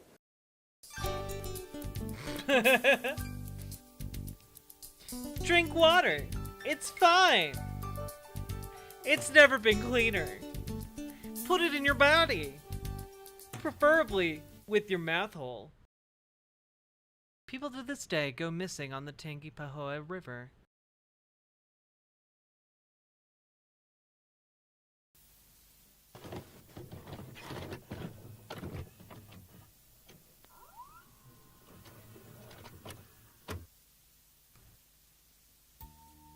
Come visit Tangipahoa. We invite you to come visit the best kept secret in Louisiana, Tangipahoa Parish. Business is booming, restaurants have reopened, miles of waterways are ready for you to enjoy. Every weekend, there's something fun to do in our little parish. Since the Great Flood, we have rebuilt our community into the perfect place to raise your family. So come and visit your friends in Tangipahoa Parish. You might even find you'll never want to leave, but if you do, we'll be happy to send a piece of our community home with you. We here in Tangipahoa Parish are proud to announce Tangi Water will be available in every major supermarket in America. And who knows, maybe soon, people all over the world might get a chance to enjoy a cool, refreshing taste of Tangi Water. Tangi Water, it'll change you.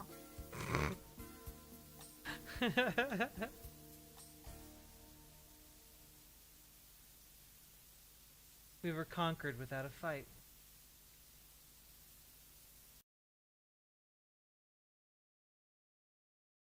Okay, that was pretty fun. It wasn't very scary. It wasn't scary at all, but like it was pretty fun. Okay, I'm gonna take a quick break, and we'll do a little intermission here, and then we will check out the local 58 that we got a dono for. Thank you again very, very much, Archangel the Cab. I appreciate you. Thank you for supporting me, for being with me for all these years.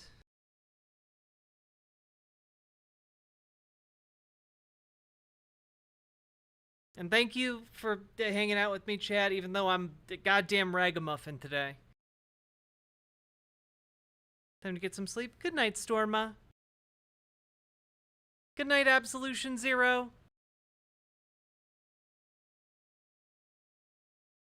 I like the generic music in these videos. Me too.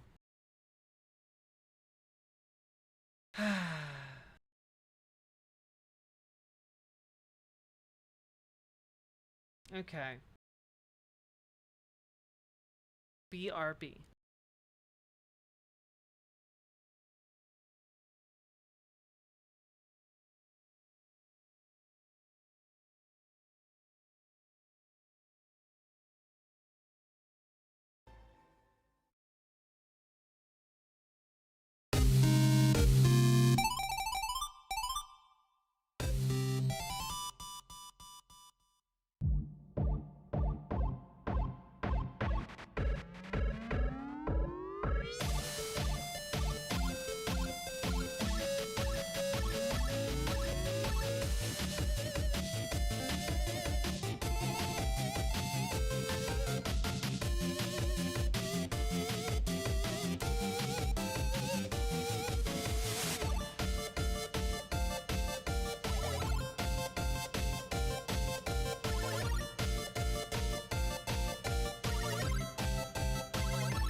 All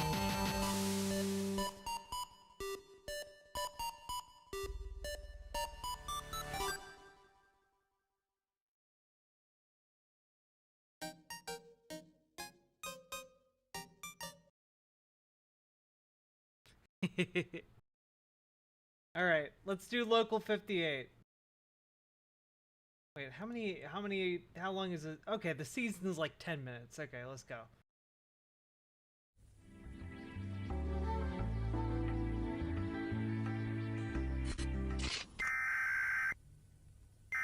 Emergency alert system. County authorities issued weather warning for your area.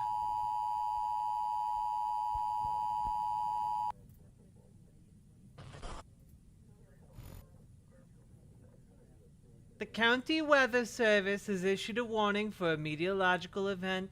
This warning is effective immediately and continues until sunrise tomorrow morning. Citizens are advised not to observe this event with the naked eye.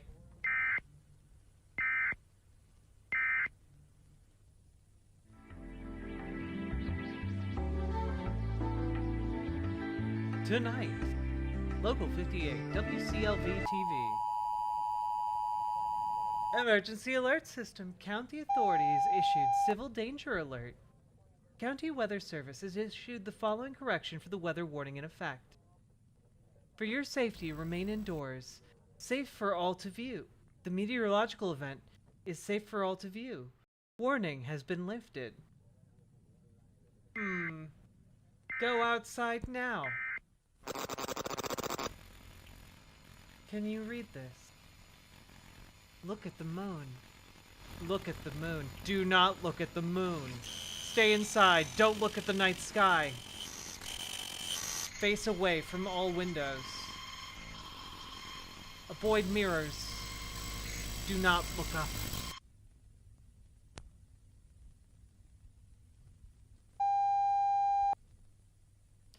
Following is a message from the County Weather Service. It's in the light. The moon came in. He found me. Through the mirror. Moonlight white.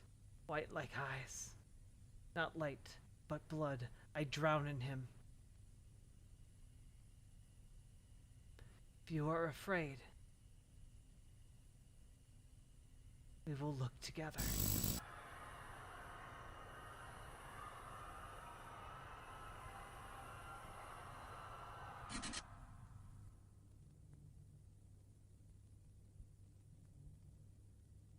Other service by Chris Straw.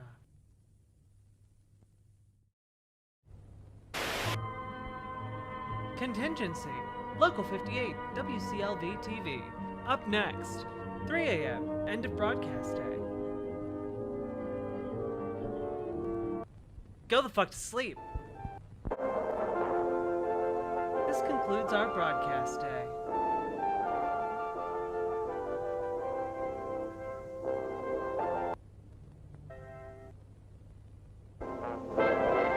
Have a great night.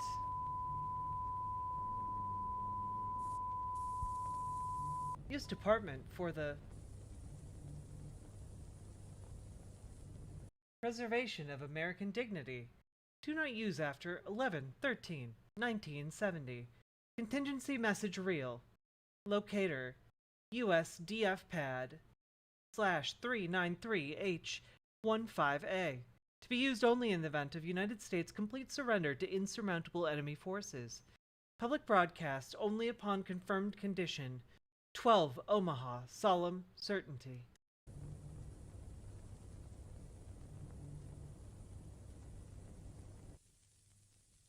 Contingency message will now begin. Please comply with the following instructions for the good of America. American citizens, the worst has come to pass.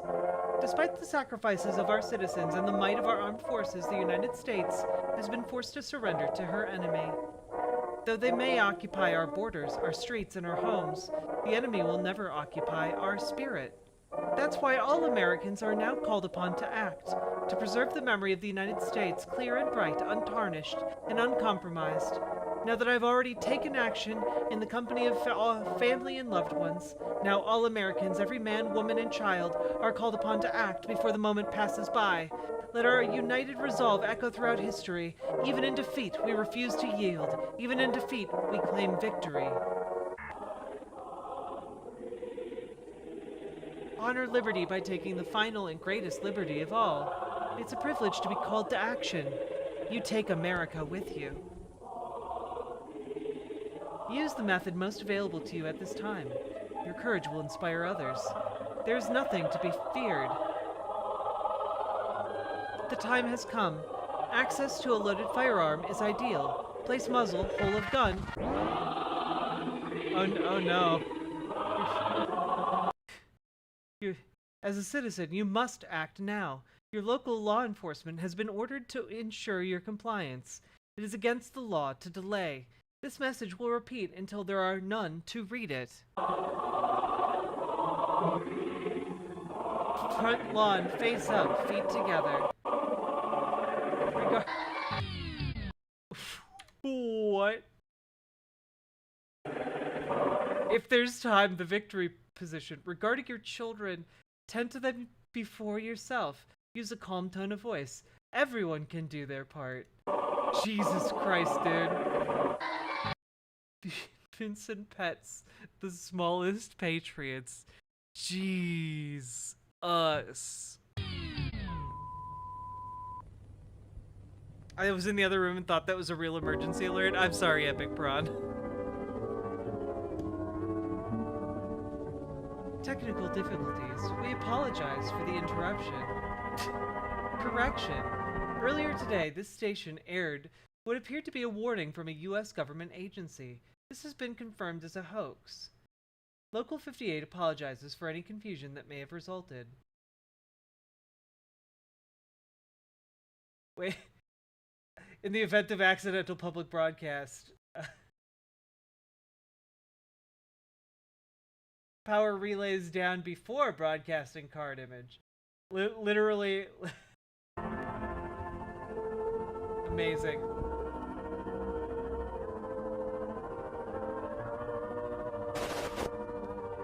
The hoax apology card. It's wonderful.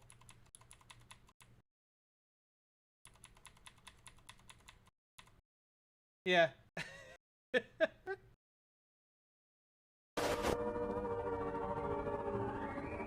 Oh yeah, we saw Vita Carnes.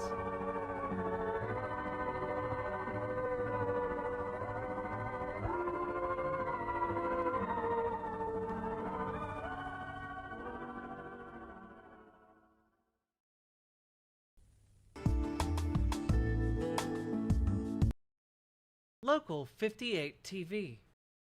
WCLV TV. You are on the fastest route available. Tonight. 12:05 a.m. The Midnight Movie. 1:55 a.m. Paid programming. 1:55 a.m.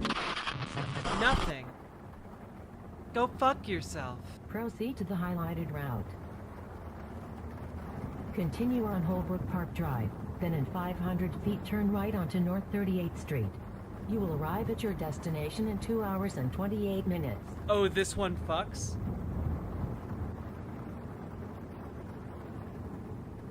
Turn right onto North 38th Street.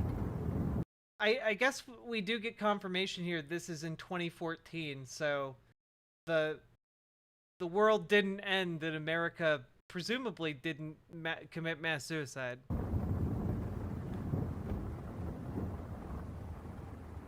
In a quarter mile, turn left onto Merritt Parkway. You are on the fastest available route.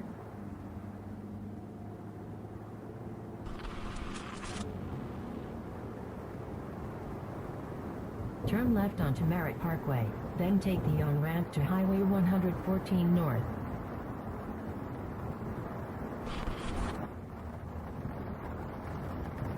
Traffic ahead, rerouting.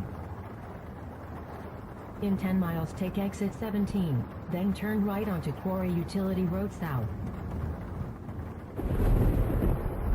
You are on the fastest route.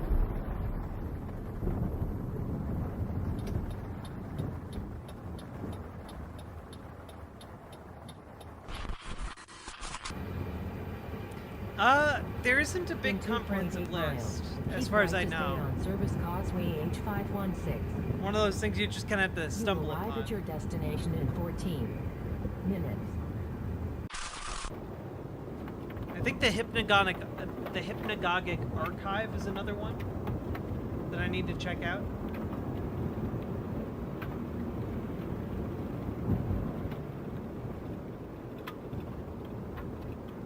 This is spooky. Rerouting. Make a U-turn.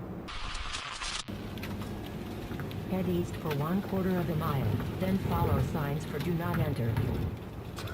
What? Follow signs for do not enter. Oh god. Continue on unnamed road. Then, in 300 feet, turn off your headlights. Oh, fuck that, dude. No, why are you doing this? Why are you doing this? You don't gotta do this. You stupid bitch. Well, you're in the middle of the goddamn woods. Rerouting. Make a U-turn. Fuck that. What was that?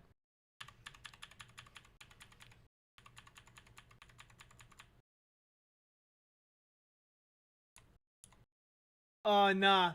Nah. Nah. Nah. Asterisk, asterisk, Nah. asterisk, asterisk, wholesome gang Hey, represents. Chris. Nah. Fuck that. Fuck whatever that thing is. Nah, I'm good. Rerouting. Hey, dipshit, maybe you should have followed your GPS into the middle of the goddamn woods. Make a U-turn. Your destination is behind you. Rerouting. In 500 feet. Your This is destination entirely is beyond 300 self-inflicted. feet. Your destination in 250 feet. Rerouting. Your destination will be in 50 feet. You will arrive at your destination. I do like the GPS telling the audience how far that thing is behind them. That's a nice touch. That's really good, actually. I want to see that reused in a major motion picture.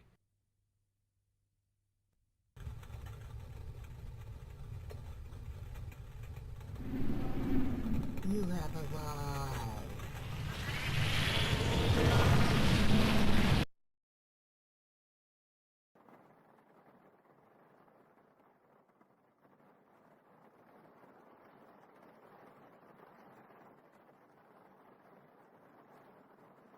This is like, I mean, like, this is just really, really good. Oh, wait, this was based on an idea by Mikey Newman, like Movies with Mikey. That Mikey Newman. Also, it's pretty great that they could just use stock footage with a little bit of original footage and then just stock music and sound effects and like make something so effective. Oh, Movies with Mikey is friends with Chris Straub. Okay, cool. I like that.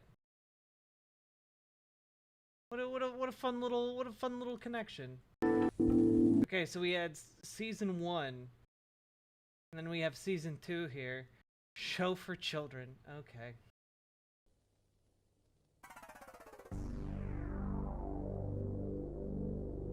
I came for Bald Man, instead I get scared.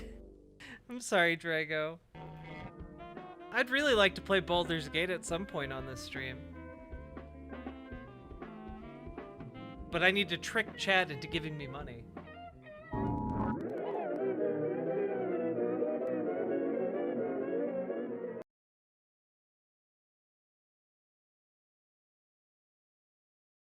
Fuck this. I hate clowns. I hate old-timey clowns the most. Hey, Pearly. Yeah, we're doing some little bit of scariness. Cadaver in a grave mistake.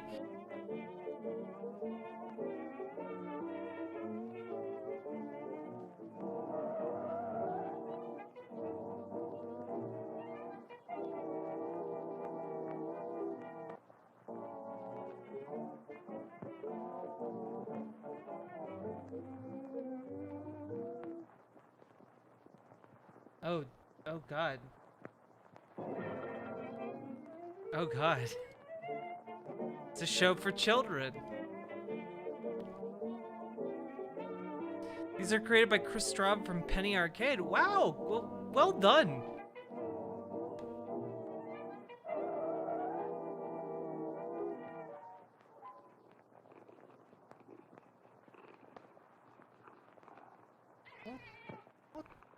What the? I'm sorry, what the fuck is this? What the fuck is this? Alien parasite motherfucker.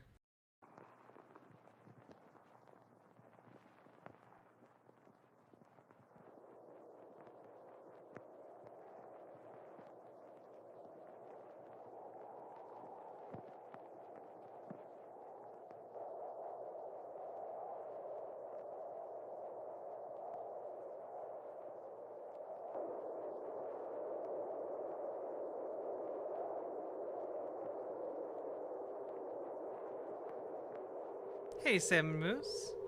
I'm a bad chatter. Feel free to punish me. Oh god. The jaunty skeleton lad is sad. I don't like that.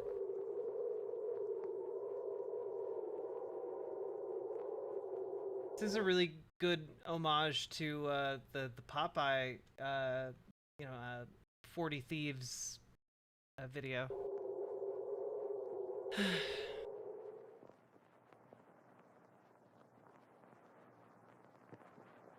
So we journeyed long and far and laid down in the victory position.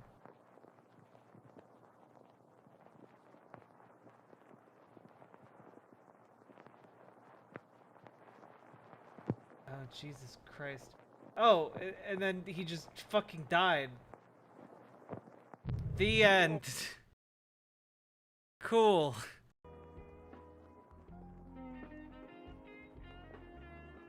I hate it.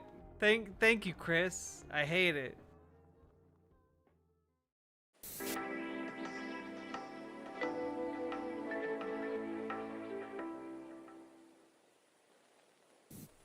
Skeletons die by becoming super skeletons.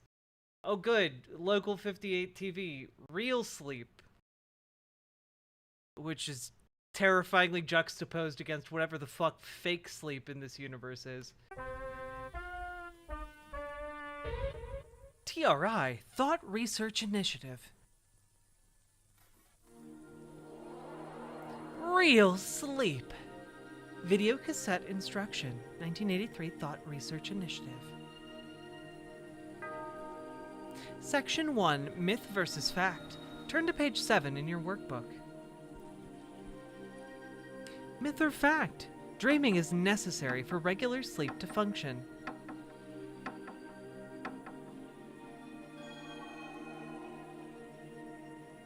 Fact. Modern medicine agrees that REM, rapid eye motion sleep, is necessary for normal brain function. While dreaming can occur during REM sleep, it is merely... Oh, god damn it. Merely correlational, not causal. Myth or fact? Dreams contain symbolism that can predict the future.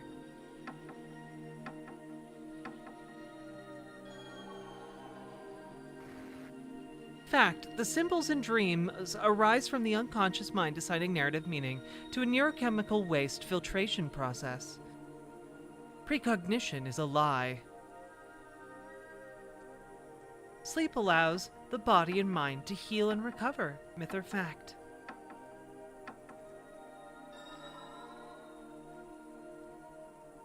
Fact, 8 hours of sleep per night is beneficial for both body and mind. However, these benefits are greatly diminished by the frantic, nonsensical images and auditory hallucinations we call dreaming. Dreaming is the vestige of a primitive mind.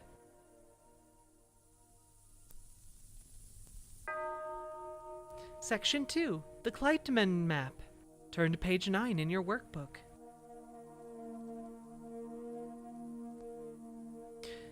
The Kleitman Map. Our studies have allowed us to zero in on the neural pathways that dreams exploit in the subconscious mind. A Kleitman map is an index of electrical activity in the brain burdened by dream stimuli. Once mapped, this activity can be triggered by other controlled stimuli, including via the visual cortex. The opposite effect can be induced by using the inverse of the Kleitman map.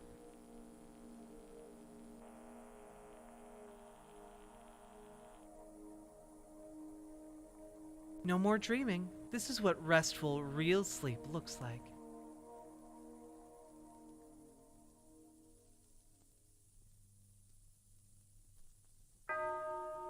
Inducing your anti-dream.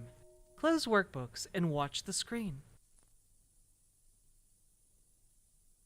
No two minds are alike. This instructional video was customized for you using the personalized Kleitman map from your Week 6 sleep workbook. Sequence 1, Visual Calibration. Stare directly at the center of your television.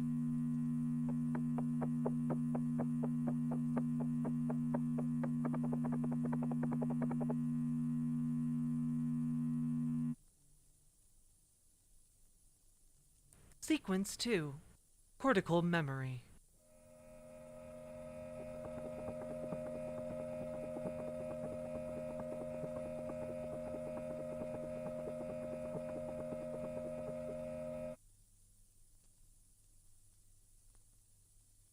Sequence 3, Ablation of Subconscious. Listen to the phrase and repeat aloud. There are no faces. There are no faces. There are no faces. There are no faces. There are no faces. There are no faces. There are no faces. There are no faces. Sequence 4, Acceptance. Read each phrase without reading.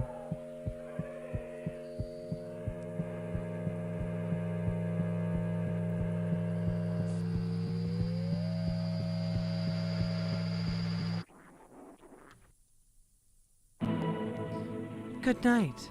You've completed the Real Sleep program.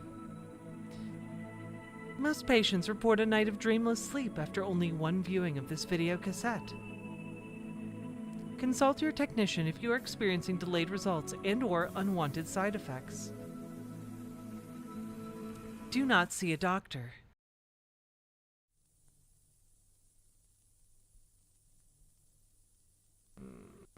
Snarf.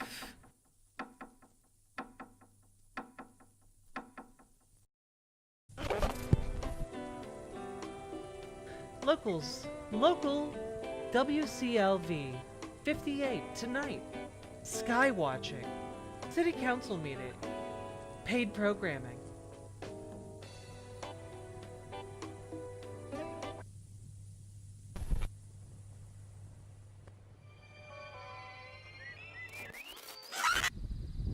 Sky watching. Sky watching.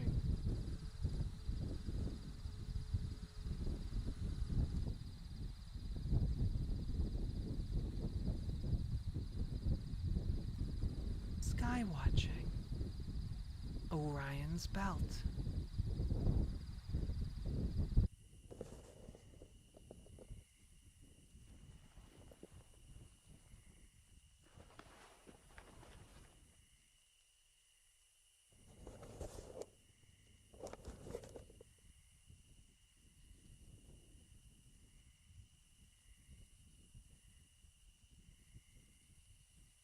Pleiades. Pleiades.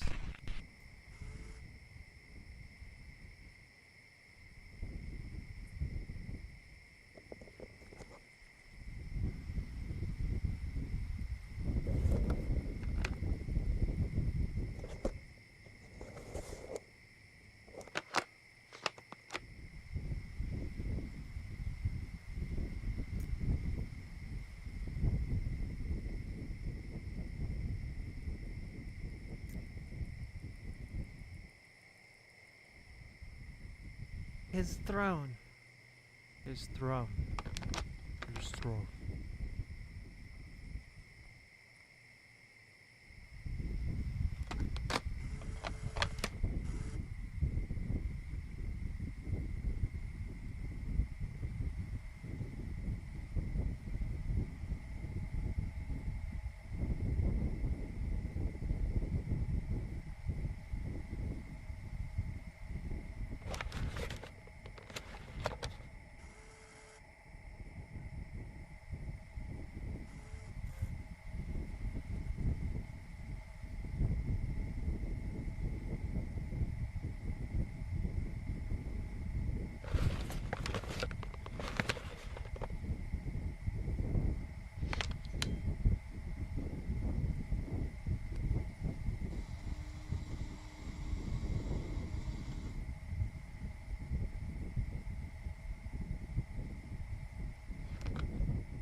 Moon's haunted.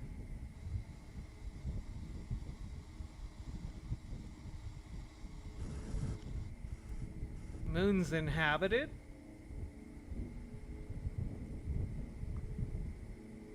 Oh shit.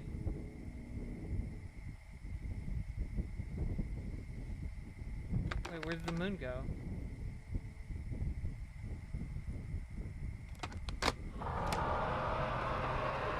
Oh fuck, dude.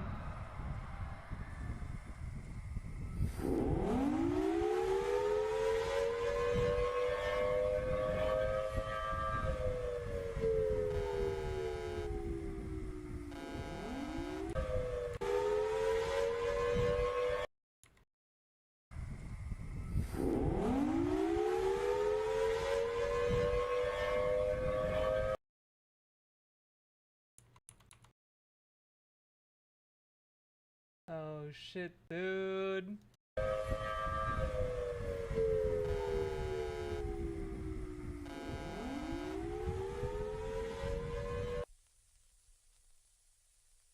Rejoice. Rejoice. Rejoice.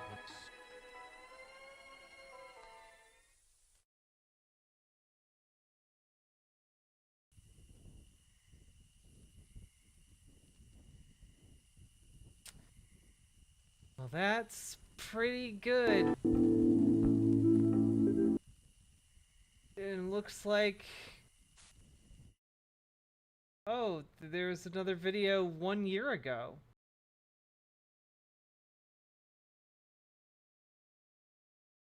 Very same house, very same room.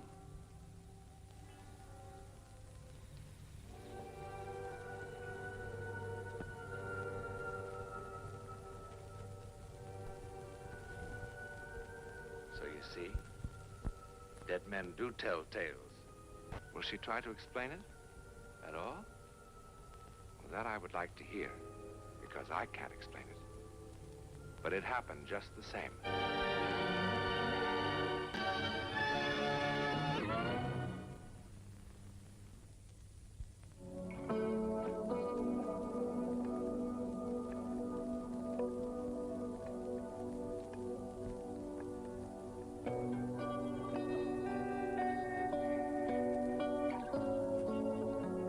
In accordance with FCG regulations, WCLV TV Local 58 will finally make the switch from analog to digital broadcast format starting tonight, July 13th, 2021. Older television sets will experience an interruption in service.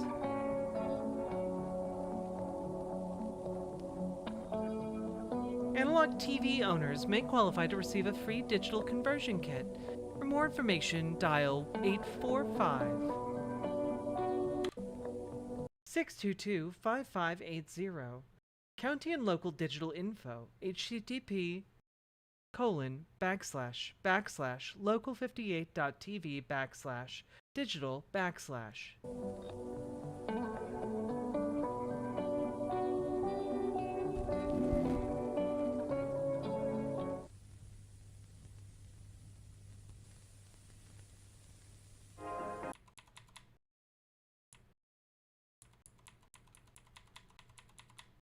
There was a little thing here. DTT announcing graphics package, Prism Media Acquisitions affiliate, Local 58 WCLV TV. Runtime 60 seconds.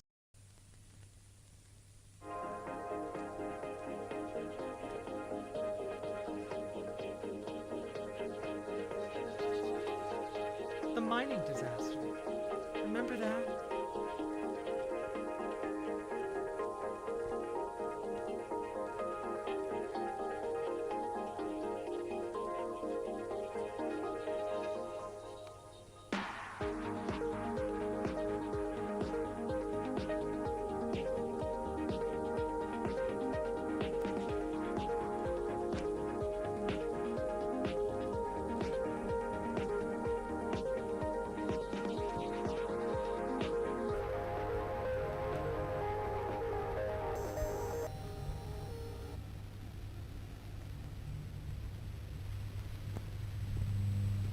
Digital television is great.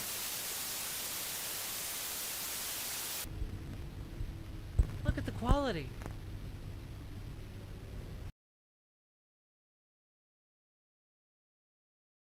Announcement. This station will not be participating in digital conversion at this time. If you're viewing this message, your TV has not been configured for digital reception.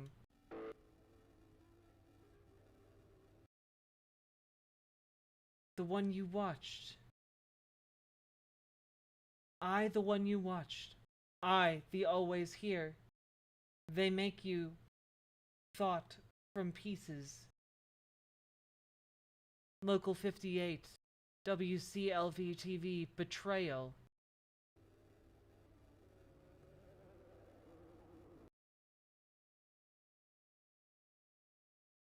Thoughts shape in needles. They dream themselves in knives.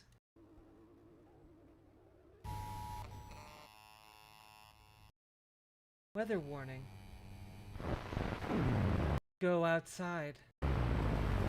Go outside. Go outside. Unthinking. They move. To cut his throat. Only to make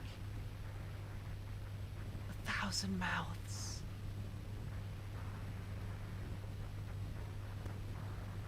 If he is silenced, we will speak for him. Signs and wonders flood our little sky. No stars above us. Only eyes waiting to open. There are other receivers.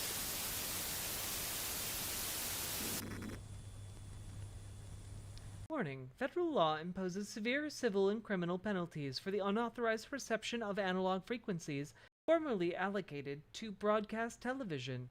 Unauthorized analog reception constitutes a felony with a maximum penalty of up to 10 years in prison and or a $150,000 fine.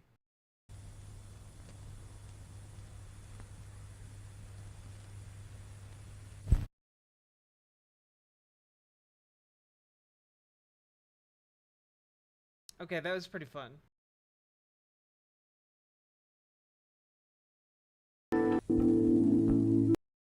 And I think we have... Oh, I think we also missed this 19-second long one.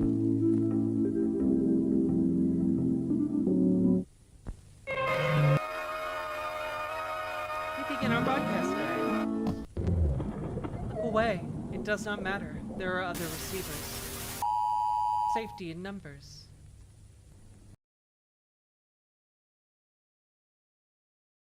Well, that was scary. Meh. God damn. That was really good, though. Like, Local 58... I feel like it had a similar thing to Gemini Home Entertainment going on. Are they at all connected? Like, is Gemini... is this the prelude to Gemini Home Entertainment? Because that would make a whole lot of sense somehow. I wandered deep into the horror mines to bring you quality spoops. Thank you. I appreciate the quality of the spoops. My headphones cut you off saying there are low battery.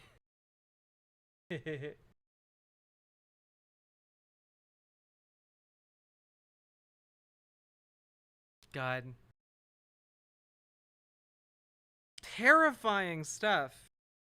Terrifying. Well, chat, if you've been enjoying the stream, hit the follow button on Twitch, hit the subscribe button on YouTube. We got tons of new videos coming out every day on the YouTube. And hit the like button on the stream. By the way, you're doing a great job getting us into the algorithm, folks. Let's go! Keep liking and commenting and watching the videos, folks. You remember that Iron Lung game? I do remember that Iron Lung game. Isn't Markiplier making that into a movie?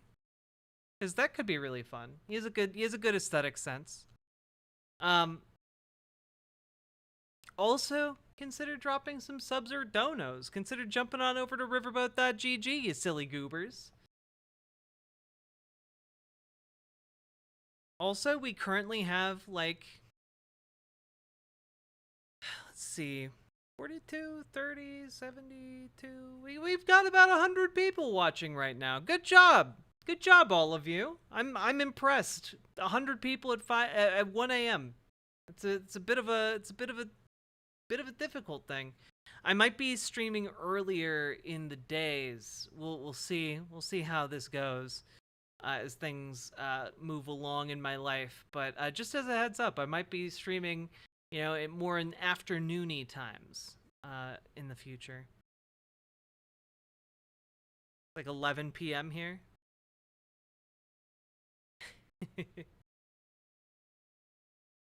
Also, hello to Bjortrick Rex and Pearly and Avery Haro over in YouTube chat. Hello. I see you guys. Yo, earlier streams? Yeah. It's not gonna happen anytime soon, but the Red Pool SCP. I don't know that much about SCPs, I'm sorry.